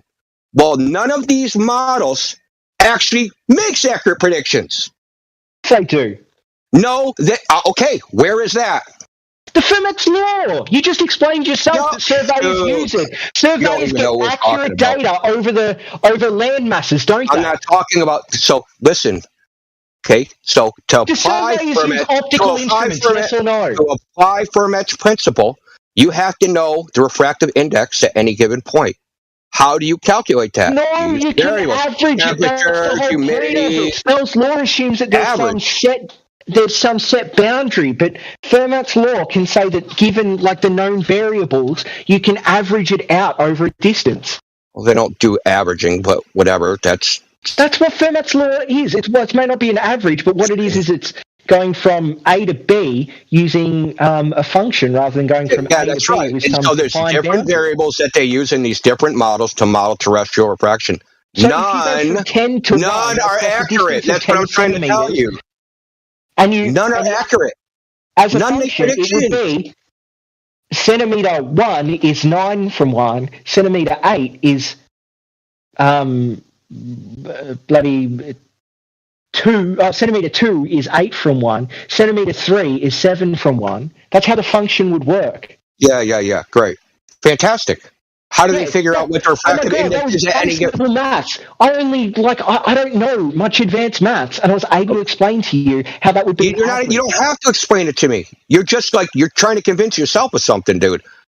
You're not understanding what I'm saying, or you're deliberately being obtuse. There's a model. There's a model that uses these variables. So you're still going to talk over me again. There's a model that uses these variables, and none of those models make accurate predictions. These variables that you say exist, which cause refraction, to validate whether these models cause refraction, you need a model that makes predictions which are tested and known to be accurate.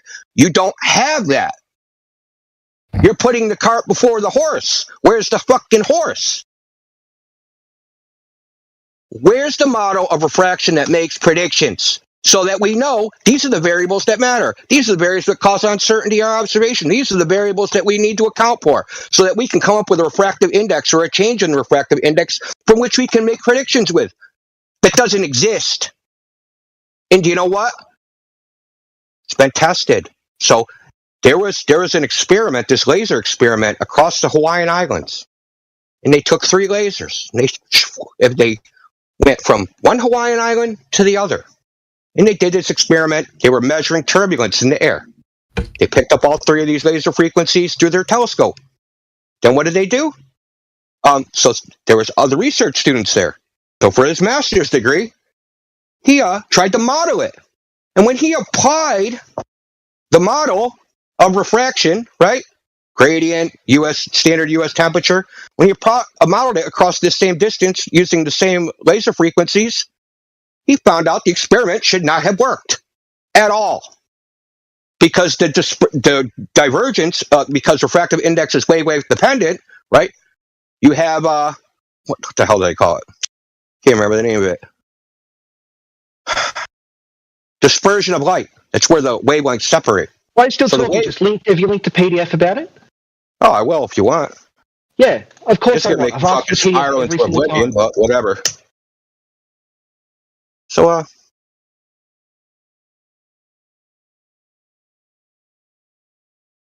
so what happens is the spread of the wavelengths of the laser are greater than the width of the telescope.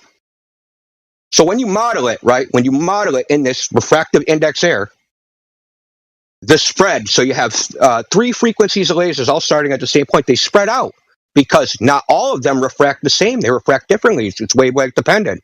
So they're spread out by some spatial distance. That spatial distance is greater than the width of the telescope. But somehow they picked up all three beams in the telescope at the same time. The only way that can happen is if there's no refraction. How do I find this? How do I find this? Hold on, I'm gonna post it. How do I you want the underlying experiment? Yeah, hold on. So I'll find the underlying experiment. So this was there's experiments based upon, it's done by the Air Force. So the person that wrote this master's thesis, he tried to model what the results were. And when he modeled the standard, terrestrial refraction, using the same shit Bisgan uses, using the same shit Mick West uses, found out that, like it says, I'll read it to you. For the 150 kilometer path simulated, the rays are misaligned by about 4 meters. Okay.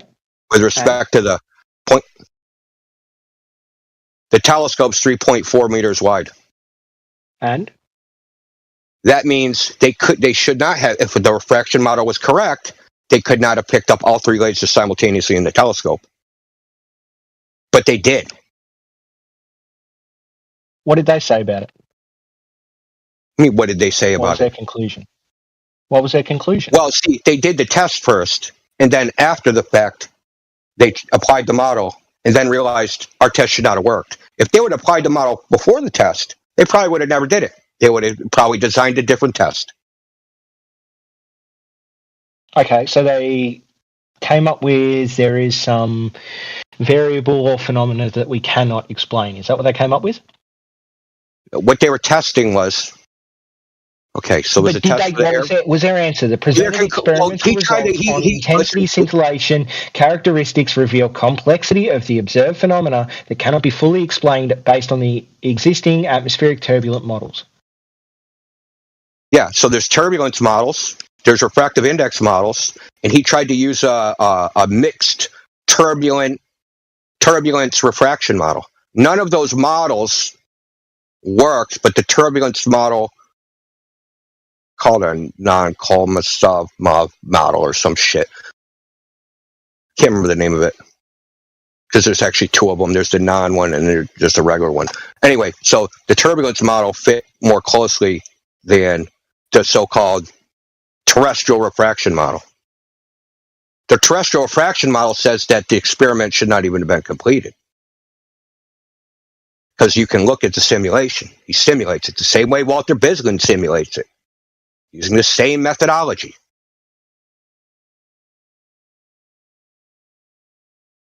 So the fact that, and I have more stuff, right? So I have more. They've done terrestrial laser measurements using 2-frequency LiDAR. I can post that. And what they measured was the deviation. What's that going to prove? What's that going to show? What's that going to show? It shows that when they so-called measured the refractive index, right? They measured the angle of arrival of a beam of light of 2 different frequencies of light. And then they measure the angles, like how much deflection they are measuring, right? Yes, but the argument. And they're measuring 5 m. They're measuring a max 4 mgon deflection, which is equivalent to 0.009 degrees. So if you extrapolate out to 29 miles, 25 miles, that's 8 feet. And that's an 8 feet deflection at the max. And the laser, like ISO laser test, would have to be a 420 foot deflection. A 440 foot deflection. And you don't understand that the observation at Lake ISO is 2 orders of magnitude off the prediction, right? Even if you say you use 76R, it's 2 orders of magnitude off that prediction. And what was their conclusion? What, dude? For FD core? Yeah, that does not fit the WGS84 model. Oh, you're talking about FE core again. They didn't add in any refraction, you fucking idiot. And I'm trying to justify adding it in. So don't you get it? We're trying to justify adding it in. We're not just saying, yeah, it exists. The surveys use refraction. Let's say we use 76R. Surveys use refraction. Surveys use refraction. How much refraction? Do they accurately measure the surface of the Earth in distances? For practical purposes, yes. Great. Do they use optical measurements? Yes. Great. So why didn't FE Core do the fucking same? We can do the same. We can use 76R. Then do it. We can use. So if you look, so I'll give you an example. We in the United States, different states build roads.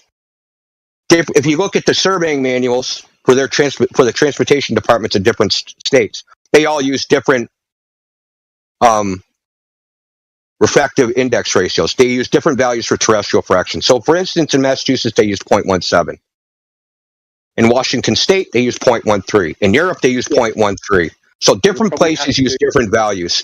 Listen, the point is, the value, the largest value anyone uses is 76R, which is 0.166, right? So, you take this 0.16 that they use in surveying, right? It only takes 5 meters off. You have to, and the value is 137 meters off. The measured value is 137 meters off, dude. So, okay, we'll give you refraction. We'll give you terrestrial refraction model. We'll go 76R. Yeah, now you have to make up another 132 meters. I didn't say this FE. Now we can go, okay, there's even double extra special refraction. We'll multiply it times 10. Drop in the FE laser measurement link again. I'll look at it again using the highest and lowest refractive indexes. What does that even mean? First of all, you just quoted surveying. They use a 76R value. Stupid rambling way. If we were to add in the standard refractive indexes into the FE core measurement, it still would. Yeah, the ones you just appealed to. Surveying. Those are the ones you just appealed to. You said surveying, they use refraction. That's what they use. They use 76R. Big fella, if you add those into the FE core data, it still won't explain the data. Is that what you're trying to say? I'm saying, if you add that value listen, I'm explaining it to you. If you add that value into the data, it only moves the laser down 5 meters. Okay, great. You have to move it down 137 meters. The FE core thing again. I'm gonna download it. I'm gonna go away. I'm gonna do the maths. I'm gonna come back. Okay. Yeah. Okay. Fine with me.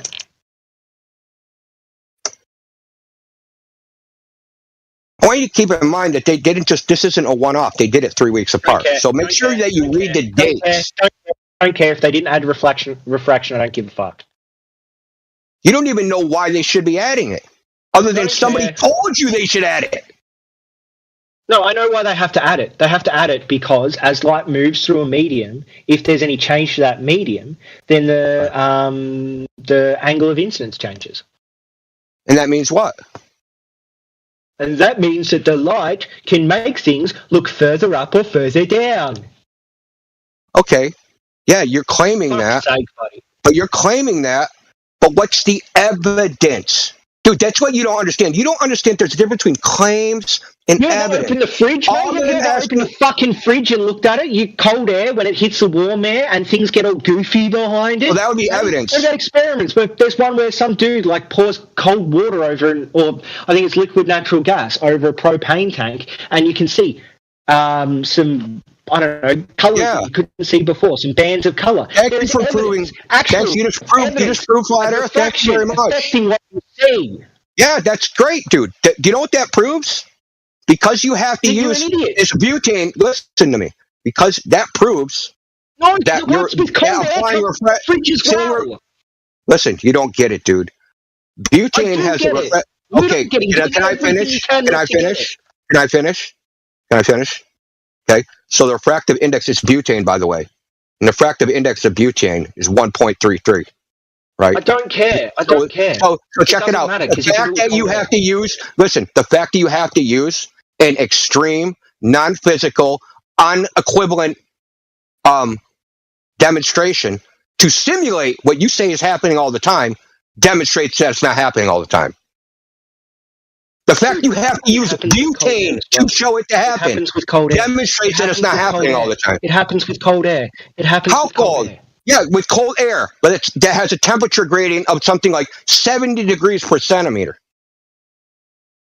Is that physical? Do we experience that in the real world? Do you ever have your feet get frostbite while your knees were burning off? I didn't think so. The fact you have to use extreme examples of demonstrations, non-physical to what we experience in everyday life, proves that it's not happening. Oh my God, that's because the demonstrations are done in people's houses, you fucking moron. You fucking idiot. If you're going to demonstrate something in your house, a very small area, then you have to use extreme refractive conditions because you can't have the massive change over a long area. It's numbers, you dumb cunt. It's numbers. Oh. What numbers? The language on you. You blow your father with that mouth? Oh my God. So what numbers? Have, say, I want to test something in a very small area. Okay, and I want to test some variable that usually happens over a very long area. I have to make that variable much bigger in the small area to make sure that I can observe that variable in action. Because over the very, very, very long area, that variable can have very insignificant changes, but because it's such a long area, those insignificant changes can cause a massive change over that long area. I'm explaining this to you like a child because so far you've shown that you may be a child. This is actually pretty humorous. So what you're saying is, look, here's a video. We have to scale down the experiment to demonstrate that the phenomenon, which should be happening all the time in the air, is actually possible. And to do this, we need extreme conditions. But the underlying phenomenon, you can't actually demonstrate is happening. Extreme conditions, just people show that it's possible using extreme conditions because they're doing it in their little house. But they're not equivalent. Of course they're equivalent. It's just scale, mate. Okay. If I want to make a square, I can make a square 1 centimetre by 1 centimetre or 1 mile by 1 mile, but those fucking squares will still be square. Okay. It's not equivalent, and the scale's not equivalent, okay? Because the refractive index of air, I'm going to explain to you why. I'm trying to explain to you why the emotional child. Fucking trains are irony of you calling me a child with your spasming, dude. That's hilarious. Anyway, so the refractive index of butane is nowhere near equivalent to air. Air's refractive index changes. Yeah, you don't give a. I thought it was math, dude. I thought it was numbers, but now you don't give a fuck. Past butane onto air, but you're stuck on butane. No, I'm going to cover them both. You consider anything that goes against your biases. So I'm going to cover them both. See, don't presuppose what I'm going to say, dude. Well, I'm going to cover them both. Don't talk about butane because I don't give a fuck. No, you don't give a fuck. Okay, so let's talk about the air. The temperature, the extreme temperature gradient, right, that you're demonstrating. So I've seen the dry ice demonstration. The refractive index of CO2 is not the same as air. And then I've seen I think they use a cold plate or something like that, or ice. I think it was Mick West used ice. Was it Weiss? What did he use to make everything cold? Was it turbulent air? No, he didn't use Barry Weiss. What was used to make the I don't temperature know, gradient? because I'm not obsessed with people that do these experiments like you retards are. So you cited an experiment that you don't even know what happened. Great. Let's go one with that I've watched. I cited an experiment that I've watched, but I don't remember the people that did it because I don't give a fuck. Look, I found. So what if they use dry ice? Would you like to see that? Let's look at the Mick West What if one. they use dry ice to I did. I found the one you wanted. You wanted me to talk about Mick West, didn't you? Because you have pre-prepared. No, I don't care about Mick West. He already got smashed in here. You can fucking listen to the video on the YouTube channel. Yeah, there's Mick West. I finally found the thing you were talking about that I wasn't. I don't care about Mick West. I'm asking you, if you don't know the details, if you don't know the details of the experiment, you don't know if they use CO2, if they use some equivalent. You claim they're equivalent, they're just different scale, but you don't actually even know that. I'm asking you, if they use CO2, how did they change the air? I'm trying to figure out the iron. See, you make claims that there's no evidence for. That's the hilarious part. You just keep, What claim? You claimed that these demonstrations are equivalent and they're just a change in scale. So I'm asking you details about them and you don't know the details. So you're just talking out your ass. What detail do you want? What detail do you want? The guy put up What did they use to cool the air? What did they use to cool it? Changed it. What did they use to cool the air? What substance? How did they create this temperature gradient? Nothing. They warmed up the air using an iron. They warmed up the air using an iron? What? Are you just going to repeat back with a dumbfounded? I don't understand what you're. I don't understand what you mean by they warmed up the air using an iron, like an iron for ironing clothes. Iron, like you what? Don't seem to understand anything. I linked the video. Because you suck at explaining yourself. You know, an iron, like you iron your clothes. Yeah, it heats up the air. Look, here's one of nice wavy air patterns in front of a heater. Why would that happen? Turbulence. It's called sensible heat flux. Amazing. Yeah, it's called sensible heat flux. Yeah. So, like when air gets hot, it goes up, right? Right? It tries to equilibrate and it moves around. It's like why you don't survey in the wind. So there's something called the Fresnel effect, where a medium that's in motion will deflect light in the direction of the motion. Oh, okay. So there is refraction, deflection. That's not refraction. It's a completely different thing. So did they look at what the wind speed was over the water in the FE core experiment? Yeah, I'm pretty sure they did. I mean, it sounded like they took pictures of the meteorological Anyway, stations. I'm out of here. My earbuds are about to die, and you seem to be thicker than a brick, my son. Yeah, Hypothesis in science, buddy. Oh, does that qualify as a wig, bro? I'm sorry to everyone that I cut off, but I do not want to let him out of that. Otherwise, we're going to be looping on that shit forever. I'm sick of this guy. I'm sick of looping with this guy. That counts as a wig with the earbud still attached. Ew. How about the ear still attached? How much glue did you use on that wig? Listen, this is, to me, these refraction claims, like, I'm so sick of it just being like a foregone conclusion. You didn't include refraction. You didn't account for refraction. Why should we? Give us a reason why we should. Oh, because everybody else is doing it. That's not an argument. Surveyors do it. Yeah, so what? And? They're measuring 50 meters at a time.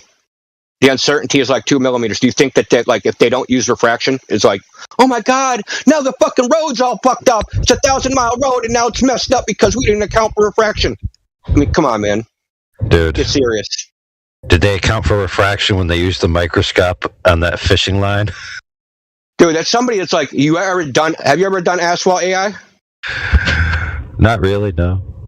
I Cement, have, though. when I was a kid. So I've done asphalt. I wish Mike was here. Like, you're precise, but you're not that precise. It's fucking asphalt, dude. It's like, yeah, exactly. Fucking not measuring to like, oh my God, we didn't account for refraction of the road, man. Oh my God. Like, now the road doesn't work. I mean, get real. I've done sidewalks and stuff and foundations. But yeah, same principle. So they only use the geodetic surveying so-called techniques for practical purposes in road work. They don't use them. And it depends. It depends on whether it's an interstate highway versus, state road versus a city road, right? Depends on whether they're going to use a state plane system versus like the geodetic system. And the geodetic system is going to be has to be long, and like any error of not using refraction is going to be so negligible it isn't going to matter. They never like built roads and were like, fuck, we built this whole road and didn't account for refraction. No wonder why it's messed up. No one has ever done that. That's never happened.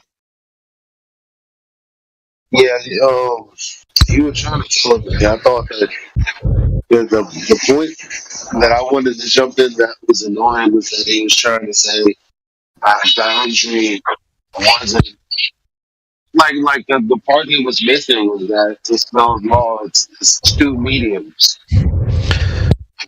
Yeah, well, I went over that. That's the boundary. He denied it. And I posted. It's like because I would have pointed into the screenshots of Snell's law. I'm like, what's that?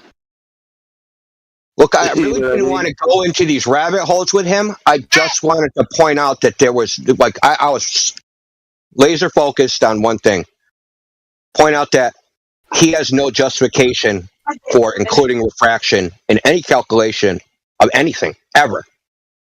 That there's no actual justification for it. There's no there's oh, we have a model and this model requires refraction to make it unfalsifiable, but other than that, there's no reason to have it. Yeah. Well, there you go. That's the rationale. Oh, you got him so hard, AI, dude. You got him to admit we're making our model unfalsifiable. Like that's pretty much what he admitted. That is just perfect. It's like that day when me and Kiwi were going through, and I was teaching him how to use the Bislins, and the refraction slider. I thought it went up to 60 million radius, but it actually goes up to 60 billion radius. Oh shit! He's like, "Oh, dude, what's these extra 3 zeros here?" And I'm like, "Hold on a second." I resized my screen, because sometimes it cuts it off if you have like 20%, 70%, whatever. Yeah. And then I saw the rest of the numbers, the rest of the zeros. I'm like, "Damn!" I'm like, damn. Oh my God, Earth's the size of the solar system. Actually, well, one of our galaxy, right? Yeah, so one of our friends asked a question, which is, how does he explain the Canigou shot? Well, lo and behold, this is what me and Kiwi were looking at. So we went and we did the slider, right? And we did this calculation for how much we would need to get to the Canigou shot. Now, check this out. The number of that value was only like 0.003 different than the category that you can click that just pre-calculates what's called extreme refraction. So let that sink in. And Walter Bislin's calculator, when we did it, and by the way, it's recorded, so if it was changed, there's proof still there. He literally labeled extreme refraction the exact amount of refraction needed to defeat the Canigou shot, proving the point that it's just an unfalsifiable ex post hoc excuse. Yeah, that's the same thing he did with the Black Swan. That's why I brought it up, right? So he created this piece of software, and then he manipulates the variables until the piece of software looks similar to the image, and it doesn't matter what the values say. The values can be non-physical. It doesn't matter. So in the Black Swan, unlike all the other simulations, he tilts the camera up a tenth of a degree. I don't know why. If you put it at regular degrees, it doesn't match. So he takes the camera. So he's got all, he's got the tabs of different observations. You mean level? Yeah. So he tilts it up 1 degree from level, or right? Yeah, from level. Makes perfect sense. Yeah, but he doesn't do that for any other observation in his little tabs of Sound Lease Bridge, Pontchartrain, he's got all these little tabs, right? So This is the only one where he does this, the Black Swan. He tilts it up. And then when you look at the ray trace, the rays flip that over. That should make an inverted image. When you have ray tracing paths, right, and then the rays cross over, like the top rays become the bottom rays, and then the bottom rays become the top rays, that's an inverted image. But when you look at it, it doesn't invert the image. I don't know if he did this intentionally, or it's an error in the software, or a combination of both. It's not a bug, it's a feature. You know what I'm saying? Well, if there's a point of inversion, your lens would have to be there in order for it to be an upright image. Try, at least. He has a little graph where it shows it has the variables, and then it shows like this crazy it has a graph of like the variables for like the temperature, altitude, that, right? So that is just insanely all over the place. So if he had to fiddle around with the variables until he got something close enough, right, to what the black swan looks like, but didn't think past like, oh shit, these rays are inverted. He doesn't care about that. As long as the software comes out the way the image is, that's all he cares about. That is some bullshit, dude. Like, you couldn't get away with that in like 9th grade. It works. It works. It fools people like this guy. You know what I'm saying? So it does work. Yeah, it does work. Dude, once you're told that there's like he said, a greater than 50% probability, right? When you apply the Snell's law or whatever, that the horizontal rays will remain horizontal, right? That would be an impetus for you to maneuver the thing like at an up angle, right? Because if you just have the rays going straight and they're not passing any variability, they're just going to stay straight, and there's going to be very minor variability. But in their worldview, they have infinite variability of paths probability, so they can just pick and choose any paths they want, and then draw lines like as if they're heat-seeking missiles shooting you straight in the eyeball. And again, that just makes their claims unfalsifiable in principle.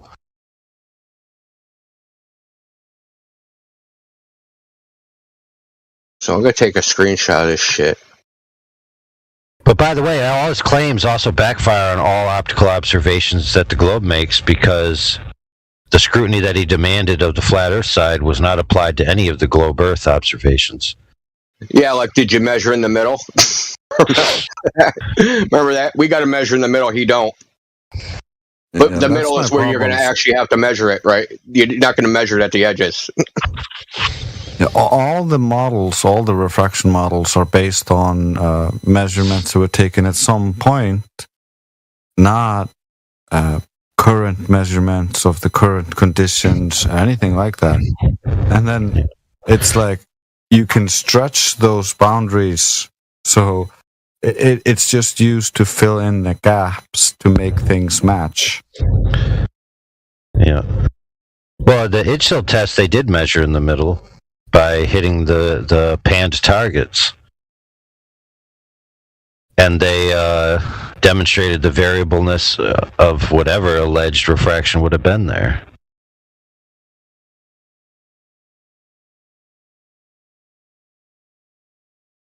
Well, it really just all about the bias that we already know the Earth is a globe.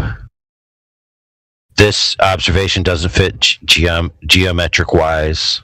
Therefore, the light must have curved. Oh, well, what model did you apply to know how the light curved? Well, simple. We just plotted out the geometric points and then applied a circle, and then we said this light had to follow this trajectory to get to you, therefore it did.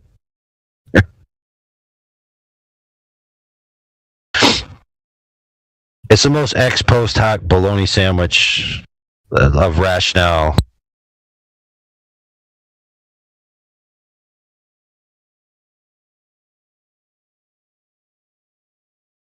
Doesn't the infrared observations just throw the refraction argument out the window anyway?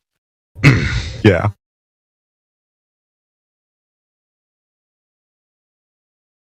Not having a globe radius to refract does that pretty well too. Yeah, it's just they make the claim that all the light is bending around the globe, so it appears flat, and so we can see 10 times further than the geometry in the black swan, and they just bend everything to make it match. But if that were true, then we would be able to just use infrared and be able to see that the horizon is always closer in infrared. Do we see that in real life? I don't think so. All long-distance photographs in infrared that I've seen taken close or with short duration between a visible light picture show the infrared actually seeing further. So I don't see how they can get away from that.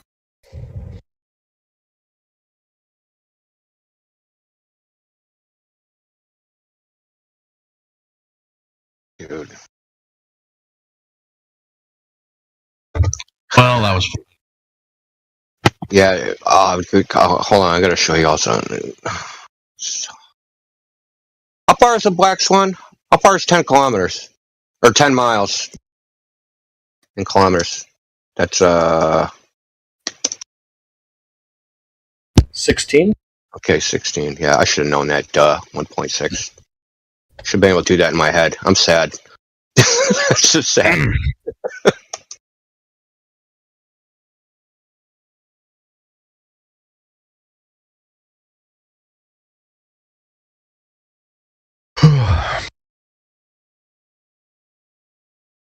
Well, that's just the next greatest whole number after the demarcation point of the rig. It could be much further than that.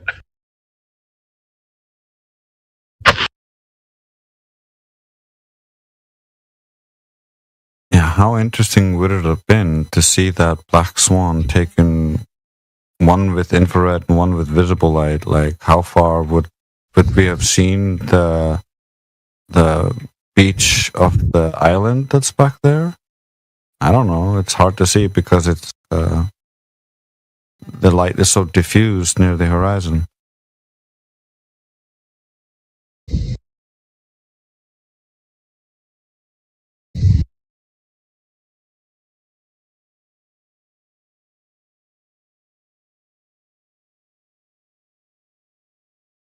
Look how insane this is. This is Bislin's ray trace. These are the path of the rays. Look how just insane this is.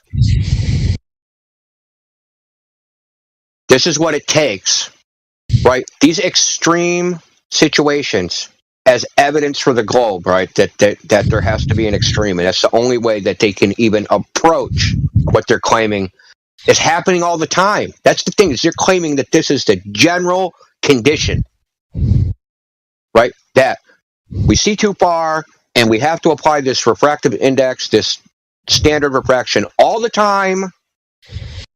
And occasionally it's a little bit worse. How come it's never a little bit better? Oh, that's when ships go over the horizon. Well, how come refraction doesn't make it look even closer still? How come the refraction doesn't make it look like an extra curvy ball? Exactly. Or make the horizon appear like at 30% in the top of your viewpoint. Yeah, why doesn't it make the horizon appear like a mile away when it should be 1.2 miles away or 500 feet away or right in front of your face? How come they can't even show a picture that even matches their claim standard? Yep. Good question. Dude, why does this picture you post have a big yellow block for obvious contrast, like it's flashing at me and it says custom refraction? That's I don't know why you're there bragging about that. I know.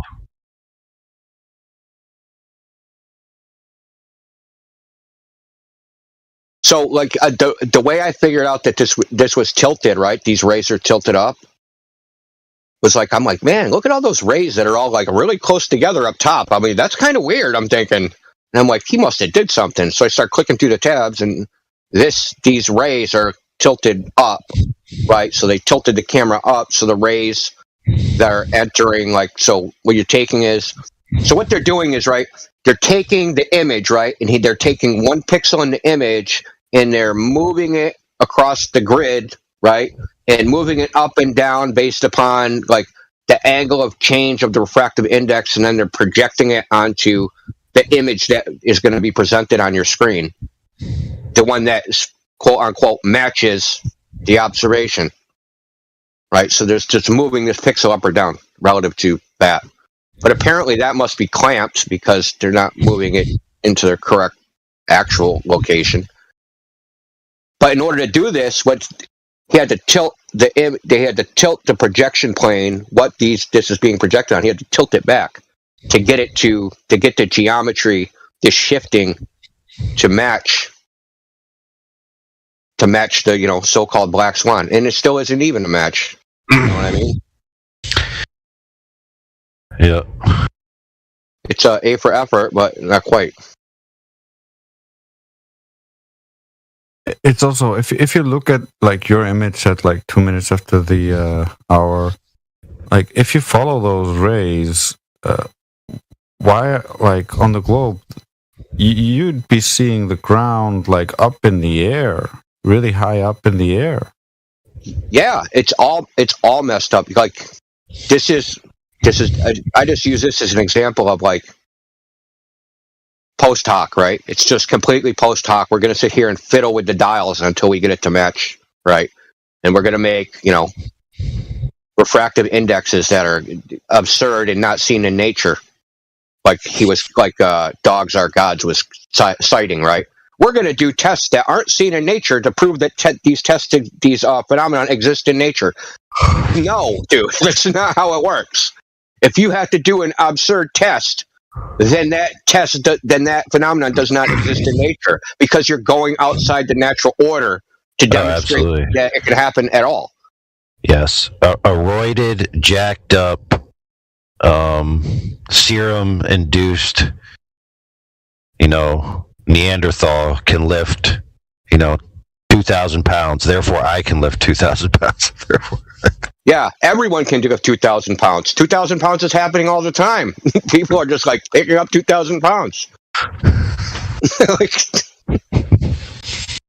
And here's I didn't want to point it out because I didn't want to go down this rabbit hole. Kept saying you're using a genetic fallacy. Literally, he was doing the exact same thing he was complaining about. Remember when he started talking about epistemology? Right? And he because what he said was a genetic fallacy was because I don't know how somebody did something, that means it's not true, and that he used it for epistemology. So some people had to come up with the epistemology, right? So they said that this epistemology is correct, and that we don't know about it, therefore it's not true, right? He did the exact same thing, the exact analogous thing, 5 seconds after he complained about you doing it. Or he complained about Miggy doing it, quite honestly. Yeah, it was Miggy. So, I mean, it is what it is. I just want to illustrate that, like, that was my only laser focus. I want to illustrate there's no rational basis for applying refraction just because. Right? We can say other phenomena exist, and we're not just going to willy-nilly just apply them to, like, observations. You could think about it like this, right? So we have diffraction, right? So we can model the path of light as if going through a shitload of holes, right? There's an infinite amount of holes, and we can use this diffraction model. There's an infinite amount of holes between point A and point B. And then we can just say, well, the light's just all over the place because, it's actually, that's not even a real image. That's just like a hologram of an image because you have all these little, you can model the air as like a hole because the light's going between the frickin' atoms, right? All so that's the little just balls, like, yeah. Exactly. Yeah, so it's all scattering and diffracting, and so when you actually see it, it's just a hologram of the image because of wave interference. It all just comes together and coalesces in your eye, and and we have a model for this, so we're going to apply this all the time on why the Earth, ships over the horizon is bullshit because we have this diffraction model. Okay, so we have a model. It doesn't make predictions, but we're just going to apply it post hoc to every single observation. Nobody would accept that, and they should not accept it because it's bullshit. And this is what these guys want us to accept. This nonsense. Wait a minute. Did you just say that every space between a particulate is an aperture and therefore compound diffraction? So you have an infinite diffractive path model, which essentially would become the same thing as their infinite refractive path model. Yeah. So you could just pick any path you want, and as long as you can trace that path from the source to the observer, then you can validate your claim. Yeah, I mean, we could all play the same game, right? We can say refraction makes the Earth look, the Earth look like a globe, right? Like, I mean, we could say anything. That's the whole point of unfalsifiability, is that the underlying claim can prove both propositions. Well, not prove it, right? Or you can be used as evidence for both propositions, right? We can claim either one. Yeah. So we can claim refraction makes the Earth is actually flat, and when it doesn't look flat, that's refraction. And and they can claim the Earth's a globe, and when it doesn't look like a globe, that's refraction. It makes it unfalsifiable. Well, how about there is no refraction, and that we're just misapplying it? Like the optical phenomenon that we're seeing is not refraction; it's turbulence, or internal reflection, or any number of things. The point is, because the refractive model can't make accurate predictions, that's actually wrong, and it has to be, because they've been trying to figure it out for 150 years, and they still aren't any farther, right? And to the point, man, I wish he was on here. I should have asked him, if they have a predictive model, why are they using AI? What's the purpose of that? They have a predictive model. That's redundant. Why even use AI to do anything, right? We have a predictive model. We can just take a picture, and we know what the refractive index is. You understand what I'm saying, right? If I was gonna feed my AI, right, what I would do is I'd take a bunch of pictures that have supersedery information according to globe geometry, feed them with that presupposition that the bottoms of things are cut off because of globe geometry, and then you have the squashing effects, right? And then I would tell the AI, create me a model that traces the path of light that assumes globe geometry from these images, and then it would give me all this, spaghetti string nonsense, right? So now they just have an even better Earth curve calculator. So you say, oh, look at this image of a mountain 500 miles away. Oh yeah, well, look at this spaghetti string. Well, see, this is I didn't think of it at the time. I should have did this. So you could have took this AI, right, and fed it a model of gravity, right?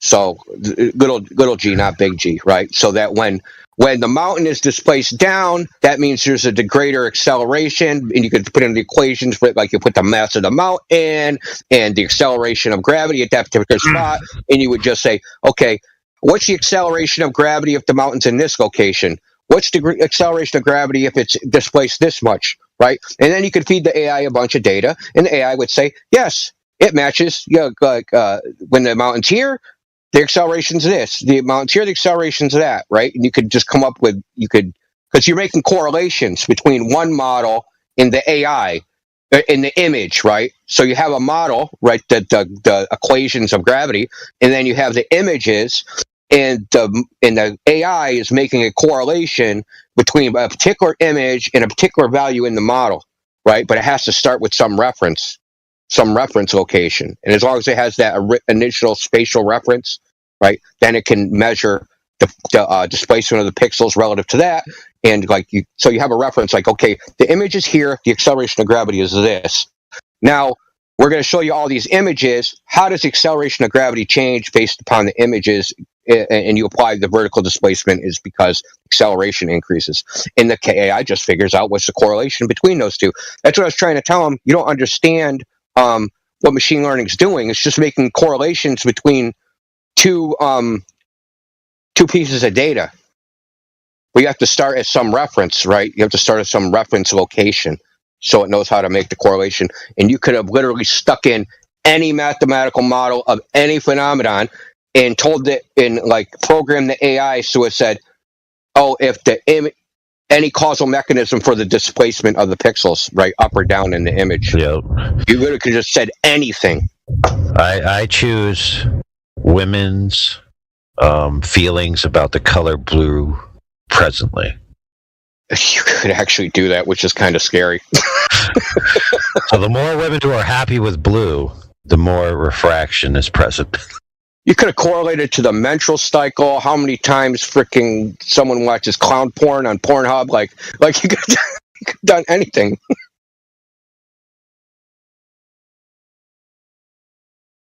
The people don't understand like an AI, like they're caught up in the hype, like this thing's thinking. It's not thinking. It's not doing anything. It's just like making a correlation and giving a probability on like how two particular data points are correlated within their data set, right? Within the data set that it was fed.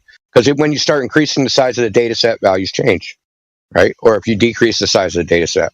So it reaches like different quote unquote conclusions. It's not reaching a conclusion. It's just, it's just a giant fucking lookup table. So long story short, how this all works is you have a distance between point A and point B. You have the assumption of straight line rays, right? Yeah. You can't see the bottom of something, so you shift the rays down. You then assume a curved Earth horizon is blocking it. Then after that, when you see any observation in the real world that supersedes that, you then say, oh, well, maybe these straight line rays aren't straight, they're curved. And then you just draw curved lines. And you notice how all of this just occurred on a piece of paper and not actually out in the real world. Yeah, amazing, man. It's amazing what you can make up in fiction. I mean, there's no difference between writing down a bunch of refraction equations and saying that's terrestrial refraction and that's evidence of it than me, like, writing a book of fiction about wizards and elves. There's no difference. It has no relation in the real world. What always got me is this idea of curvilinear graduations, right? And how they would apply these apparent straight line redirections of the light, because it seems like they would just be driven off rather quickly if you assume any kind of curved boundary. So you almost have to go into this infinite boundary. Do you remember that refraction model where it was vertical gradations from the target point to the observation point? And that's how you could get it to the light to go with, I think with Snell's law, maybe?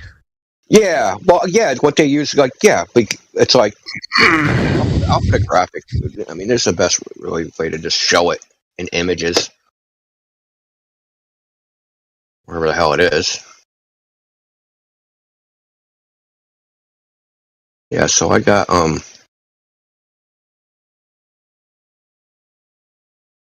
refraction.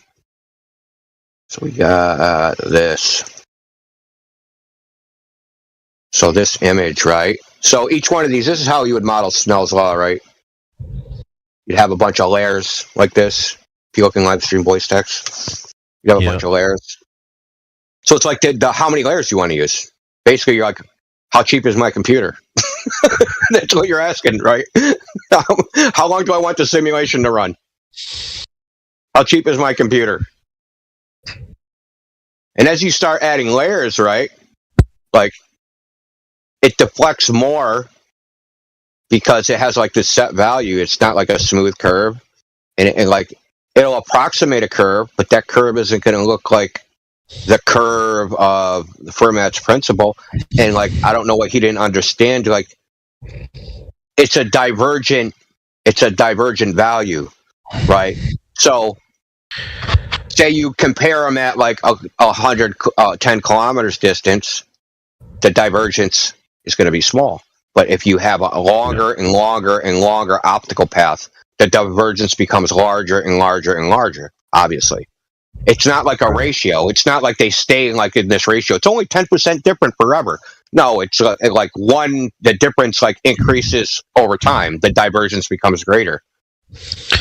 Right, but because the error accumulates, right? So the error, like if you were going like, okay, this ray would hit at 10 feet versus 15 feet. Well, as you move down, right, because that angle is continuously changing, right, and they're not continuously changing the same, that difference compounds over time.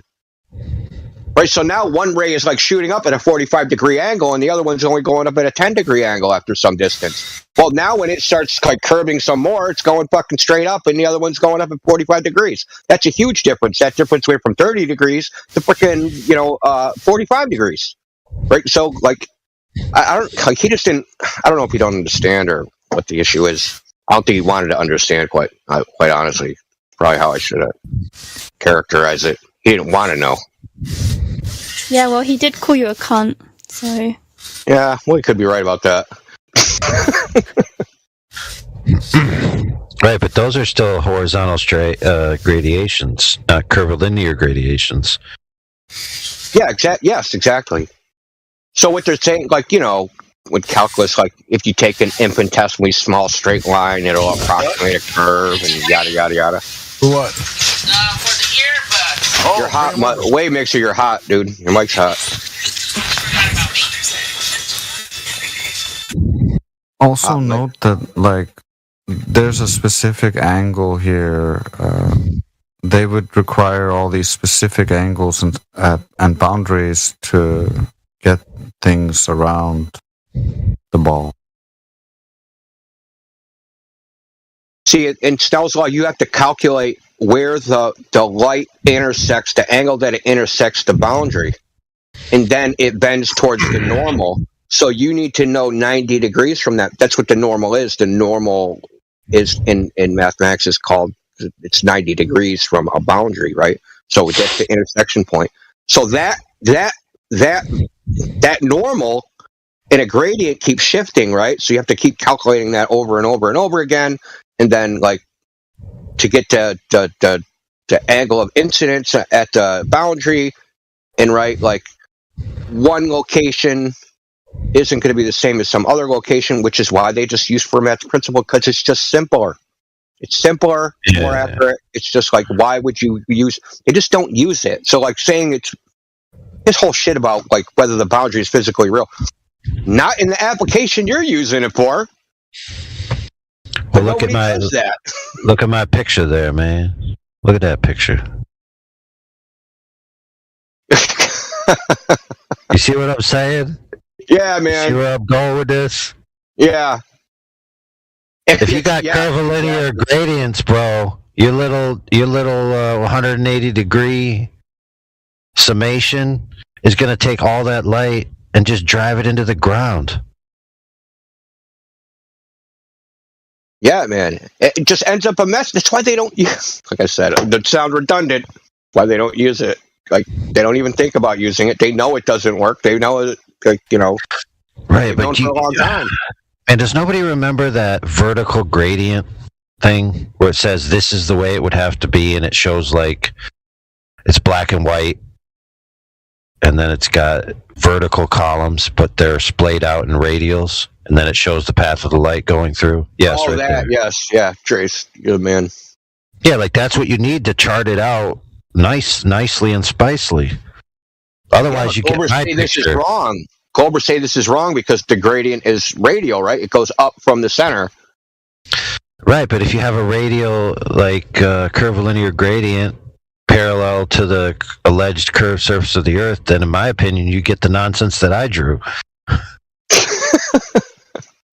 Yeah, but your nonsense supports the globe, so it's obviously correct. Actually, it doesn't support the globe. I don't know what that supports. That supports insanity, I guess. Concave Earth, welcome. Oh, fuck, dude. banning you right now, man. This was an elaborate troll to get you all set to the concave side. Gandalf has entered the chat. Wait, what's concave Earth? Exactly. It's a mental illness, man. It's a joke. Concave Earth is very simple. So go to your house or go to a store and look at a globe, and you're seeing a ball with everything on the outside of the ball. Now just imagine all of that is exactly the same, but on the inside. Yeah, all the math works too. Okay. Yeah, the math works perfectly. You just add a negative sign to all the values. I was imagining like a bowl. It is a ball, but you're inside the ball on the inner surface. A bowl, like we a bowl? Oh, no. Oh, I mean, it's two balls upside down touching each other, and you're inside each bowl. Well, there is a model of like that. It's what is it called? It's what the Brazilians did. Oh, What's the difference between hollow Earth and concave Earth? Hollow Earth is Earth's the globe, but it's hollow on the inside, right? So there's like lizard people or whatever's in there, and then like concave Earth is where you're like, I don't know, held to the inner surface of a hollow sphere.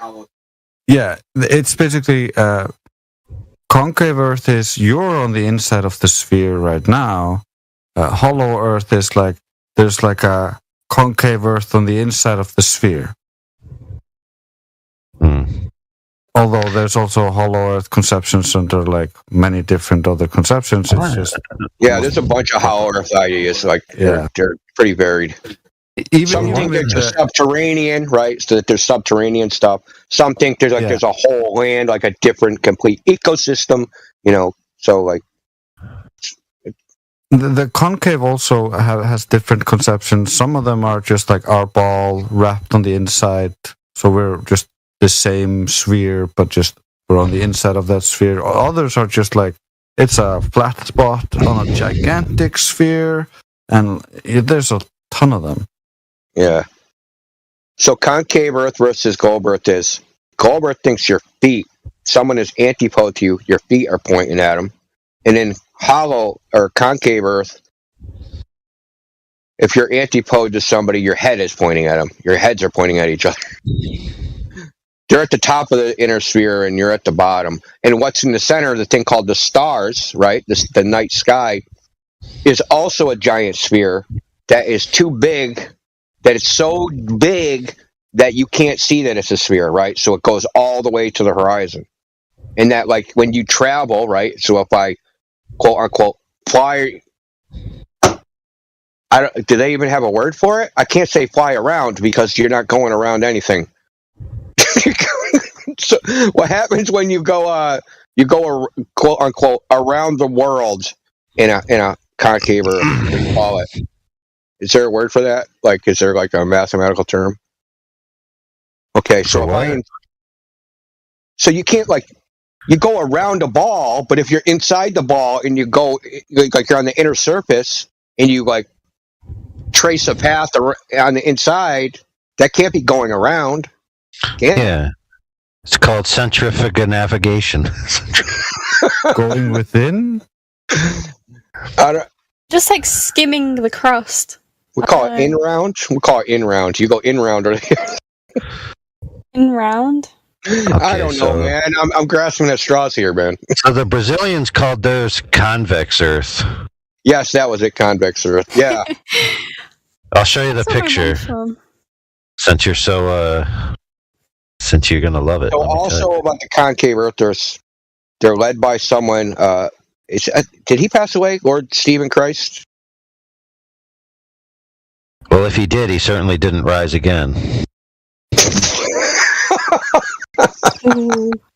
Well, I mean, he's like a paranoid schizophrenic perennial jail inhabitant that kind of like it's like cell Earth, concave Earth.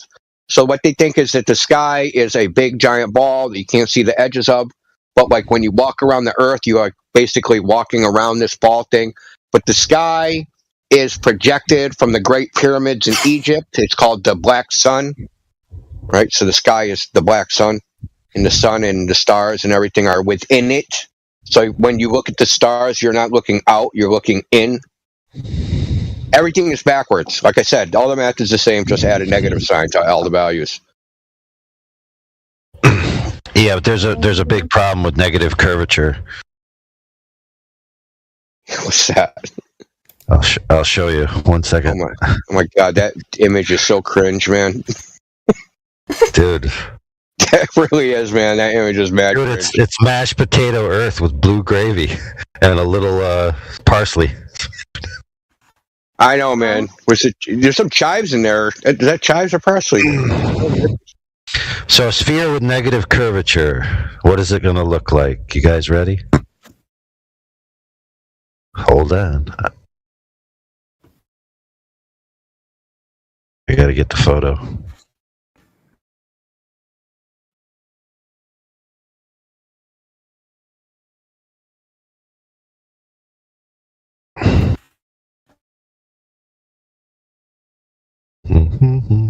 download.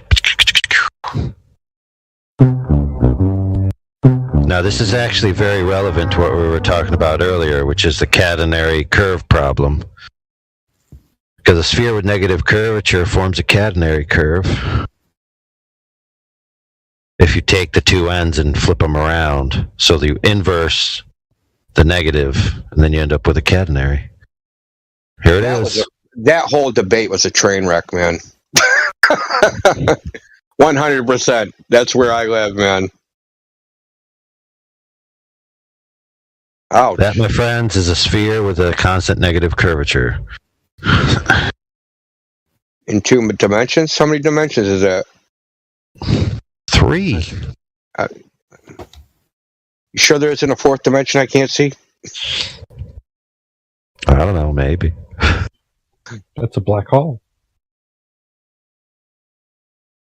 Yeah, that catenary curve thing, that was a train wreck, man. That was an absolute train wreck. Like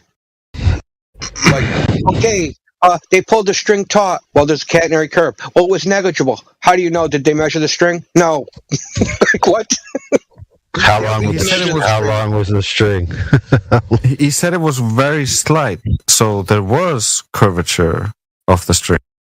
Right, so he couldn't answer how long the string was, which means you don't know how much of a sample size it was of the overall structure, and he couldn't tell you how they affixed the string in free space, meaning, did they just put 2 sticks in the ground and attach the string to 2 sticks? How did they make sure those sticks were level to each other?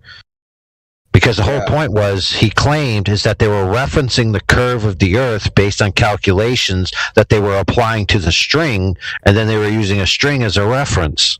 That literally makes no sense, unless you can tell me all the parameters of how the string is oriented compared to the size of the overall structure and at the 2 points, the 2 ends. Well, let me talk about how much of a useless exercise that whole thing is, what they did. Now, let's say they did everything they said. They're going to make 2 tanks. They're going to make a tank where they think there's curvature and a tank where they don't think there's curvature. And then they're going to stick a toy model boat in there and simulate the boat's action through water on the ocean. Right? And then they're going to build a boat. And then they're going to stick the boat in the water. Right? They made one with the tank designed one way and one with the tank designed the other way. Do you think there's going to be a fuck bit of difference between those boats in the ocean that you can tell? Oh my God, this one's going 13.0001 knots faster. You wouldn't be able to tell the difference. It would be so infinitesimal because when you actually model fluid dynamics, the functions are nonlinear, so they normalize them. So there's errors that are greater. There's uncertainties within the mathematics that are greater than fucking their tolerance of their measurements by probably 100 orders of magnitude or thousands. Yeah. So the Navier-Stokes equation, which is about fluid dynamics, is a Millennium Prize problem. And if you can figure it out, if you can prove it, then you can have $1 million. It's considered the hardest one out of all of them, other than the Riemann. I mean, the Riemann one is thought maybe provable. The Navier-Stokes equation, because of the nonlinearities, is probably not provable, whether it's valid or not. But they use it to model shit within a range, right? They just basically clamp the infinities, right? Normalize the infinities, and that's it. But what I'm saying is that they didn't need to do that. They didn't need to do that. They didn't need to do that like engineering adjustment, because for practical purposes, he kept saying it worked. It worked to do what? Yeah, they made a tank, right? And they stuck a fake boat in it. Yeah, it worked. They didn't have to account for curvature to make a tank full of water and stick a boat in it. It makes no difference, right? Because what were they designing? A yacht or something, right? A racing yacht? Okay. Well, I don't understand what even the purpose of this was, because it seems like just doing it to do it. We got to publish a paper. Let's do this bullshit.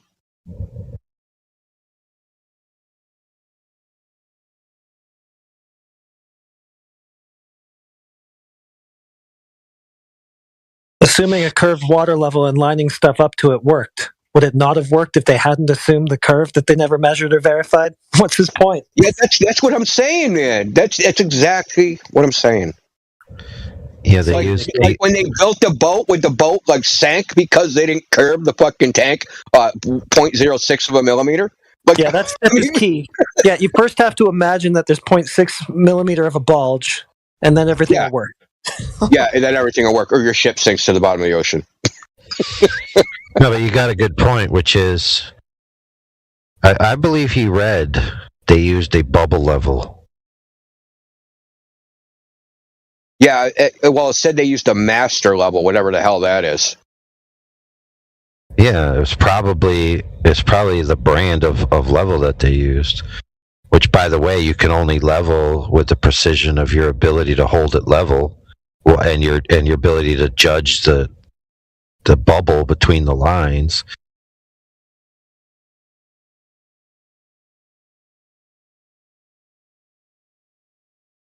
Okay. So they're just using local water techniques or liquid leveling techniques, and then they're just trying to make it parallel to the water surface. That's pretty much all they're doing. Yeah, well, what else could they do? They think that parallel. They think that they're trying to quote unquote level it to the water surface, but in their model, level is curved. So they have to curve the rail so that the rail is one height above the water, and that it has to be, for some reason, 0.6 millimeters different in the center than at the edges, right? So it has to have a 0.6 millimeter curve over this distance, whatever the distance was. Right. I can actually, and that somehow if they didn't do this, it would work. If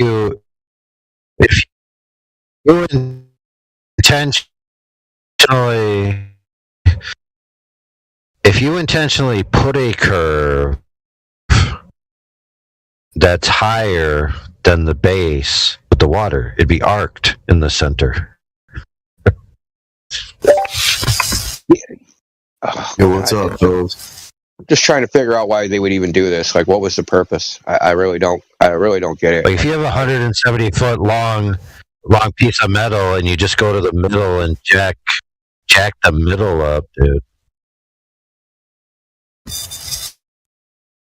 The tank is, so just to tell you, AI, the tank is 138 meters long and 3.5 meters deep, which corresponds to 3,000 cubic meters of fresh water. Despite appearances, the bottom of the tank is flat. And the maximum carriage speed was fixed at 12 meters per second, which is high for a facility of this size, but gives the ability to run a wide range of experiments. The dimensions were selected based upon the experience of university staff, past recommendations, and the site's physical limitations. Yo, what are you talking about? Yeah, we're talking about some corny ass dude that came in here earlier saying, yeah. So there's a tow tank, like it's a tank to model boats. It's like I was just describing its dimensions. And they claimed that they measured, that they had to account for curvature to make this tank because there was 0.6 millimeters of curvature higher in the center than at the edges on some rail. And the rail had to be exactly the same height above the water.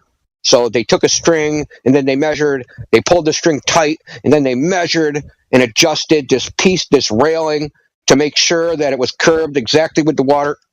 Just, it's a bunch of horse shit. Anyway, we had someone come in, we were just like laughing at it, basically, at this point. Yeah. Well, it is that, like, well, it is a joke, but because his argument was it works, right? So their design of their tank to test boats, it worked. Like, yeah, what if you didn't account for 0.6 millimeters of curvature and 153 meter rail? What would the result have been? Like, you wouldn't be able to design boats anymore, and like your boat would sink to the bottom of the ocean now because you didn't like account for curvature in your little tow tank. Like, you're being dumb. Just shut up. You're embarrassing. You know what's weird is the last guy who came in and argued that, which by the way we have recorded, and you guys could go watch that if you want.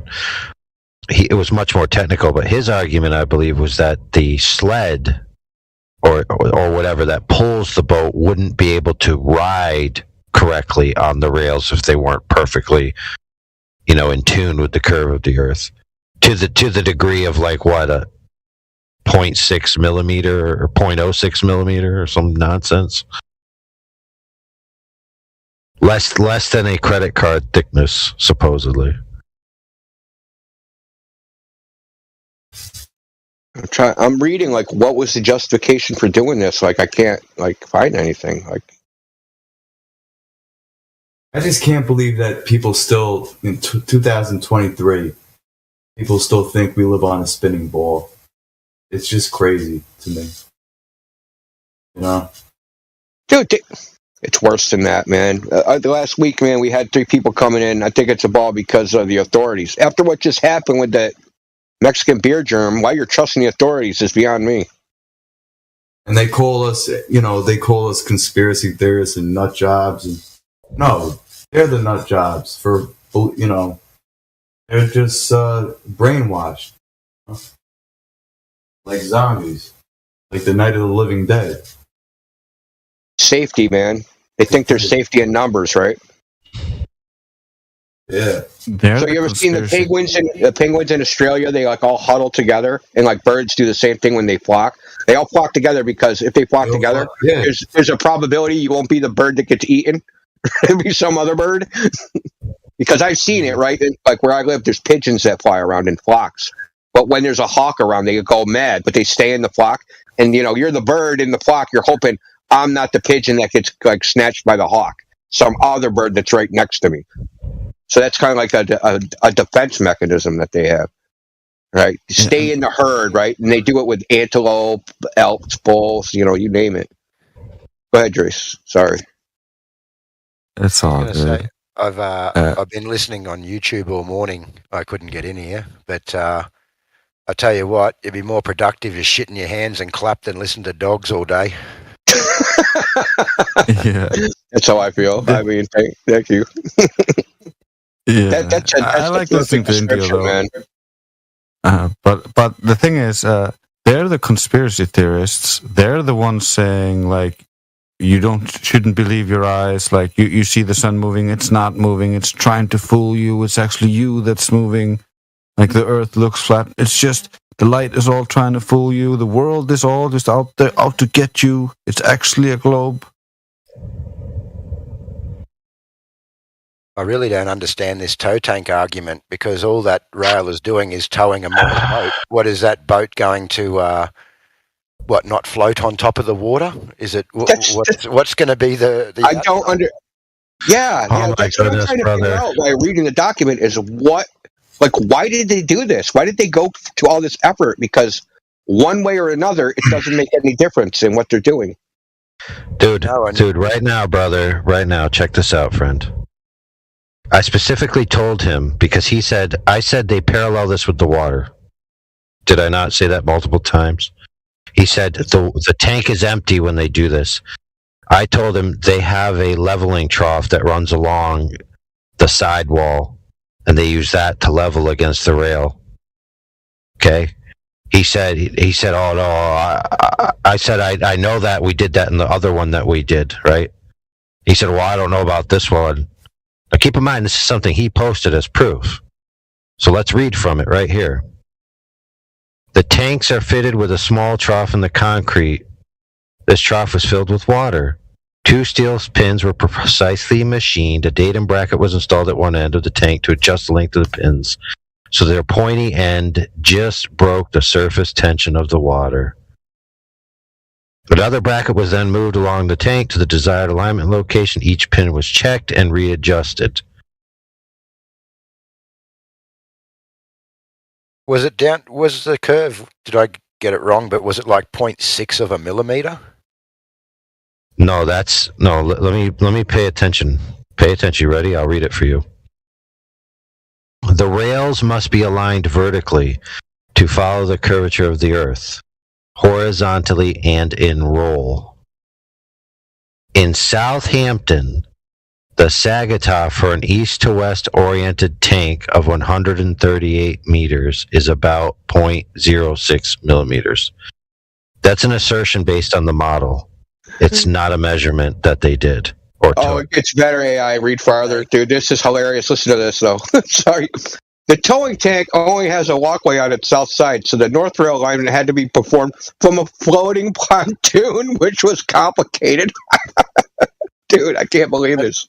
I don't know. Anybody who works with steel would probably be able to tell you that, 0.06 of a millimeter was over 153 meters, right? Over That's the span, right? Meters. That's like their tolerances are higher than that. Dude, that is a higher tolerance than CERN, probably. Dude, look at this photograph of the pin system at the brackets. Look what they're doing there, bro. If you're looking, it's the brackets with the red thing and the 2-pin system. So the 2 brackets are at the joints of the thing, right? And so when those pins touch the water, they break the surface tension of the water. That means that the distance from that bracket down is correct. So they are just paralleling it to the water. Exactly like I said. What else could they do? How else could they have 100 and plus meter continuous level unless it was a trough of water? And they also said in here that they couldn't use lasers to do it. Yeah, I'm going to read that citation too. I'm going to find that. They cited something about them making a different tank in Australia. I want to know why they think they can't use lasers to do it. And now there could be reasons, right? Legitimate reasons, like inside. Sometimes you have differential heating inside of a building and stuff that will throw it off. Yeah. If you're trying to do a long span, I mean, you guys you do it incrementally, like you do in regular construction, right? You do, right? I don't know. I have to read it.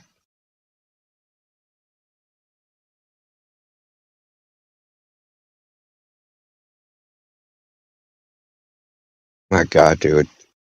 This is what passed us for a Glober citation. I swear to God, that dude was just Googling furiously.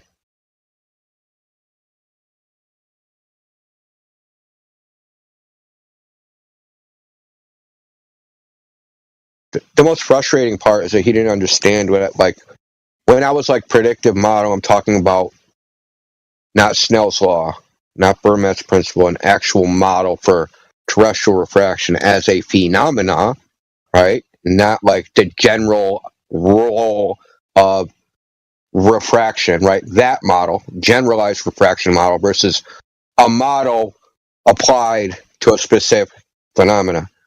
Like that shit was going over his head, man.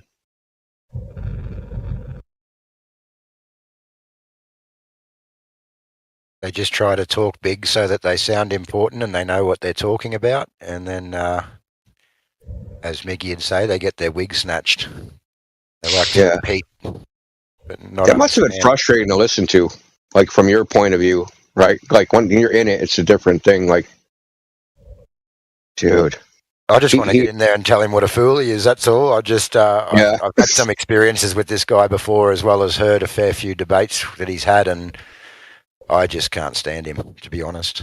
Yeah, his debate techniques are transparent, dude. Whenever he gets cornered, he starts talking about you, or talking about flat earthers, or start calling you dumb, right? So he just does this all the time.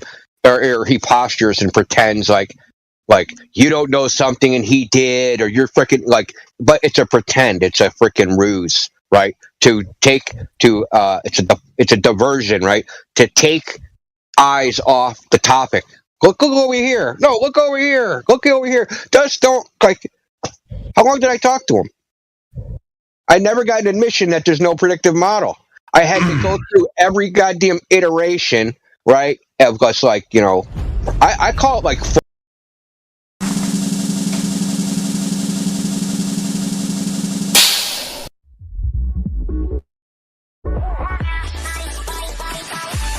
https://discord.gg/flatearth.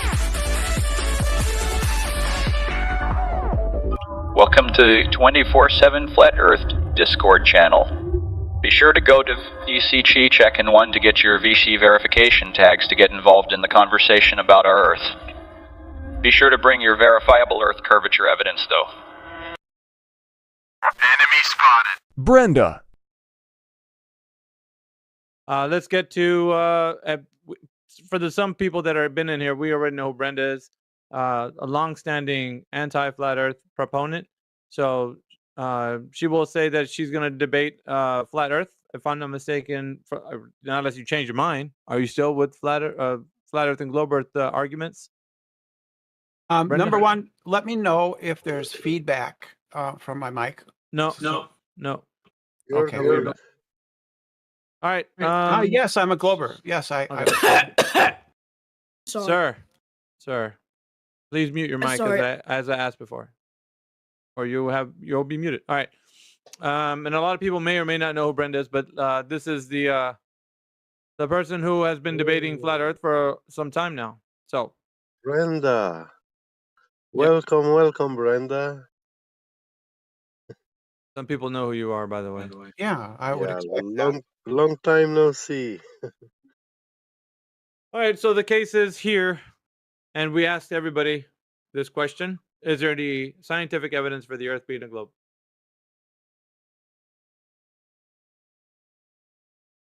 Do you have evidence for flatness?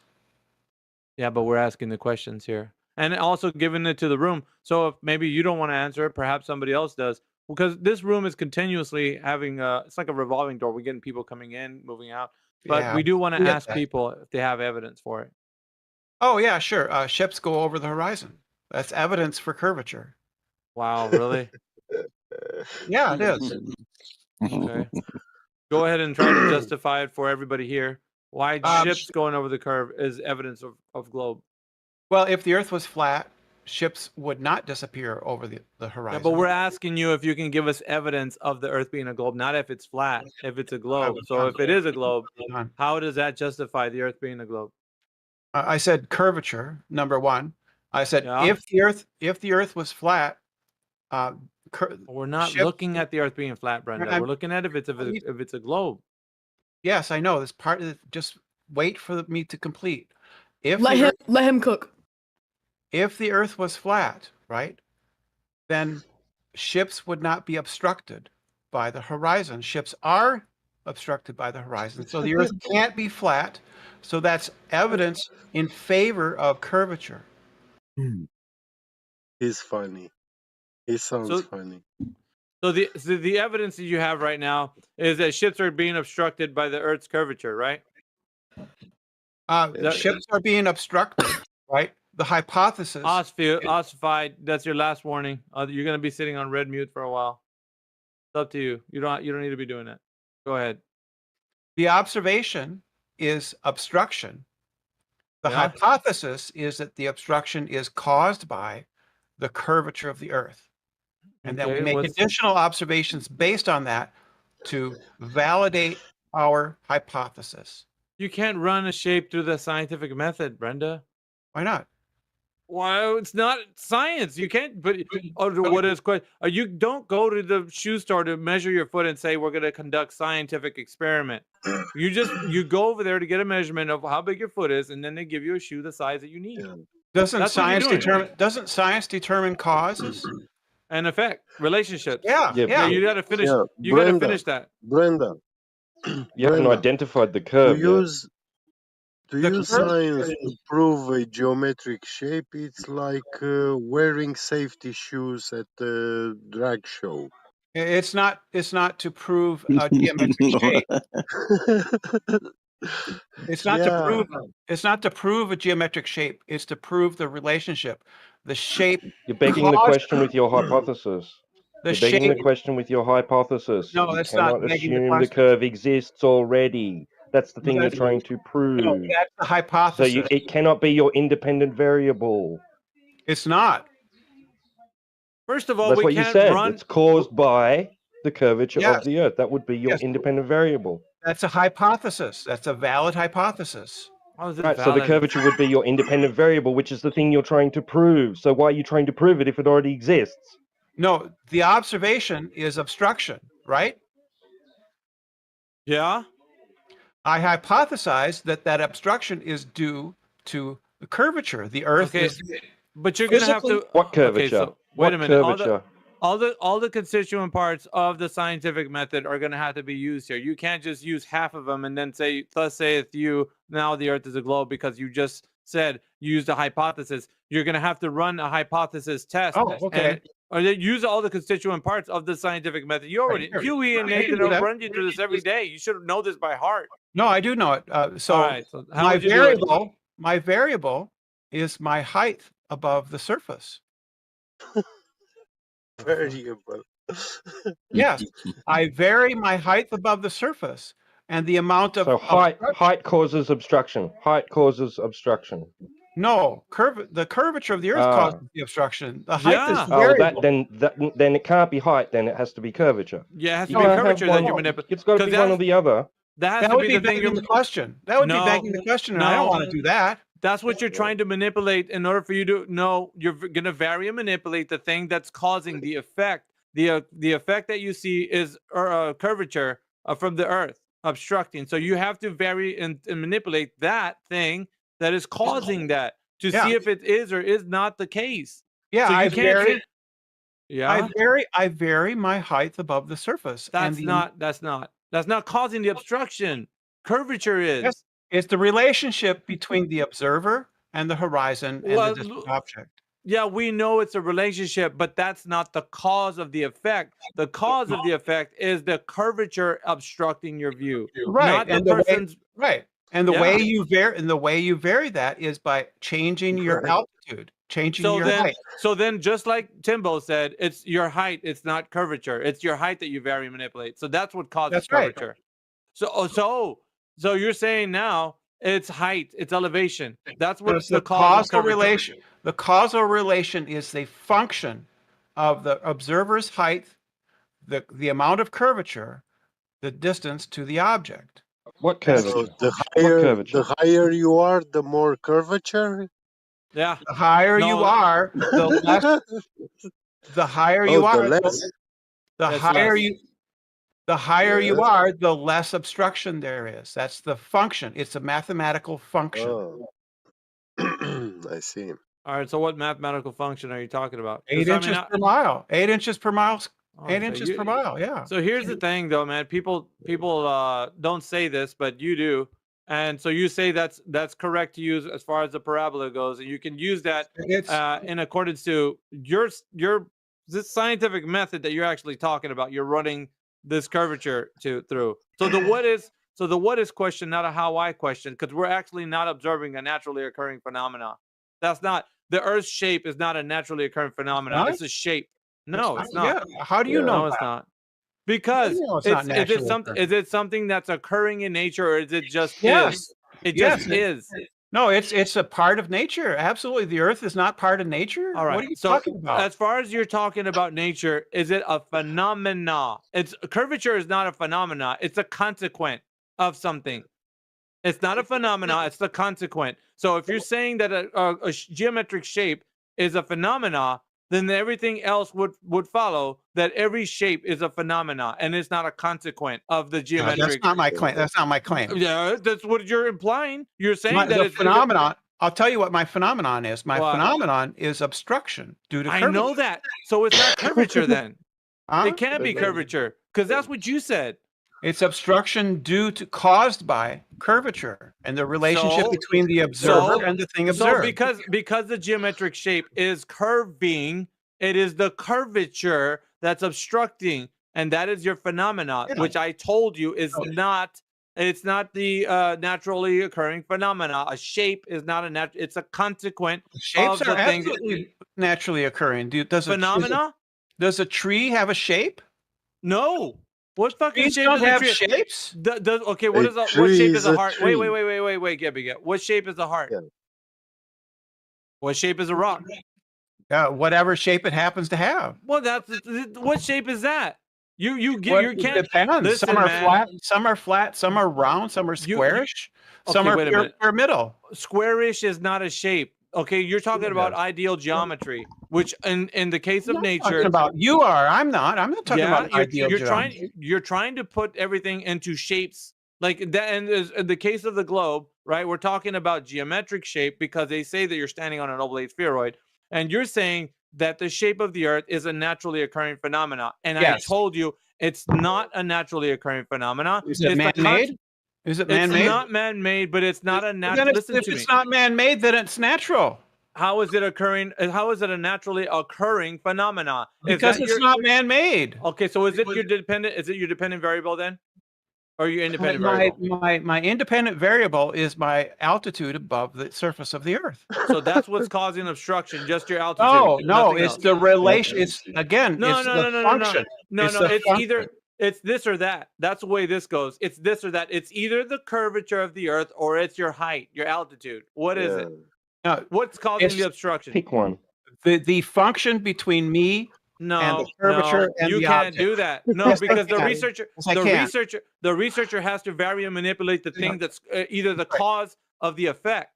If you're putting it to the scientific method, we're gonna see how far it goes because right now you haven't demonstrated. You're saying it's a I can use. It's not a conjunction of things. It's either this or that. So it's either. No, it's not. Yes, it is. I could vary the height of the object that I'm observing, and it would change. Let me put it in an analogy. Hold on, get relax, bro. Mm-hmm. If I'm putting it to you like in the formulation of a scientific method, then I would say something like, okay, I know that water boils. I want to find out why. I can add certain elements to see if my hypothesis is going to be true. So I'm going to start to vary and manipulate different elements, right? I put some leaves there. I got some rocks under there. Nothing works. It doesn't seem to be triggering it. I put ice under there. Nothing's making that water boil. Well, guess what? Once I actually start a fire, I see that something happens to the water and it starts to boil. So then I have conducted a varying manipulating the independent variable, which were the items that I've been using. So it can't be the thing that's in question that you're saying right now, as far as curvature goes, because that's the thing that you're trying to prove. It is the consequent of the shape. It is not something naturally occurring that you're trying to deduce whether or not it is or is not the thing that's causing the effect, bro. I think the Earth is naturally occurring, and the all right. So what is causing the obstruction as far as the scientific method goes? What is hypothesis? My hypothesis. Yeah. Well, what is it? What constituent part is it? The curvature. What is it? What part is it? My hypothesis is that there is a relationship that can be described mathematically between the observer and the distant object on the surface of the Earth that describes how much will be hidden and how much will be visible for a given observer height. So I vary the height of the observer. I could also vary the distance to the object or the height of the object above the surface of the Earth. Yeah, but you didn't test any one of those. You did not test your independent variable, which was in question still, even right now, which is the curvature. You can't use science to figure this out. It's a what is question. No, you can't. No, you cannot. So when I'm asking you, because if you listen, Brenda, when you're trying to vary and manipulate the independent variable, you're trying to find out the cause of the effect. So if the effect is I cannot see the bottom of the boat, right? Let's stick to the effect only. You can't see the bottom of the boat. So you want to know why you can't see the bottom of the boat. And you're saying the curvature is blocking your view. It's obstructing, right? So now it's either this or that. It's either your height off the ground, your elevation that's causing the obstruction, which you were starting to say, or it's a curvature that's blocking your view. So height or curvature, you got to pick one of those. It's not a relationship. So once you find out what it is that's causing that, you're going to then run it through the test. Okay, let's see if we can vary the height of where the ship is, right? Because you're going to have to find out the distance and then vary and manipulate if it's curvature. How can you vary and manipulate a shape, man? It is just what it is. So if it was an oblate spheroid, you can't vary and manipulate that. It's the consequent of the shape being what it is. No. So the effect is obstruction. The effect is caused by a mathematical geometric relation. No, it's caused by curvature. It's not mathematical. It is an No, obstruction. By the definition, obstruction- it is something that's obstructing your view. So you're gonna go to the thing. No, that's and not true. That's not Dude, true. If okay, the so object is the is, curvature not causing the obstruction? Yes or no? if the object I'm looking at is close enough, there's no obstruction. So what is causing the obstruction? You need to. The relation between the observer and the object in relation to the surface So it's of the not Earth. curvature. It's not curvature then. It's just a relationship between the observer and the object that's called, which is what we're predicated. we would say that. Predicated, We would say that. predicated, It's predicated to be on a sphere. Okay. You need to so that's justify the- that. That's what I'm saying. That's the underlying premise, isn't it? So you're gonna use the underlying premise, which you can't. Okay, so this is the kind of like sleight of hand you're doing. Your underlying premise is not what you're talking about. You say no, we already know Part it's a of- globe. It's part of We're my just- hypothesis. No, it's not. Part of it. Yes, it is. No, it's And my- not. When and I can- Yes, it is. when in the hypothesis did you prove that that's what the thing that's causing obstruction? no, because it's the you height- said you don't said it's the prove height of the hypothesis. you said it's the height of the observer. That's what you were saying. You're very into No, that's not manipulating what the I height. said. I said it's Bullshit, the relation. dude. It's the relation. It's the relation between the observer and the object on a spherical object. Yeah, where's curvature at? You didn't use curvature there. It's spher- just a the relationship spherical between the object. observer. The hypothesis. Number one, I can look up Richard Feynman, and he says that your hypothesis can be anything. Anything. Okay. Yeah. But so what my is- what- hypothesis. you my can't listen. hypothesis- No, but your sleight of hand always happens when you try to get the person who's thinking about this to think outside of what science is. Your definition of science is you can just use it on anything, and you can't use it on a shape, bro. Yeah, you can. Yes, you can. No, Why you not? fucking can't. A shape is just what it is. How the fuck are you gonna How run do a I shape to know? a scientific method, bro? How are you gonna run it I- to the scientific I test method? it by making repeated observations. Any natural cutting out. phenomenon, You're cutting out. not really doesn't- anything. Everything is a natural. You cut out. phenomenon. What did you say? No, shapes are not natural. Wait, Brenda. What did you say? I said everything is a natural phenomenon. No, I just fucked up. You fucked up right there. No, well, it's you not. can't. You're not the arbitrator of what is and isn't. I know the scientific method is. Not No, it you isn't. Or me. Oh bullshit, Internet dude. No, it isn't. You're not gonna is- argue what the scientific method. It's just You a can- well established method that everyone can use to understand the cause of an effect by doing a hypothesis test, understanding what the dependent variable should be and the independent variable. Well, When I've you told you start, what those are. you I've told can't you do what it with those the are. fucking shape. There's no Yes, way I you can do it with the can. shape because the I shape just has a told you. consequence, which it is. It just Yeah. is. So like if you say, yeah. So if we agree, both of us, that a sphere is a sphere, a cube is a cube, a pyramid is a pyramid, that is a consequent of it being that particular shape. So once we start working with these things, right, then we already know we're working within a framework of a parameter that these shapes are like the oblate spheroid that everybody says we're standing on, right? So you can't therefore use it in a scientific hypothesis because how are you going to then say, Richard Feynman says my hypothesis can be anything. yeah, but how are you going to vary and manipulate the shape of something? I That's don't. I stupid. vary. That's I fucking vary. stupid. Vary and manipulate my height. That's what I do. Yeah, but you're begging the question within the framework. That's not You're begging the question. question. Bullshit, because you're already stating that you're working with on top of a sphere. A Yeah, that's spheroid. the hypothesis. That's no, the it's hypothesis. not. No, it's not. You did Yes, not it use is. it. You did not even use it in your example. You said Yes, I did. You said it was a relationship between the observer's elevation and the object. That's And what you on didn't use a it. sphere. On a sphere. Nuh-uh. That's your addendum. It On wasn't a what you sphere. stated. It was your addendum. It was not On what you a stated. sphere. That's If your we're on addendum. if we're on a What dodecahedron, sphere? if we're on a dodecahedron, When did you prove your? You lost, Brenda. When did you prove don't- you're on a sphere? When Yeah. did you prove you're on a that's my sphere? hypothesis. Nah, bullshit, dude. You're No. already you're That's about presupposing. bottom up abstraction. Yeah, you're So your presupposing this shit. You're begging Brenda, give up. You're begging the question in this Not what scientific. begging you don't know what begging the Oh question bullshit! I do fucking know what begging. What What does it you're mean? doing. What does it mean? Give me it the means formal that it- definition of begging the listen, question. Listen, what you're doing Give right me now. the You're formal definition of begging the fucking question. Brenda Weasel ass motherfucker. Look, You're listen. putting What you're your doing right premise in now. the conclusion. You're using. You're Define using. begging the question.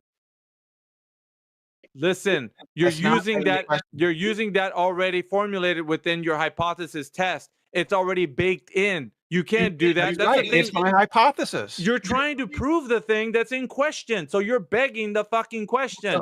What the fuck do you mean? I can't. You can't prove your hypothesis. Science doesn't prove things. What do you want to do? Now What do science you doesn't want prove to it. do with You this? just What undermine. do- You just hang on, Get. Me. You just Miggy, it's me. undermined. You just undermined everything you No, just said. no, I you didn't. just undermined it. No, I didn't. What I would get is evidence that would favor my hypothesis. Favor my hypothesis? What are you talking Yes. about?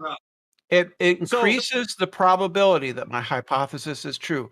You And can so never I get thought your to hypothesis. I thought your hypothesis was trying to determine the cause of bottom-up obstruction. Yeah. Nothing to do with. Yeah.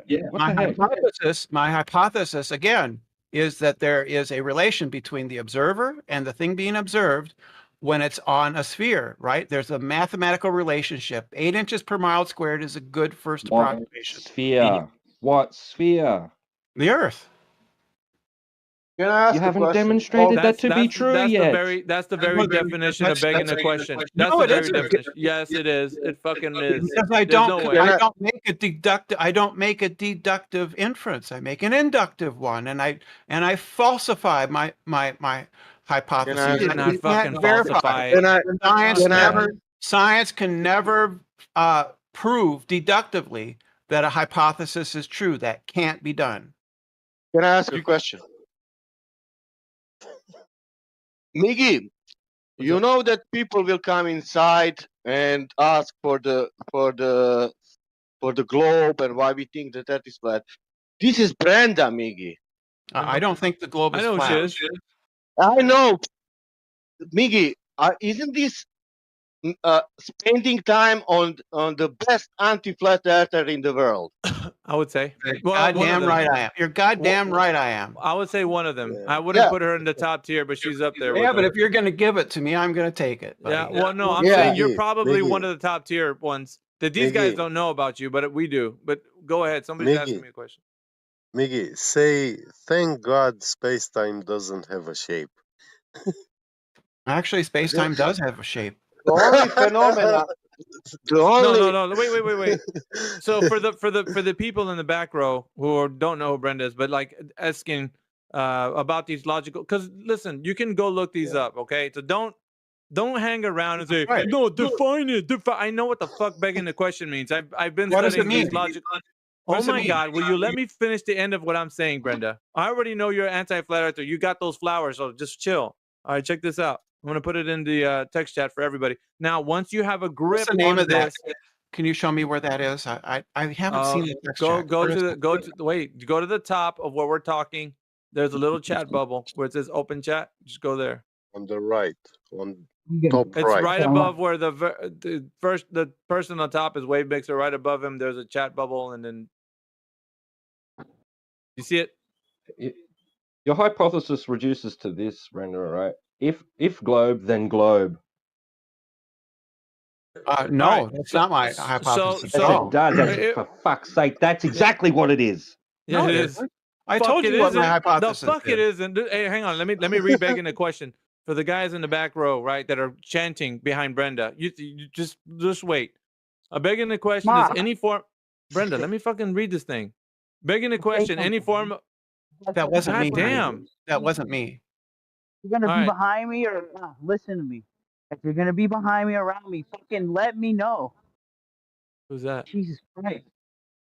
Vesicles, you're I don't know. fucking hot micing, bro. Hey, anyway, begging the question, any form of argument where the conclusion is assumed in one of the premises.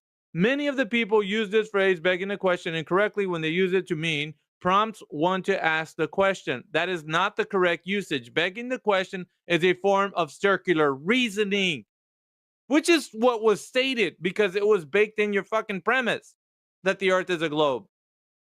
That's Yes, what my begging the question hypothesis- is. My hypothesis is that there's on a sphere there is a relation between the observer and the thing being observed that No follows shit. a particular rule. And But if I it's change not- the variables, in that mathematical rule, then I will change my Math isn't observation. science. Math isn't science. Math isn't fucking science, and you know it. You've been told this by Nathan, by what? QE, by everybody down the line. Math is not fucking science. You Yeah, already math know is this. language. Math is the language that science Yeah? uses to describe No. the world. It's a language. You said it correctly. It's a language, but it's not Yeah. the language of science. Science uses Yeah, it many. absolutely is. It absolutely is. You can use many forms, and you don't even have to use math in it. No, you don't have to, but you certainly can. Why can't I? Well, that's what I'm saying. But the thing is, you're applying it here in this specific example as the scientific method, and you can't run shape through a scientific method. It's already baked into. You're saying that the shape of the Earth, because the premise is we're standing on a globe, all you got to do is very manipulate the height of an observer, and then that will determine whether or not they can see the ship in the far distance. Due to the fact that yeah, I know that. What's what you're saying. I'm pointing it out to the audience so they can understand that a fucking shape isn't a how and why question. You're not looking to find the cause of the effect. You're trying to figure out the shape of something. So that's not a how why question that you're trying to run. You're in a fucking category error right now. No, I'm Big saying time. Correct, I'm Miggy. saying And that this is what I want to a point category out error. also. Miggy, yeah, I want to point out also one thing. He was talking about 8 inches per mile squared, and this is a measurement. Yeah, it's a distance, it's a length, function. It's a function. arc curvature. It's arc curvature, yeah, It's which a is function. I don't care. Yeah, it's a This it's a thing, mathematical relationship. listen, Brenda, don't interrupt me. Let me finish, please. So this is something that has to be measured to be established. You don't just invoke it out of the blue. Why not? All right, Because you hang on, have get to me measure it. It's let me get a arc curvature. let me get Jedi. Feynman says my don't fucking quote Feynman, bro. You don't even Why? know fucking hell, bro. He knows. Jedi, check this out. I take him to be an authority. Fucking wait, Jedi. So we got who in here, Brenda. I take Feynman to be a subject matter expert. Yeah, I know that. So do we. And you're in the fucking category area. Yeah, and so he says my hypothesis can be anything I want. Except for when you beg the fucking question. I'm not begging the question. Bullshit, dude. It's baked into your hypothesis. All right, let me talk to Jedi real quick. Yes, it fucking is. So let me talk to Jedi real quick. So by the way, she's running the category error, running the shape of the Earth through the scientific method. Go ahead, Brenda. I want you to tell Jedi how you're running it through the scientific method. Check this out, man. You can restate it for everybody new that's jumping in. Yeah, that's great. I have an observation. That's the first step of the scientific method. Based on my observation, I form a hypothesis. Use the example that you're using. What are you observing? Hang on, please. What? We were talking about ships going over the horizon. That was the example. My observation is that there is obstruction. So you are begging the question. Your observation is the horizon. No, my observation is there's obstruction. No. First time you said you observed the horizon. You saw the horizon. My observation is there is obstruction. My hypothesis is that obstruction. Where is obstruction? Hold on, Sasha. Let her finish the way Jedi can hear. I know it's wrong. Nonsense. This is nonsense. I have observation. Obstruction. We know. I know, bro. I know. Just let her finish. Yeah, my hypothesis is that there is a mathematical relationship that describes the relationship of how much is obstructed of a distant object between the observer and the object and the curvature of the Earth. And if I vary one of the variables in that function, whether it's the observer height or the object's height, then I will change how much is obstructed. That's my hypothesis. Well, first of all, you're begging the question for obstruction. It's not begging the question. Can I finish? Because I'll let you finish. Can I? Thank you. First of all, you are begging the question that is physical obstruction. Things can disappear. That's the hypothesis. A hypothesis doesn't beg. It does in this instance, being as you are begging the question that is physical obstruction due to Earth curvature. if you were to do this correctly, and I might fucking, let you do it. If you're going to say, I can't see the bottom of this thing because the Earth curve is in the way, then you would have to physically manipulate the Earth curvature, which would be fucking impossible. You have also begged the question, as I pointed out, but now you've jumped to a mathematical formula. I thought we were doing natural science here, cause and effect, the building of a hypothesis, and then a testing of that hypothesis in an experiment. But you're again in another category error because you've jumped to math. The mathematical formula, I would assume, is also begging the question because it's got a radius value with it in the first place. You're out of line. Formally, my argument does not beg the question. Well, have you measured the curvature of the Earth in the first instance? Have you got the direct measurement of drop over distance to give you a radius value? Well, I just have a formula. The formula is that 8 inches per mile squared, right? And so if I vary the observer and I vary the object, then I vary the amount obstructed. Okay, so would you then be able to do that with a direct demonstration? For example, if you're 1 foot above the surface of the water, can you demonstrate that that boat will disappear at 1.2 miles away, or start to? One way I could do it would be if I lay down on the ground at sea level. I lay down, I make an observation, and then if I stand up and I make a second observation, the change in the height of the observer will change the amount obstructed.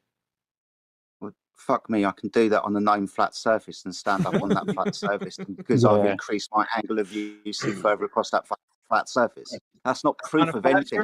Again, that's exactly what I wanted to say, Jed. The angular resolution. He dismissed it. That's false. On a flat surface, if you are above the surface, everything is visible. No, Brenda. No. Have you taken into account angular resolution? No, I'm talking about obstruction. Obstruction is an evaluation. I'm talking about obstruction. I'm not talking about angular resolution. Yeah, declaring it an obstruction is your evaluation of the observation. Yeah, that's my observation. Yeah, that's your evaluation. That comes later. I'm allowed to do that. Yeah. You're allowed in circular reason? That's not circular. Where's the circle? Well, you're evaluating an observation without testing it. No, I am testing it. I vary the height of the observer. Well, one thing for sure. You're not ruling out other things like angular resolution. Yeah, angular resolution has nothing to do with obstruction. Hang on a second, because you failed to forget that when we said at the very beginning, can you do scientific? Is there any scientific evidence that the Earth is a globe? And you already started to say you can use it. You're even using the scientific method incorrectly. It doesn't deal with how, why. It deals with the what is question. You're in a category error there. And then you fail to realize that once you started to invoke mathematical constructs, you're in another category error there, because that's not science either. Category error. Yeah, you damn right it is. It is. I'm doing science and I'm using math to do science. You're not doing science. That's the problem. Do you see that you're not doing science? And then you're saying I'm doing science, and no, you're not. What naturally occurring phenomena is there that you're observing? What is it? Obstruction. No. That would mean that you're seeing a shape's consequence, and I've already said that the consequence of a shape is not a naturally occurring phenomenon. It just is. It just is. It's like me and you arguing over a pyramid, saying that it's a naturally occurring phenomenon, when you and I both know that the shape of something, especially ideal shapes, because things in nature don't have ideal shapes, right? They're all mismatched and misformed and doing everything. I'm telling you. So when we're talking about like spheroids and cubes and all that stuff, when we are mentioning these perfect shapes, then we're talking about the consequence of it being that very thing. So it just is. There are spheroids, cubes. There are spheroids, cubes, and pyramids that occur. So when we start doing scientific, salt grains are cubic. Bro, when we start talking about running the scientific method against this, either it is or it's the thing in question that we were trying to discover. But if we're saying that it already is the shape that you're saying it's a what is question, No, it already, bro, it already is an oblate spheroid. No, I don't know that. I don't know that. You just said that the curvature, it's a consequent of a shape. Yes, Meaning, yes. Yeah. So then you're already saying it's right. Dude, but I don't. You need to fucking listen right now, because I if you're don't- saying curvature denotes yeah. curvature denotes one thing. It denotes that you're already giving it properties, the properties of the consequent of it being that particular shape. Yes or no? That's what curvature means. Or what does curvature mean then? I don't know that the Earth is curved. That's my hypothesis. You just fucking said that it's curved, and that's what's obstructing you from. That's the hypothesis. The hypothesis is that the Earth is curved. My God. Listen to the entire sentence. I don't know. Let's say I see obstruction. Yeah? I don't know that the Earth is curved, but I hypothesize that if we are on a curve, then there exists a relationship, mathematical in nature, between the observer and the thing being observed. Whereas if I change the height of the observer, I change the amount that's obstructed. That's not begging the question. Okay. That's not begging the question. But you're not Now, doing science. Miggy, You're trying to figure out the measurement of something. And how are you going to figure out the measurement of something when it's already baked into your presupposition? Well, I think you're saying you're basically beforehand. I could be wrong. Bullshit. Well, yeah, but what's your And you best can't guess? call it an obstruction. Yeah, Yes, that's what I see. No. Is obstruction. Well, then what is causing the obstruction? I don't know, but I have a hypothesis. You fucking said that it was a curvature at the beginning. Yeah, Now you're that's switching. the hypothesis. The hypothesis is that the Earth is I'm curved. gonna tell you one thing. Brenda's a high-level sophist, guys. So just if you're gonna continue to have the argument, get ready. Miggy, I want to tell you something. So now that he established that the horizon is the curvature of the Earth, physical obstruction. I haven't established that. Yeah, you cannot see through it. So because I haven't established Brenda, listen. Don't interrupt, please. Let me finish and to make my point. So you established now that for a 1 foot observer, yeah, the horizon begins at 1.225 miles. Everything beyond that distance starts to disappear bottom up. That's a straw man. I did not say that. That is not my hypothesis. You invoked 8 inches per mile squared. I did not say anything. I did not say anything about horizon. You said the curvature is 18 inches per mile squared drop. 8, yeah? not 18. 8, not 18. 8. We didn't hear anything you said. 8 inches per mile squared. I never said the word horizon. Okay, forget the horizon, yes. But the Earth's curvature overall, yeah, generally, is 8 inches per mile squared. Correct? Yeah, that's a good first approximation, yes. Yeah, so you're working off of that knowledge, that 8 inches per mile squared. Now, if an observer is 1 foot high from the sea level, the horizon, the curvature begins at 1.225 miles away, according to that curvature. You're straw manning me. That's not my hypothesis. My hypothesis has to do with obstruction. No. I mean, this is what you established. No, I haven't. I haven't said anything. Yeah, you invoked 8 inches per mile squared. Absolutely. When you do the math, yeah, like for someone laying down on his belly at the beach, and he raises his head, and his eyes are like 30 centimeters above the water, 1 foot, yeah. The horizon line will be approximately 1.225 miles far away in the distance. I don't have Maybe my hypothesis. 1.3 miles. Yeah, let's say.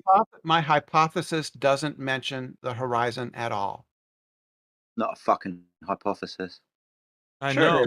if then, No, it's not. Yeah, it's not horizon. I mean, beyond that distance, there is that curvature, and things that sail away beyond that curvature starts to disappear in his eyesight. Yeah, my In the hypothesis. observer's eyesight. My That's not the horizon. Yeah. I know it's not the horizon. The horizon is much further away, but the curvature, so the boat will start to disappear from the bottom up when he goes beyond 1.5 miles away. That's not my hypothesis. I've never said anything about 1.5. When is the boat start to disappear from the bottom up? At what distance? It's going to depend on my height above the earth. 1 foot from sea level. Yeah. What? That's What not is my it? hypothesis. For an observer which is tall, 1 foot from the sea level. I haven't made any numerical predictions. Yes, I you did. Yes, you did. For Yes, me you and fucking you. did. Bullshit. You said you like mathematics because it's the language of science. So obviously you can do it now. Obviously that we are there's- talking. Hold on. Wait, Gabby. Wait. You did invoke 8 inches per mile squared. Yes or no? Yes. Yeah. Not you, Gabby. Relax, brother. Good. I'm talking to Brenda. Brenda, did you invoke 8 inches per mile squared? Yes. So then that's fucking math. You did involve numbers with it. So now, over what? Over what? What is 8 inches per mile squared? What does that denote? You tell everybody That here shows what that the means. amount of drop. That shows the amount of drop from horizontal. Bam! That's a fucking curve. Any way you Good. slice Yeah. it. Yeah. Yes, it is. Okay, then. So what you're doing is already begging the fucking question in the that's not begging beginning. the question. You're bullshit. Your- What do you your mean 8 inches per mile hypothesis- squared? A 8 inches. hypothesis. A hypothesis is an if-then clause. Now, If- Brenda, listen, forget that. That's what a now, hypothesis is. It's an if-then. Brenda, are you American? Are you U.S. citizen? Yes. No, it's Yes. no, it's Okay, I live in nice. I live in So, I live in the great USA have nuclear submarines, and these Oh. nuclear submarines, they have a periscope, which comes on top of the surface of the water, out of the surface of the water, at about 2 or 3 feet high, and they are using a infrared laser to point a target, at 150 kilometers far away, and they shoot a missile, and that missile will go straight into that laser dot. So how Alright. can they point a target on the sea, on the ocean, like a ship, enemy ship, which is 150 kilometers Gabby, away we're- when yeah, that we're- periscope? Brother, Yeah. we're gonna go to another point. Let's just You put know a that- pin on you that know point. that- Let's you put know a pin. that- We're you not know gonna that answer that helper- fucking. No, we're you know not gonna the get into helper that shit. planes- No, the that's a helper swing. planes can Fuck paint that. the No, target. no. They can We're paint gonna the go. target. I don't want to hear about that do. shit, dude. Of That's course you another don't. point. That Of is course another you point. don't. The Yeah, help, because the planes, the spotting planes can My paint God, the target. They dude. can illuminate the target so that it finds it. fuck, dude, we don't want to talk about that. We want to go back Of to your course you idea. don't. Yeah, because that shit does irrelevant to you thinking that the scientific method can be run on shapes, man.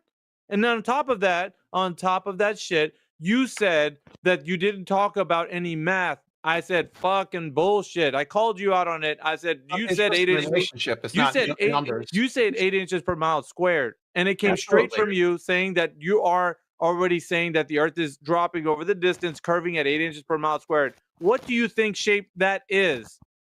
Yeah, that's a parabola, but I know. It's close enough to the surface of the Earth for most distances that we're going But to what use. is that indicating? When you use what are you saying about what you're standing on? It is a what? It is a evidence for the Earth being curved. And then that means what else? Because you got to keep going. It's It means curved that and what? It means that it's evidence, and we can also falsify the flat Earth. No, you need to Because stop if the where, Earth is where the flat- thing that I'm asking. The thing that I was asking you is, did you invoke math or at the very beginning? we can- Beg the because we question. can Yes, you did. falsify. You We can said 8-inch. falsify. You're We can using falsify the null. you're using the thing that you're in the premise that you're trying to prove. That is the definition of fucking begging the question. It's circular No. reasoning. Yes, it fucking is. I'm trying to show that there is obstruction due to curvature. That's what the fuck I'm saying. How can you That's beg the not- question within the That's not begging hypothesis? the question. That's not begging Yes, the it question. fucking is. And I get It is. evidence. It is. I get Hold on. evidence in favor of the Earth of obstruction being due that I observe being due to curvature. That's Go, evidence Jedi. for it. Within this, you must prove all your premises within the first instance. So that little R that you've got to base your calculations on, you must have proved that I within don't the have a first instance. hypothesis about R. I don't have a hypothesis about R. But that's where you got your 8 inches per mile squared from, and then you're going to start. Hold on, Brendan. No, I don't. Excuse me. Yes, you did. That's the No, math I don't. that's correct. No, I don't. Oh, so you're just going to hand wave this away, talk through me, and not listen? Is that what you're Well, going to do? because you're straw manning me, because 8 inches per mile squared is from horizontal perpendicular to my vertical at where I'm at. There's no R in there. What on earth are you talking about? 8 inches Are per you mile trying to- squared is so- the drop from What the drop? horizontal line. What drop? Is the drop from the horizontal line at my feet that What drop? drop from that horizontal line down to the surface of the Earth. That's what 8 inches per mile squared is. Okay, I'll placate you. So then will you invoke standing at altitude above that curved surface? I'm sorry, I don't know. What? Will you, like you said, you stand up, so you're invoking standing above that curved surface, 1 foot, 3 foot, 6 foot, yes? Yeah, most people are about 6 feet tall. Yeah. Yeah, awesome. So you will then invoke 1.2 times the square root of the observer's height in feet, yes? No, that would be for a 1 foot observer. I'm 6 foot. Oh my goodness me, that's the calculation. 1.2 Yeah. times the square root of the observer's height in feet. I didn't say 1 foot. Listen, Yeah, I didn't invoke that at all. All I invoked was a mathematical relationship between the observer, and the object. Proved. Hold tight, people, please. It's hard I am enough not to talk making- to this person without her going through everything that I say, so she doesn't listen to what I say, so we can reach an agreement and move on. So, standing at altitude above this curved surface, you're going to invoke another mathematical formula, aren't you? Like you said earlier. I said there is a mathematical relationship. What is that between- mathematical relationship? That as you increase in altitude, you will increase the amount of or reduce the amount obstructed by an object that is distant from you on the surface of the Earth. Awesome stuff. So it's like you've never seen the black swan before, Or the black swan is logically fallacious. but that invokes a curved surface, you standing at altitude, and the obstruction that you're trying to assume is in the way. Yeah, but I'm not making that argument. I'm making a different one. So bringing up the black swan is a non sequitur. Well, we don't observe any obstruction. Oh, I do all the time. You all do. Well, we don't observe any obstruction, and I can post you another Sure you image do. where the Sure you horizon do. is beyond the base of several wind farms at a distance of safely 12 miles from a 3-foot observer. Well, yeah, But we don't observe your obstruction there. Yeah, we do. We see obstruction. No, I'll Yes, post you it do, for you. because you don't Let see me- the base. You don't see the base of those pylons. Those platforms are on. Let me post it You're again. claiming for it's you, so you know exactly actual what I'm talking obstruction. about. You do not. Hey, Jedi, mate. If I let me say if this. I FE Jedi made it clear earlier, right, that you assume it's actual obstruction. It's just an apparent obstruction. It looks like obstruction, right? Let's go back to that. Assumptions do not beg the question. You are assuming a curved Earth.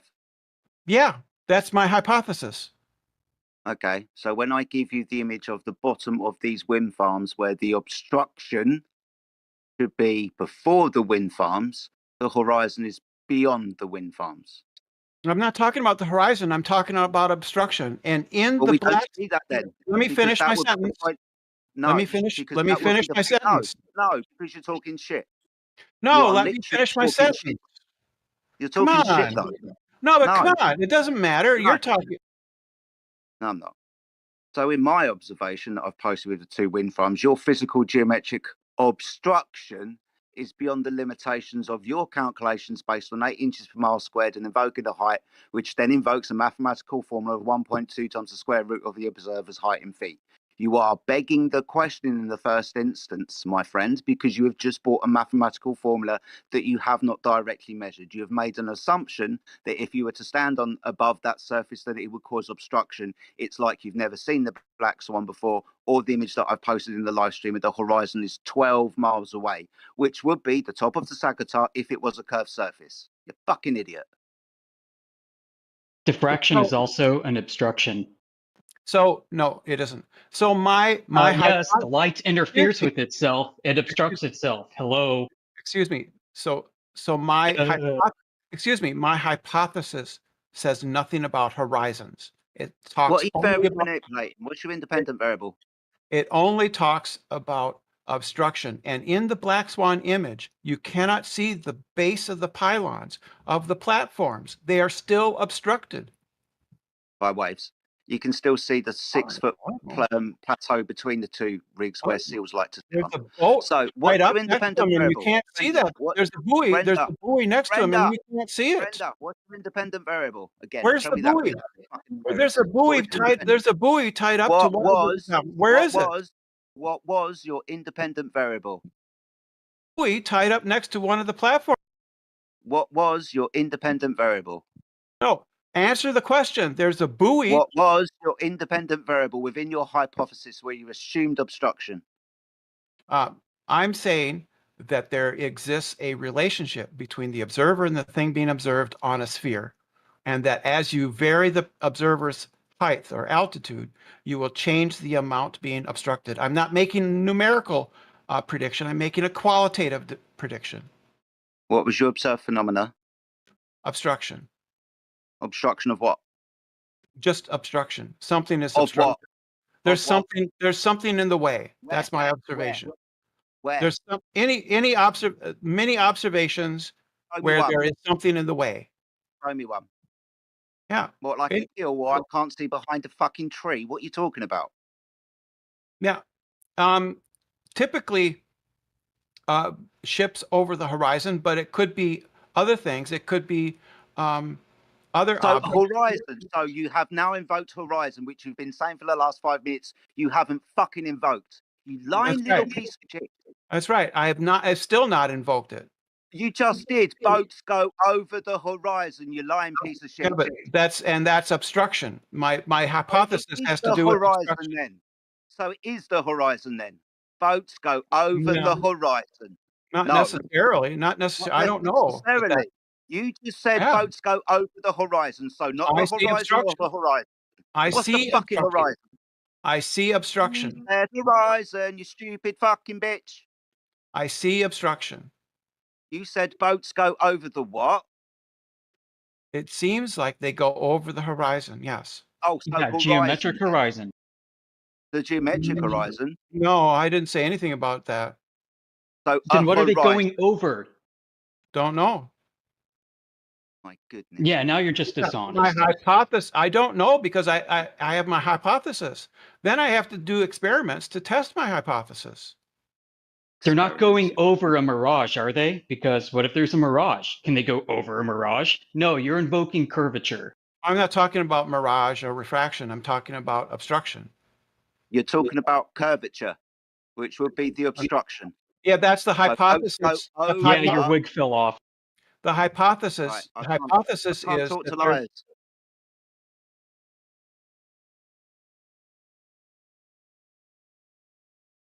Can't talk to liars. You've been caught out in your own fucking lie.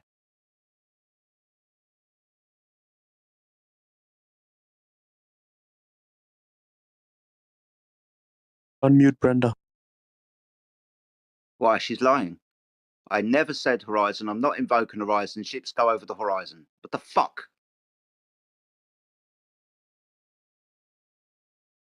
You guys have not experienced Brenda in a debate, so she's usually doing this in debates. Says something and then lies about it the next breath. She's always done that. That's who she is. That's what she does. That's his MO. Yep. Highest. I don't want to give her too much flowers, but highest level sophist so far, other than maybe Rumpus, Zanuck, basically up there. Because you have to have endurance to be this fucking obtuse for this long. I mean, the endurance, man. It's unlike anything anybody. You guys think you're Globers that can stand in the argument? You wouldn't be able to do what she's done. I'm just saying. The ignorance is far beyond levels that you could comprehend. It's just, wow. She's actually trying to construct an argument for the scientific method using fucking shapes, dude. That is insanity. Like fucking crazy. That's wild, bro.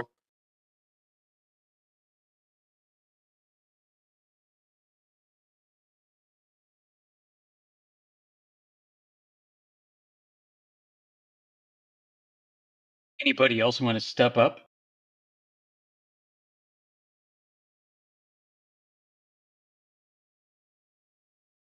Who's banned Truth?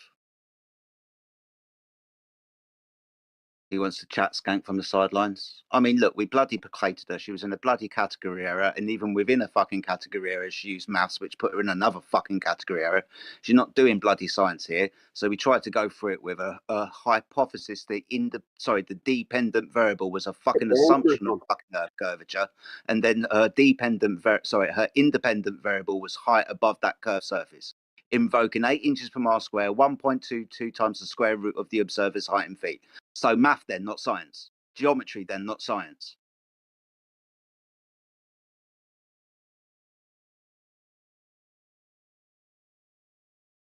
So not only once, but twice in 2 category errors. She invoked science, which it's not, and then invoked math, which you can't say that it's the same as science. Math is not science, so it's like, it's a double whammy. What is your profession?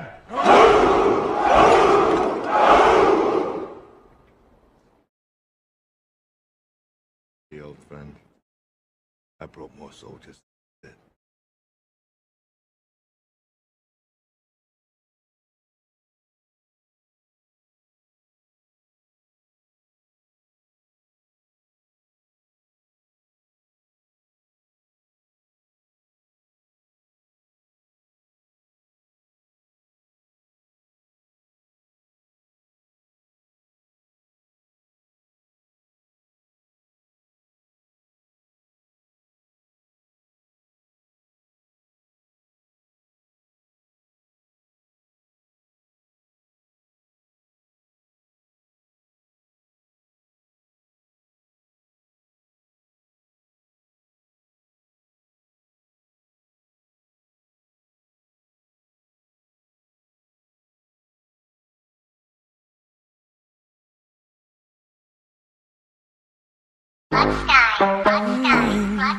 It's black, yeah.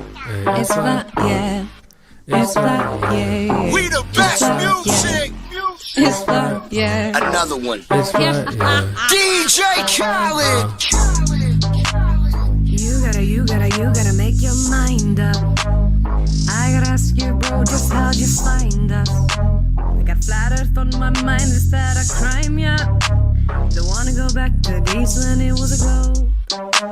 The curve is my priority, and I'll put that over everything. And the globe ain't shit, and there ain't no space. Waiting on gravity, validate. Half gas pressure, less contained. They say gravity, but you can't bend space or time. Sometimes it's sunny, but sometimes it don't shine.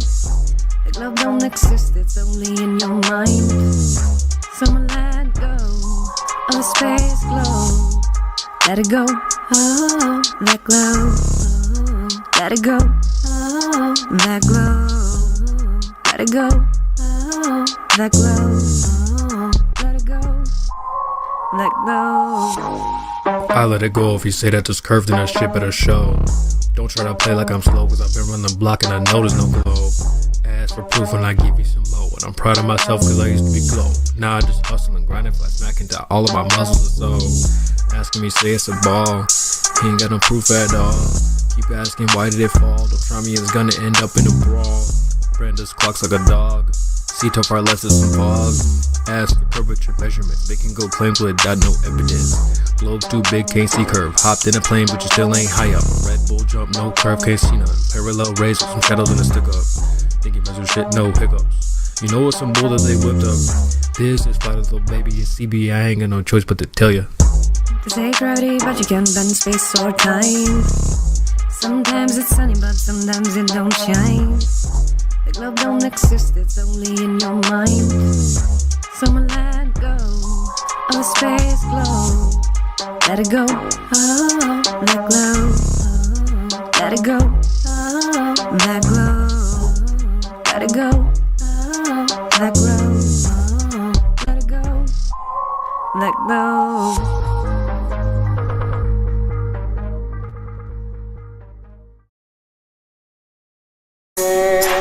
Alrighty, MIDI HC.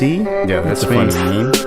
Welcome to the 24/7 Flat Earth Discord server. Thank you. What brings you here?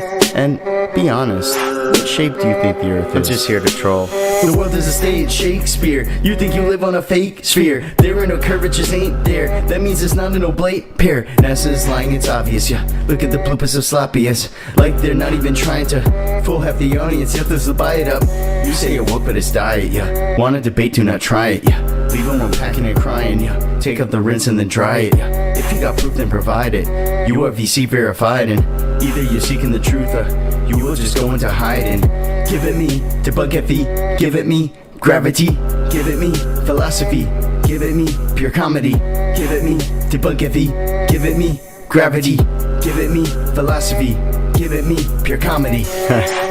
You gotta admit, sometimes this is just pure comedy.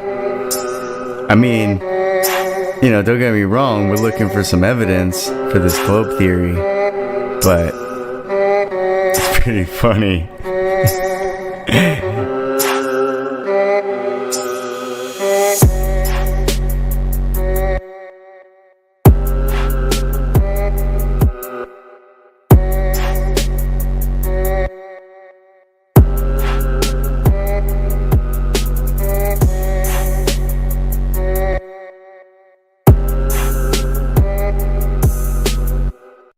What is gravity? You have no idea. Okay, next question. Hey, yo. It's Chocolate Sam. It's 2021. Told y'all it's a wrap for this globe. Check it out. Way too many reifications of privation. Secular law done with dynamics, violations. Fuck all these fake as apparent deviations. Globals always flapping their gums, no demonstrations. The black swan murdered the ball with simplicity. Pretend the clowns aren't, they all no specificity. Get with me, get that geometry. Your model needs nowadays. Mostly I sound like you're on these copper blades. With no wall to ever show for, nevermore. Been a rap for your multi-nine or scientific. All the sicker that they're prolific. Crumble at the thought of flat earth, that's just terrific. My hypothesis, you know, paleo genius. You thought you had it all sewn up like a seamstress. You'll never see this. You ain't chillin' peeping the Gleasons. The globe model so fucking dead. So many reasons mad at me. Cause your fairy tale of gravity is rapidly becoming a motherfucking fatality. Independent variable, no physicality. Factually, you're dealing with no type of reality. A tragedy, all of the pseudoscience of fallacy. Sad to see that was surrounded by such banality. Globe charts step in the court for their arraignment. Gas fucking off all day, no containment. It's automatic. You sound like a fanatic. Your heart's beating out of your chest, no need to panic. problematic. Anytime that we're Socratic, defining terms for you is like dust to an asthmatic or a crack addict, all tuned up like a mechanic. State you're leaving in when you're done, it's so tragic. You end the sneezing, all snotty nose the wheezing. You globe charts wind up like Sub-Zero freezing. Ain't no reason for you not to remain calm, as my nigga make a hit you with the 3-point palm. Instant exploding paradigm technique, backslapping your beliefs into enigma that's sweet. Your points obliterated, finished, unable to speak. Have you looking like Tom Petty catching a leak? Your whole squad left sounding comatose. I hear Michelle Dollar keeps rocks on the head, she keeps her family close. Some of y'all think y'all the best thing since butter toast. When it comes to FE, prepare to catch an overdose of intellectual honesty. The clear lack of thinking of you balls never cease to astonish me. I gotta keep it real and be honest, B. It's quite possibly the dumbest thing I heard since the cosmology is often seen as a philosophy, mythology, but actually it's a prophecy of religiosity. Get all your skills and your weight up, this crunch time. Your whack model getting ate up like lunchtime. How in the hell could we establish a baseline? Most of y'all trolls are just here to waste time. I'm not aware of what y'all hearing through the grapevine, but you must be out your mind selling space-time. A mathematical construct of imagination with absolutely no experimental validation. Before the story begins, you need a foundation. Curvature of the earth, that's the conversation. And since that shit up and disappeared without a trace, I'd say it's also time for you to say goodbye to space. Tall tales about vacuums and empty place, all the while breathing air. That's just not the case. You best get out my face, cause I can guarantee you that the very air you breathe immediately fuck off the space. We understanding no requirement for your compliance. You understand that you are standing in a room of giants. I admire that you're usual in your defiance, but won't you join us in this funeral of pseudoscience? You in the mood to try us? Go ahead and test your mic. These motherfuckers think they're moving at the speed of light. How about the speed of sound? 250 miles above the ground to see that ISS is going round and round. Please don't even try, son. It's been a rap since you gave up hope on your geometric horizon. In the trenches hoping and praying we don't get wise and realize you're smoking more of the grass than Neil Tyson. Oh, speaking of that clown, I wonder how much longer he can keep a push of this in the background. Never debating, always up the back down. Playing in fear of the gravitational smackdown. This little circus won't last long. I'm betting you the type of clown that sits at home alone with a mask on, thinking you debunked an argument like the Black Swan, never knowing that your radius could be that wrong. Oops, I really meant to say dead wrong. Implicitly, we've been falsified the globe empirically. Need you to listen, G. It's not logical to postulate you live in a sphere in no sphericity. It's the epitome. It's not a mystery. The globe model's all wrapped up in stupidity. It's quite simple, see. It's probably not the move for you to spew your rhetoric here or religiously, maybe officially. One day you might find yourself vividly in the middle of an epiphany, lyrical symphony. It's been a pleasure, but our times have both come to an end. Synchronicity. Flat in this bitch, globe confusion with the drip drop. It's flat everywhere. I got facts up in my Ziploc. Flat up in this place, no globe model, that's for kid bops. You ain't on flat earth, you can kick rocks, okay? Flat, hey. Flatten, smack, smack. Flatten, smack, smack. Flatten, smack, smack. Flat, flat, flat. Yeah. Globe got no curve, bitch. Yeah.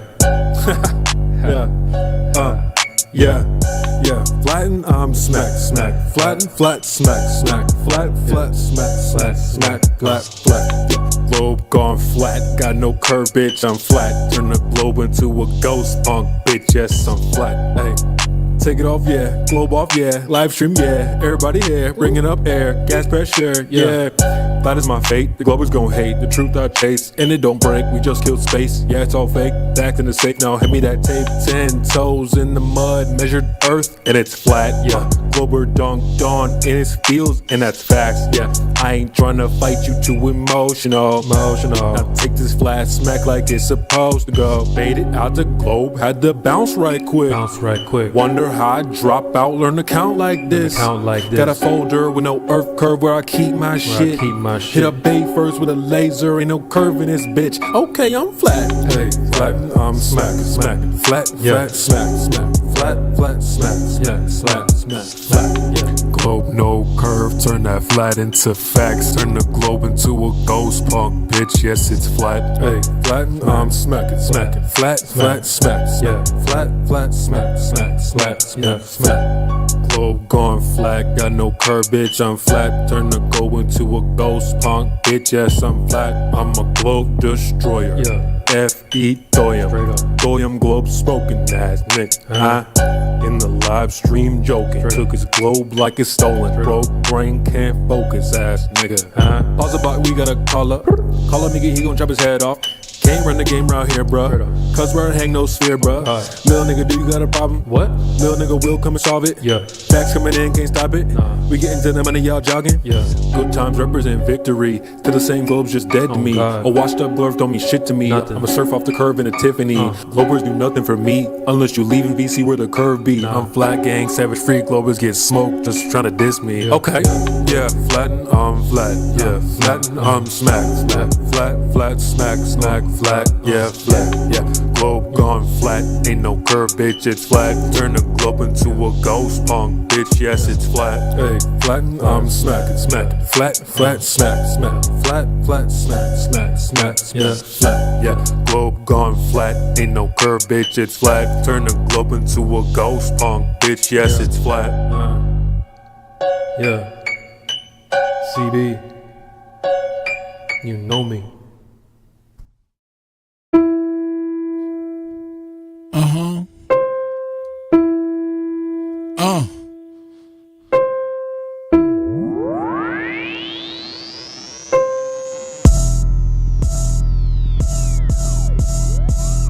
Why would they lie? Why would they lie? Why would they lie?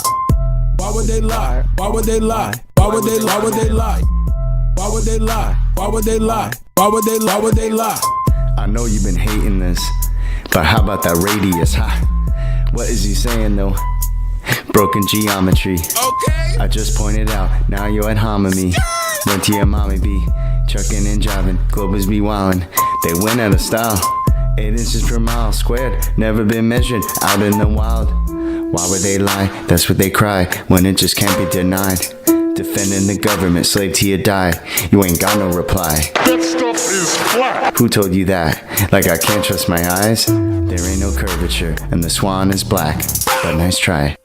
Why would they lie? Why would they lie? Why would they lie? Why would they lie? Why would they lie? Why would they lie? Why would they lie? Why would they lie? Why would they lie? Why would they lie? Why would they lie? Why would they lie?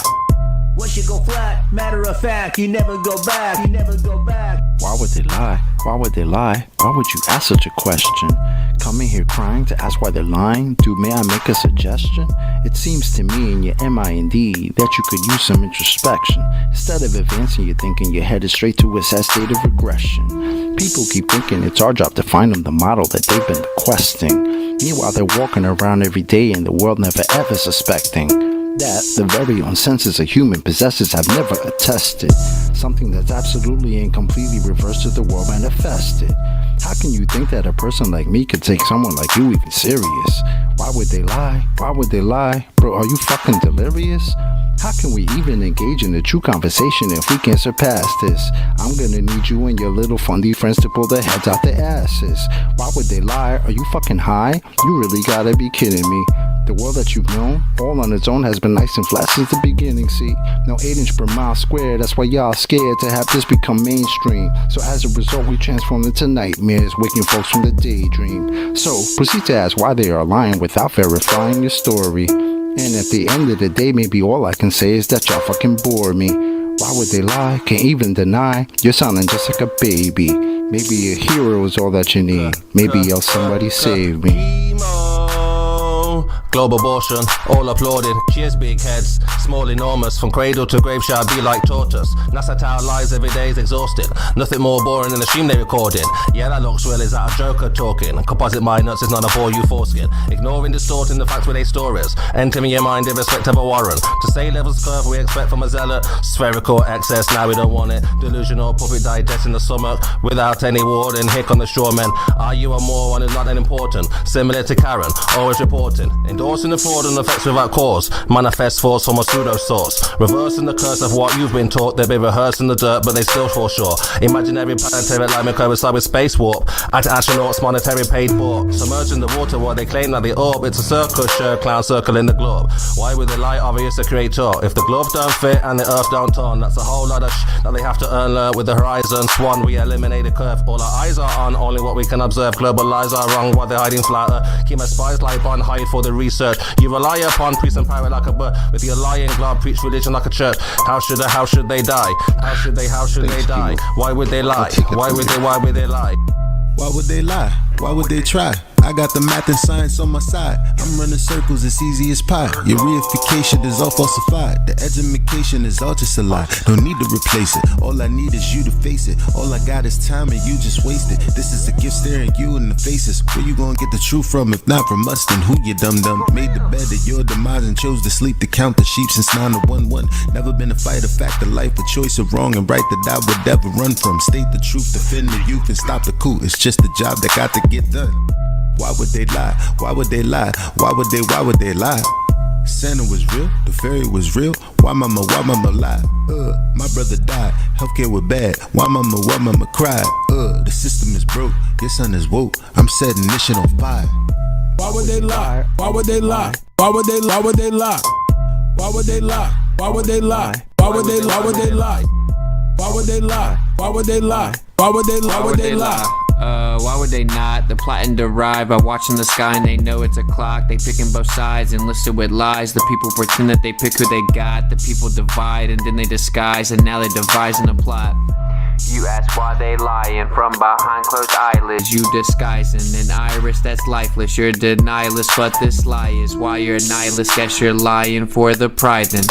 They enticing the brightest to get deprived in contrived confinement. Lie about what the meaning of life is. Get a degree in a 9-to-5 shift. Only way that you'll survive this. What's that mean? They have to bribe them. Yeah, it's tragic. Their only tactic when the model under attack is asking where a map is. If they lied about the earth, what you even asking? Weaving past them, leaving blasting. Everything you believe is backwards. Occult belief is practice. That's what they achieve in masses. Yeah, it matters. You believe what masses. Massive incoherent magnets have a weak attraction. That's electrostatics. They always invert it backwards. Wonder what's the verdict, pastors? Religious zealots preaching, talking past us. Sent a blitz right up the middle. Who can block the fastest? Falsify the radius. You cannot walk right past it. Yeah, they truly think they got the masses, but God's got the backing, so they can't stop what happens. Why would they lie? Why would they lie? Why would they lie? Why would they lie? Why would they lie? Why would they lie? Why would they lie? Why would they lie? Why would they lie? Why would they lie? Why would they lie? Why would they lie? OG. Why would they lie? I'll tell you why. They don't want to see you survive. They don't want to see you get live. Love on your queen till you hire you some kids and provide. They don't want to see you revive. Take an L, then come back harder than ever besides. Packing that hammer on side. I cannot help it, bro. Second Amendment on mine. They won't label you a felon. That way you can't get your hands on protection. That way they come in and fake an election. If they want seize your assets, you can't stop or arrest them. That way the hood is simply a reflection of the design that they predestined. If you don't like it, they pop off your top like your last name was Kennedy in Dallas, Texas. Captain. Battle formation. Grace Leonidas, 24/7 Discord Flat Earth. Welcome to the arena, gladiator. You wanted an edge? Our spears are strong, our formation of edge. It's time to push you to the ledge. Your fallacious sword will shatter on our shield, the Spartans victorious upon the battlefield. Only by the spear of truth can you make us yield. This is where we hold them! This is where we fight! This is where they die! And these shield boys! This is Sparta! The specificity of your claim requires you to step up your game. It needs to be substantiated, authenticated. Don't just sit there, get it correlated. Stop getting frustrated while vaccinated, thinking you're educated. Are you really illuminated while being acclimated clown, subjugated, with unabated propaganda permeated? Your arguments are constipated, your history is misstated. All your proofs are long awaited, your counters are unrelated. You just pontificated and obfuscated. Sorry, friend. Are you medicated? Calm yourself. I am sorry, my friend. But not all of us are meant to be soldiers. It is clear you're aggravated when a fallacy is generated and a Spartan denigrated. Next time, try to reformulate it. But since you got moderated, it's time for you to get re-educated. Here, sophistry gets dominated, arguments decimated. Don't just sit there being domesticated, accepting being indoctrinated with vile claims and substantiated. That's madness incorporated. Be sophisticated and underestimated, unaffiliated and rejuvenated, stimulated and motivated, get animated, activated, rehabilitated with your mind repopulated, not automated. animated and sedated, blindly opinionated and physically degenerated, with hearts exasperated and minds overestimated. I call that being uneducated. Spartans! What is your profession?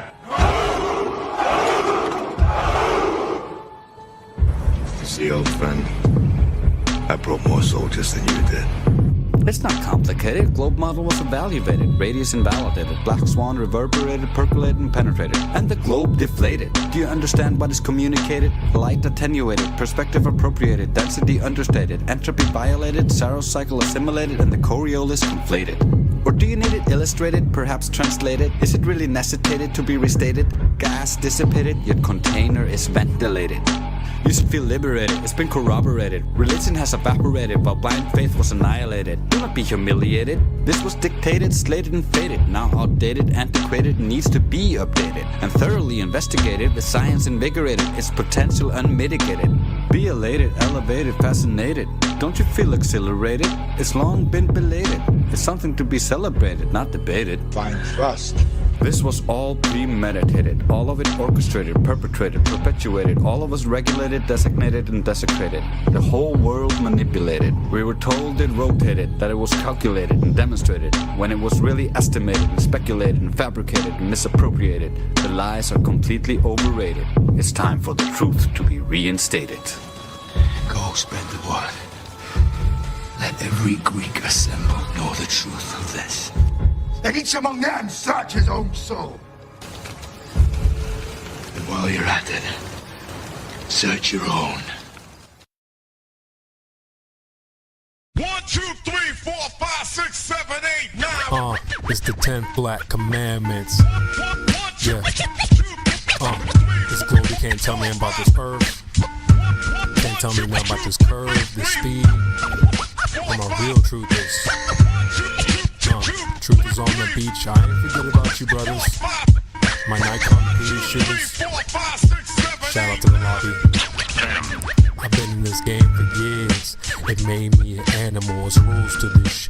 I wrote me a manual, a step-by-step booklet for you to get your game on track. Don't let your way get snatched. Rule number uno, speak on what you know. You shouldn't make claims unless you know for sure. Otherwise you're telling lies. And if that man catch on, then your ass is gone. Number 2, never let them think the earth move. Don't you know them pendulum tricks are not science? Yeah, take it from your highness.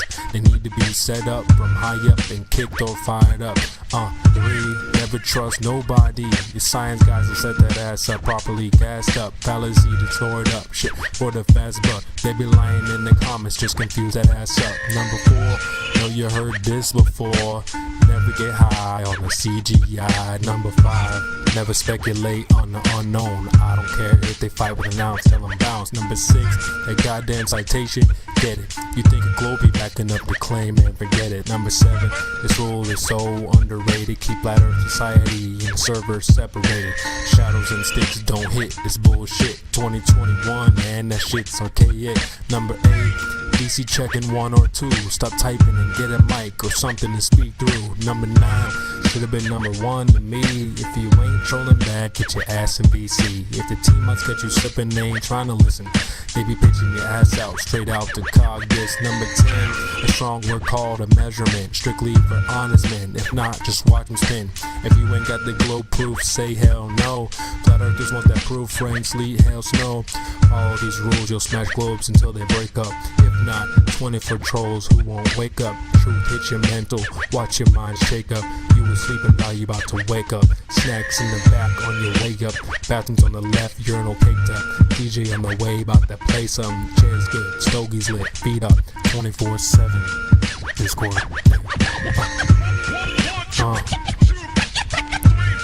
CB. Yeah. Shout out to the mods, golds, silvers, values. Lobby gang.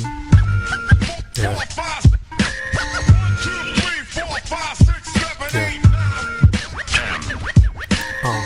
It's your boy CB. B. In the lobby. Catch me in the live stream.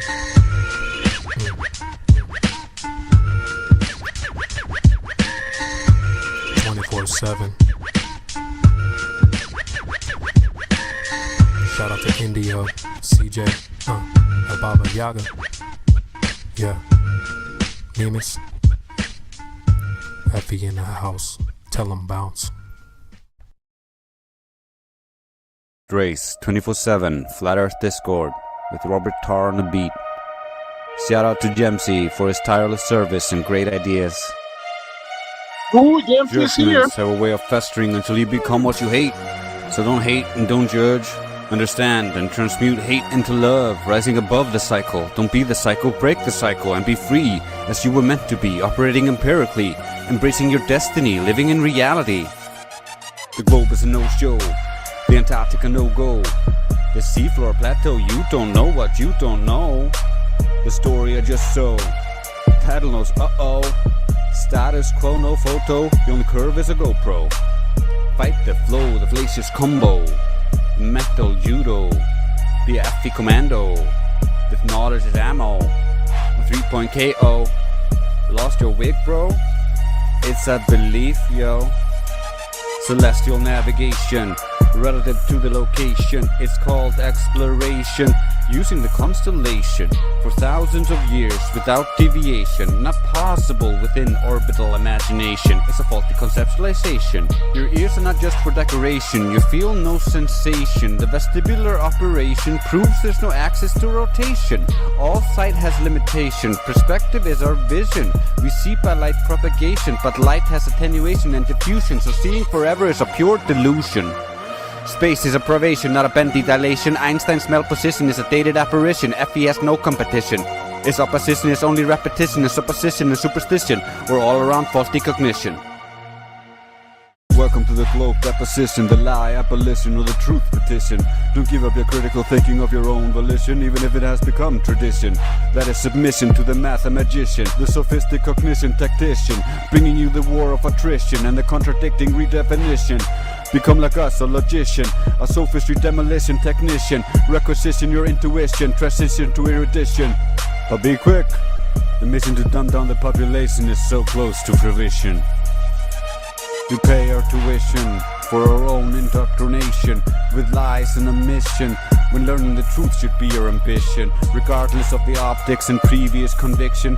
That's the true ammunition, the power of the truth coalition, on a sacred mission, restoration from sedition, a disposition of the Most High's opposition, of the very same wardens that guarded your mental prison. There is no addition, no prize of admission. We get no commission and all the suspicion.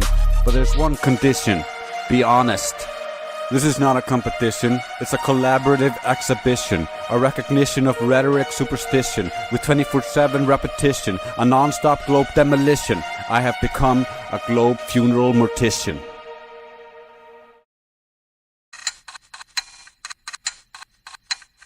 That's probably my favorite song.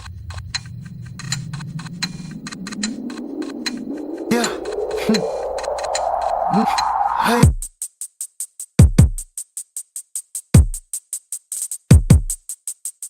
Check 1, check 2, check 1, 2, 3, 4. Look what they're chatting about. They're chatting about.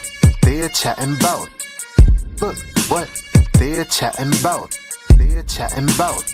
They're chatting about. Flirt, you should watch your mouth. What? You should watch your mouth. You should watch your mouth. Flirt, you should watch your mouth. What? You should watch your mouth. You should watch your mouth. They say we are immature, like jumping on the couch. They say we are immature, like jumping on the couch. Flirt, you should watch your mouth. What? You should watch your mouth. You should watch your mouth. Flirt, you should watch your mouth. What? You should watch your mouth. You should watch your mouth. They say we are immature, like jumping on the couch. Look what they're chatting about. They're chatting about. They're chatting about. Look what they're chatting about. They're chatting about. They're chatting about. Flirt, you should watch your mouth. What? You should watch your mouth. You should watch your mouth. Flirt, you should watch your mouth. What? You should watch your mouth. You should watch your mouth. The reason for all of this season. The reason for all of this season. You should watch your mouth. You should watch your mouth. You should watch your mouth. You should watch your mouth. The reason for all of this season. The reason for all of this season. You should watch your mouth. You should watch your mouth. You should watch your mouth. You should watch your mouth. Towers it flat. Towers it flat. They're chatting about. Towers it flat. They're chatting about. Towers it flat. Towers it flat. What they're chatting about. Towers it flat. Very clever. Towers it flat. Very clever. Towers it flat. Very clever. Very clever. Look what they're chatting about. They're chatting about. They're chatting about. Look what they're chatting about. They're chatting about. They're chatting about. Flirt, you should watch your mouth. What? You should watch your mouth. You should watch your mouth. Flirt, you should watch your mouth. What? You should watch your mouth. You should watch your mouth. Towers it flat. Towers it flat. They're chatting about. Towers it flat. They're chatting about. Towers it flat. Towers it flat. What they're chatting about. Towers it flat. Very clever. Towers it flat. Very clever. Towers it flat. Very clever. Very clever.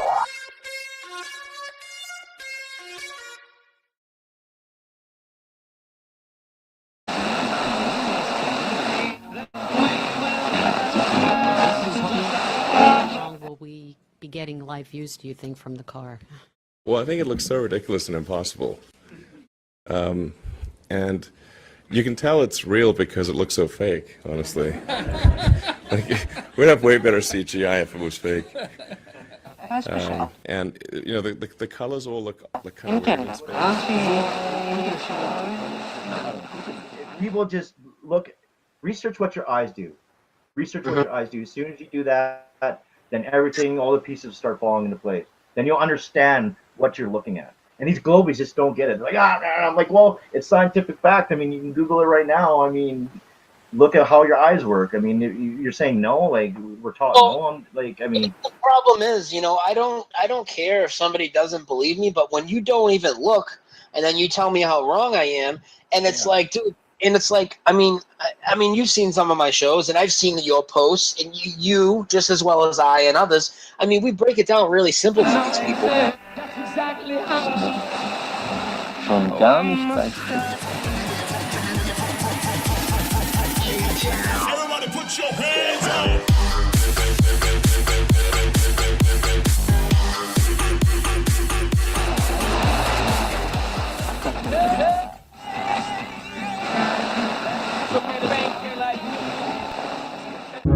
I wrote this out in 2019, dropping it for the end of 2020 and Agenda 21 for the Flu World Order. So let's go.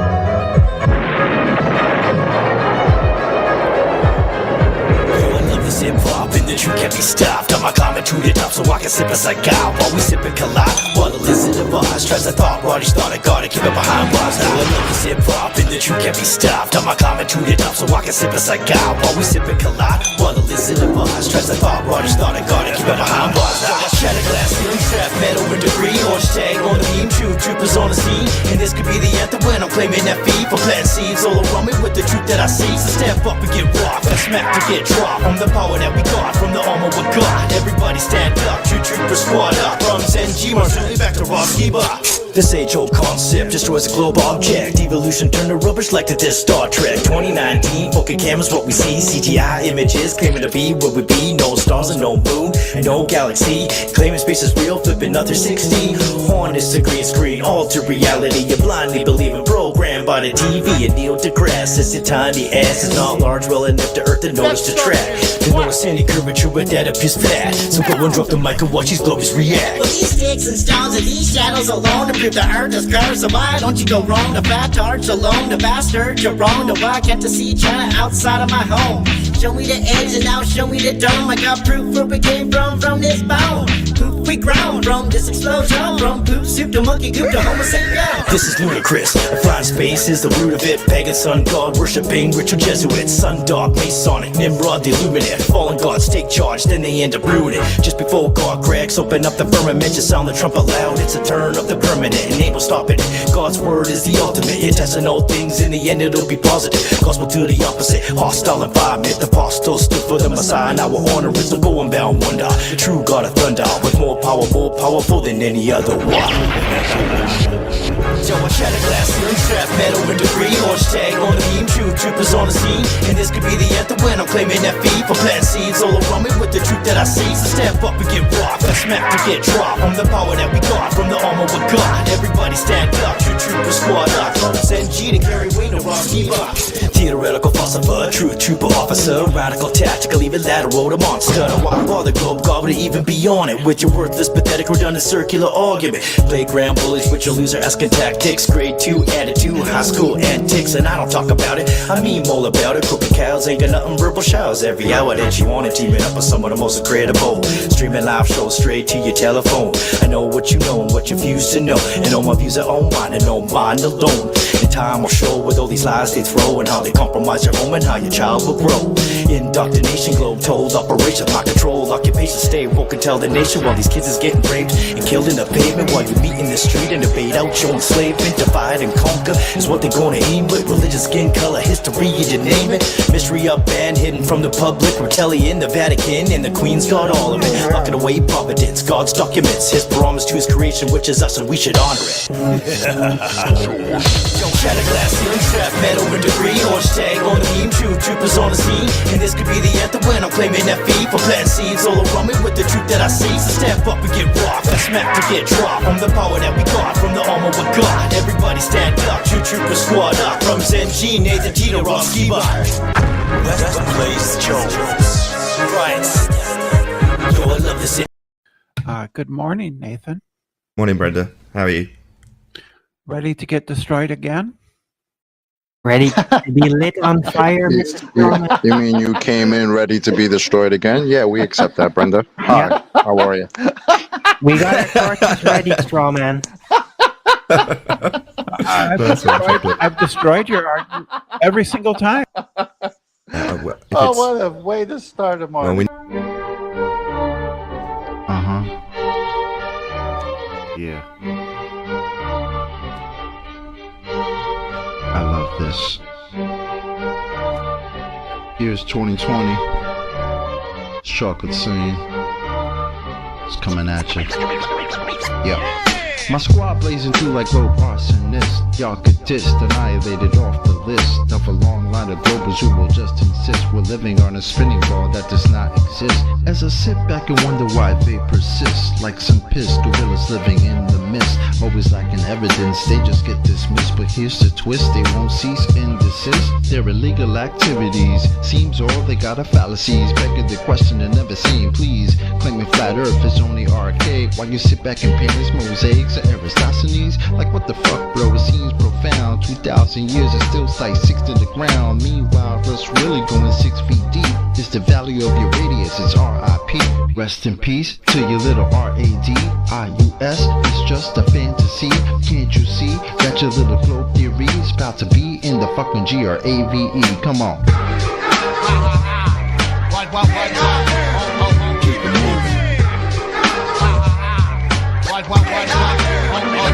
moving. Yo, I'm really trying to ascertain how insane it is to endure the pain that would make a grown man out loud exclaim that a body of water could somehow maintain the outside of a ball. Now that's insane. Even Isaac Newton said that he would not feign a hypothesis for this bullshit campaign of a force that's only a force in your brain. Don't complain cause I'm not trying to pull your chain. This ain't no game, it's often claimed with thoughts in vain to not go against the grain. It sounds profane, the cartoon ball will not sustain.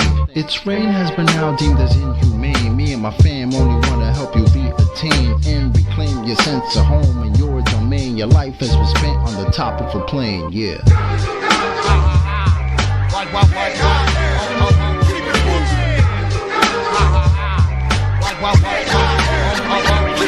the year 2020, it seems the case. Heliocentrism as it starts to race. Globe charts scrambling just to keep the pace while still telling folk tales about outer space. Kinda funny you think NASA really got your back. Astronauts in a vacuum, yo, that's all an act. In fact, they only do it to control your mind. And to not see through it, yo, you must be blind. In due time, it will all soon be revealed. Little water ball is losing its mass appeal. On the real, doesn't matter how bad you feel. Fact of the matter is that your face been sealed. Death of the globe model is now at hand. People seeing through the lies all across the land. From Eli to NY to Jin in Japan. It's a rap time to throw the magic ball in the can. Come on.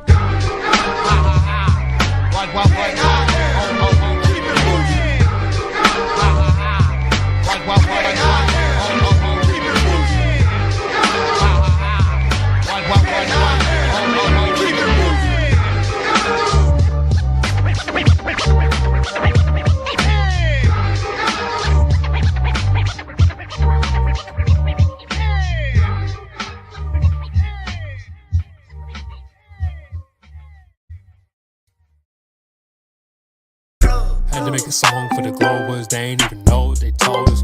He got flight smacked in October. It didn't go as smooth as he hoped for. Earth don't move, didn't notice. Heart gone cold, get it froze. Need somewhere to cry, we got shoulders. Refraction can't move mountains, flat earth move boulders. Kick 3 points, we got holders. Midwest when it be snowing. Better wake up, need the Folgers. Got the win in hand, no folding. Earth don't move, I told him. Globers stay mad, head exploding. Hold up. Now flat earth got exposure. All we doing is exposing Globers. Get him, Sasha. Listen this. Andy and Crypto got fish and chips. Netflix and chillin' out with your chick. I told her the earth is as flat as it gets. Once you go flat, you don't go back again.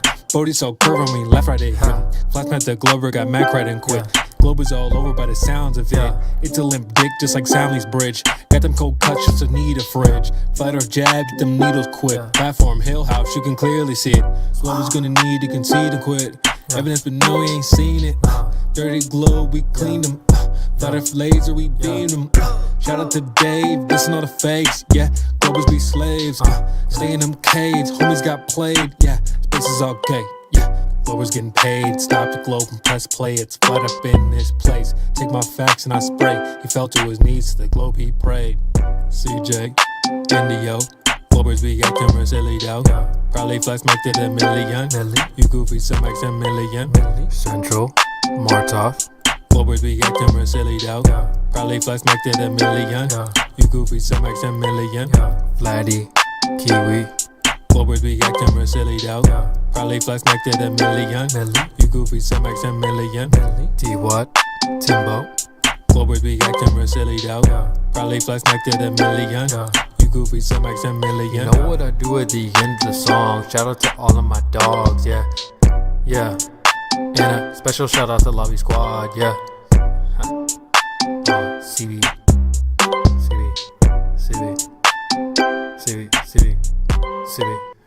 yeah.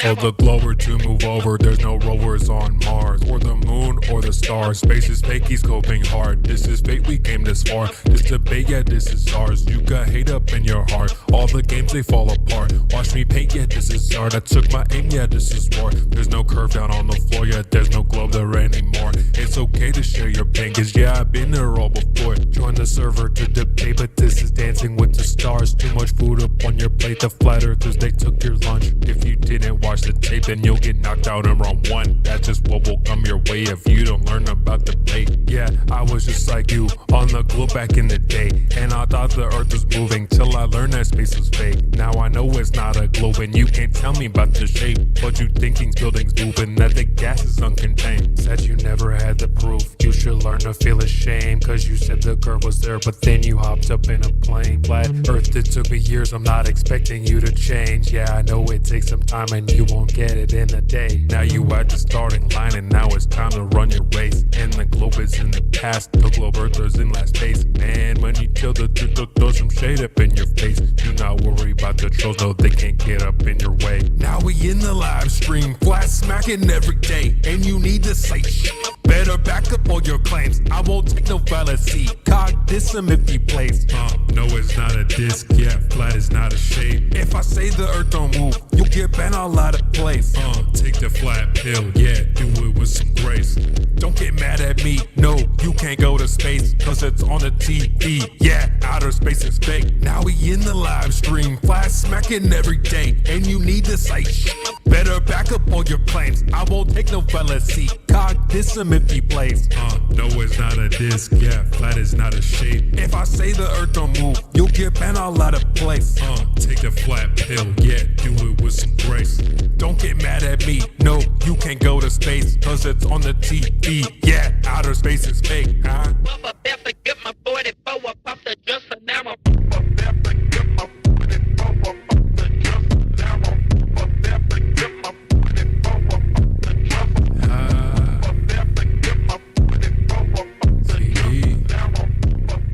Another track is still flat.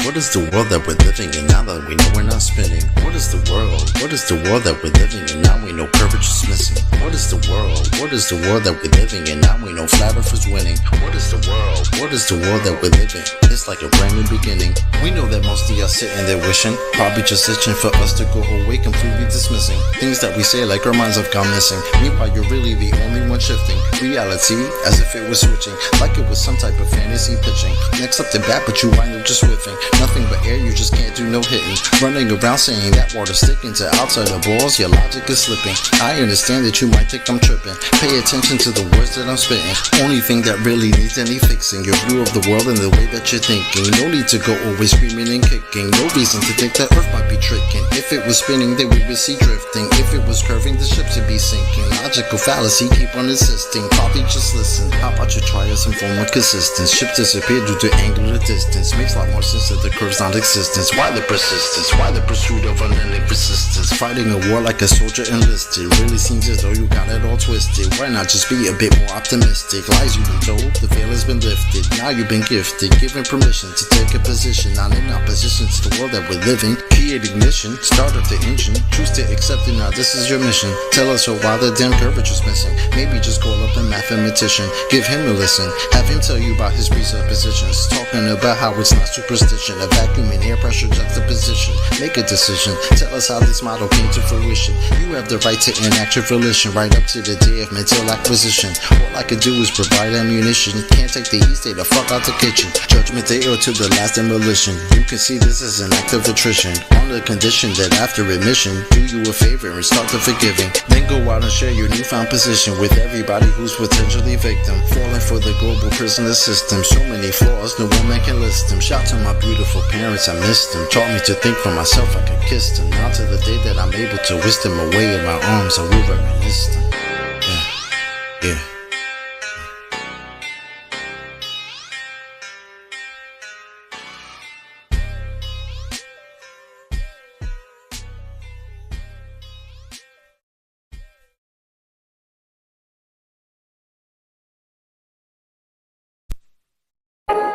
Yo, I've been hearing a lot of talk about refrigerators and whatnot. 2020. MIDI-HC. CI. Glovers be tweaking, they ain't been peeping the grease and thinking they proving the theory just cause they saw it on TV. Glovers be tweaking, they ain't been peeping the grease and thinking they proving the theory just cause they saw it on TV. Glovers be freaking out when they act like they're speaking about some test for you to do to prove all of their doo-doo. Oh hell no. No. It doesn't work that way. If you're gonna make a claim, you gotta back it up. Prove it. Or we just throw it away and call it a day. It's a wrap. They tweaking and peeking, looming and sinking, got them all reaching. Did you just say atmosphere? You ain't got no sphere. Get this globe head out of here. Black Swan, nightmare. Turns out the horizon is over there. Look at that. Glovers be like, yeah, but it's just not fair. you don't see the curvature of the earth. Cause the earth is not a sphere. Got 'em. If you ain't been peeping the Gleason, but you still asking about seasons, I got a million reasons why I think you're not a genius. You tweaking if you ain't been peeping the Gleason. Got these glove heads sheeping and weeping while we out here speaking and preaching.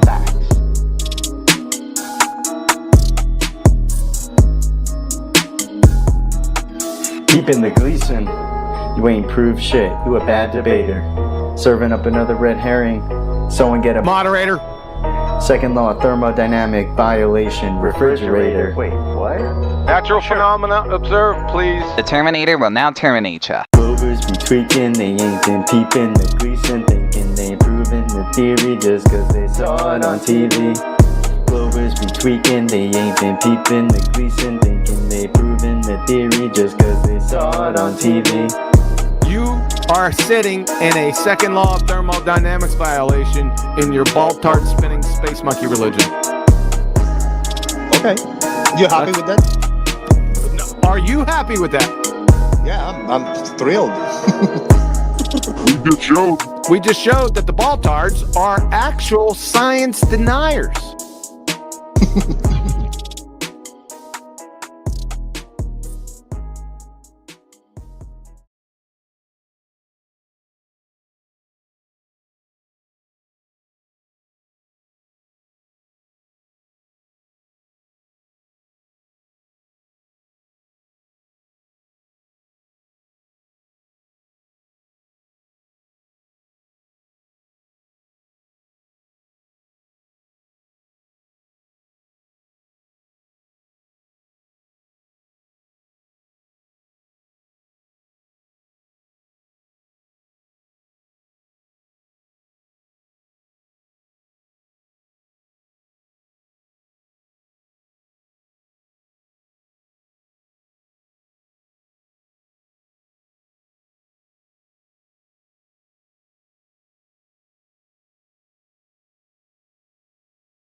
They have something to hide if they won't let us go there. So, and I mean, resources is one for sure, but who owns these resources? Doesn't humanity own this? If it's if it's land? Well, why doesn't South Africa exploit tourism to Antarctica? Because it's a VIP section, guys. It's special people go there, not regular average Joes. Average Joes can take a little tour boat across from Ursula, whatever it's called. South America. If you go to you can take a boat. You can take a special boat. There's boats. There is amazing cruise that go over there. It's like an amazing experience. But if you go, they take you on a cruise. you go to this spot, and it's an amazing cruise. It's like $1 billion cruise. It's amazing. And has a lot of features of whatever. And yeah, it's pretty cool. They're gonna take you to a shore, and you're gonna look at the penguins, and then they're gonna take you to a certain area. You're gonna walk, but you explore like how many kilometers of such a vast landmass. Think about the huge circle that this region of the world is gonna do around the region that we're in. It's like if it is a bigger circle than the one that you can make around your house or your county, around your country. You see, it's a bigger circle. It just gets bigger and bigger when you go further out. So if they take you to this spot in a cruise and then you turn back to your country, you didn't explore Antarctica. You just went to a little spot somewhere. Agreed.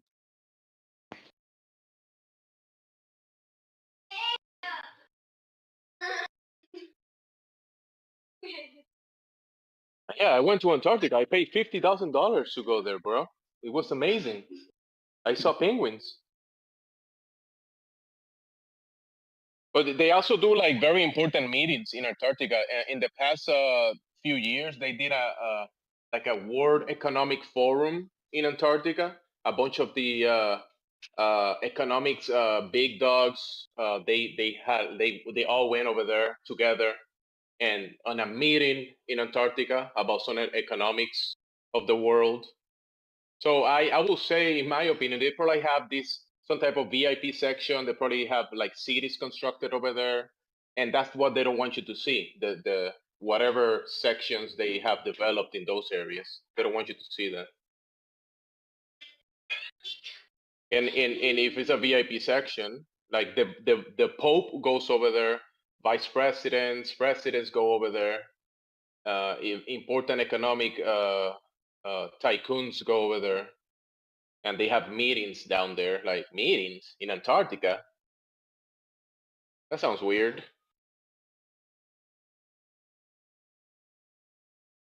Yeah.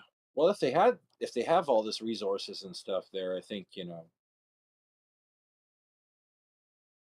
it would change a lot of stuff if we were able to go there. But if we can't go there, then I don't know. You got to kind of prove it. It's like that fish story, like I caught a big fish, but unless you have pictures, Well, they have this footage of a certain area that they reach, and it was like how they tell you it's all frozen land, it's a it's a frozen tundra, and everything is frozen. But when you think about it, not in the globe sense, when you think about in a bigger circle around, just do a circle around your house. That's a small circle. And do one around your town. That's a bigger circle. A circle around your county, a circle around your state, circle around your country, your continent, and that circle only gets bigger and bigger and bigger. So this region of the world, and they claim that, when you go there, it's all frozen land. That's a lot of frozen land, bro. That's like more land mass than the one that we know of, and it's all frozen. That doesn't add up to me.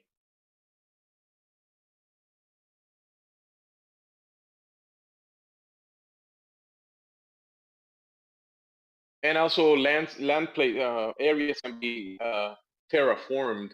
Even deserts can be turned into gardens. So when they talk about Antarctica being kind of like a frozen desert, that stuff can be terraformed, possibly. And also they found this area. They said it was like water, 70 degrees water. So there's water springs everywhere around the world. You can go anywhere around the world, even deserts, and you will find water springs, right? Drinkable water, fresh water. Maybe like machines and stuff. Yeah, but definitely the machines. I think the machines are definitely a thing. But you can go anywhere, bro, and you will find water coming out of the ground. Everywhere, anywhere you go, you'll find water coming out of the ground. So I'm pretty certain that in Antarctica there must be such a thing. It's water springs. Go ahead. Well, there's claimed to be, I think I don't know if it's saltwater or freshwater, but there's like Freshwater. 300 square miles. Well, like It was freshwater. water. What you're saying? It was like 300 square miles that they were talking Yeah, about, yeah, or of unfrozen area that it wasn't freeze, and they said it was right. freshwater. Yeah. Well, they said warm water. I don't know if it's salt. Yeah, warm or water. maybe. It wasn't frozen. Yeah, yeah. So if you can set up a base next to that lake of water, then you make another building, and then you make another one. I mean, you can set up a whole city I don't know, in a decade, next to a water spring of fresh water. I mean, imagine people from here, regular people, or I don't know, people just taking there and shown these places. They might be like kind of amazed and be like, "Hey, you want to go back to the VIP section? You have to, do certain job or something."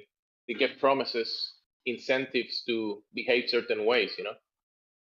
And even there is also, I mean, I can't verify this, but there's people saying that.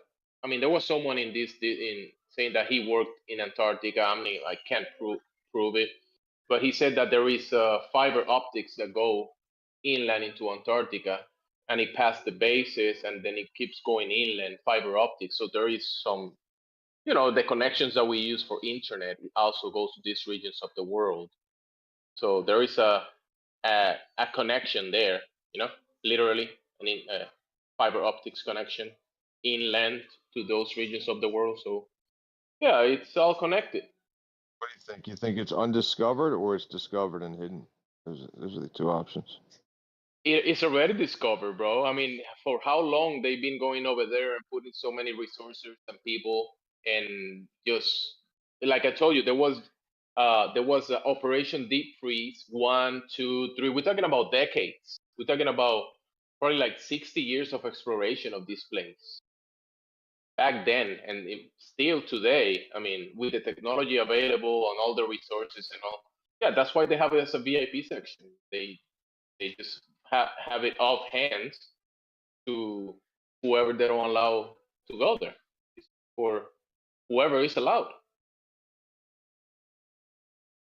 I mean, I don't know. My mom's over 60, right? And she'll say things like, "Oh, you see, there's this store I never knew about down 2nd Street." No, she's 60. She's living in the same town. Didn't even know that store was there. Yep. But exactly. yeah, so I mean, I don't know if they've discovered it. I hear 2 point. I hear like two trains of thought. That one is that somebody out, the powers that be, somebody out there knows all the answers and they're hiding it. And then there's another train of thought that they don't know the answer either, but they're hiding it. No, I don't think that nobody knows all the answers. But if you have access to a region of the world and you can control it, and then you control the borders of it, I mean, that's well known of, that many regions of the world work that way. So if just look, they don't allow people to freely explore this region of the world. Why? I mean, with all the resources that they put in place over there, all the efforts, all the time, that doesn't mean they know everything, but it's a section of the world that they have under control. And when they discovered that area of fresh water, that after those explorations is when they signed up the Antarctic Treaty, and then NASA came out. Oh, let's go to space. Let's not go to this. You can't go to this region of the world, but let's go to space, right? Well, this globe Earth is a new lie, right? It's new. Like, people have known forever that the Earth is flat and stationary. So that they didn't just discover it. I mean, how would they have then just discovered at that time and been like, let's create NASA to hide it? We just found out. They've known for thousands of years. Everybody's known that it's flat and stationary. Yeah. Why the sudden protection of it? Probably because the technology after the Second World War had increased. So, powered boats, diesel engines, and all of that type of stuff. So we could explore further and faster. And as soon as they got down there, they realised this region needed to be protected. so they shut it down. Same with the atmosphere above, 45, 60,000 feet is military airspace. So as soon as we had the technology, they started limiting our ability to use that technology when exploring the Earth.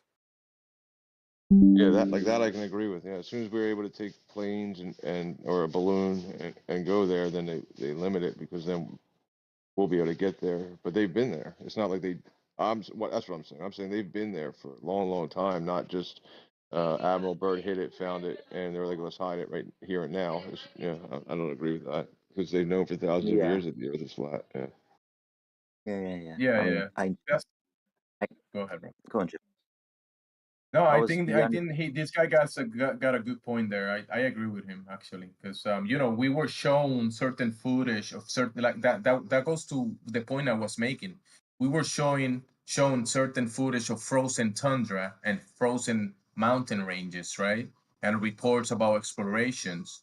But when you think about the realist level, how big these regions of the world can be, they're saying that all of this is just frozen land? I mean, that's kind of crazy. And so the point that the guy is making, I think is valid. That is maybe giving a water version story about this place. Go ahead. You notice what they did with Bird, right? So he started sort of flapping his mouth a bit, and he's shut up, and then a while later after his death, they've released these diaries talking about how crazy, these crazy stories about him going into holes in the earth and finding civilizations and just ludicrous sort of stories, right? And now, like, I sort of see a reflection there with Buzz Aldrin. He's sort of been spilling the beans a bit, letting things sort of slip about, the moon. And then suddenly they send him down to Antarctica, and suddenly he's tweeting about how like he's gone into this artificial structure pyramid, whatever, and it's evil, and so like they're sort of doing the same thing to him. I think to sort of steer away from a distraction, to steer away from his whistleblowing.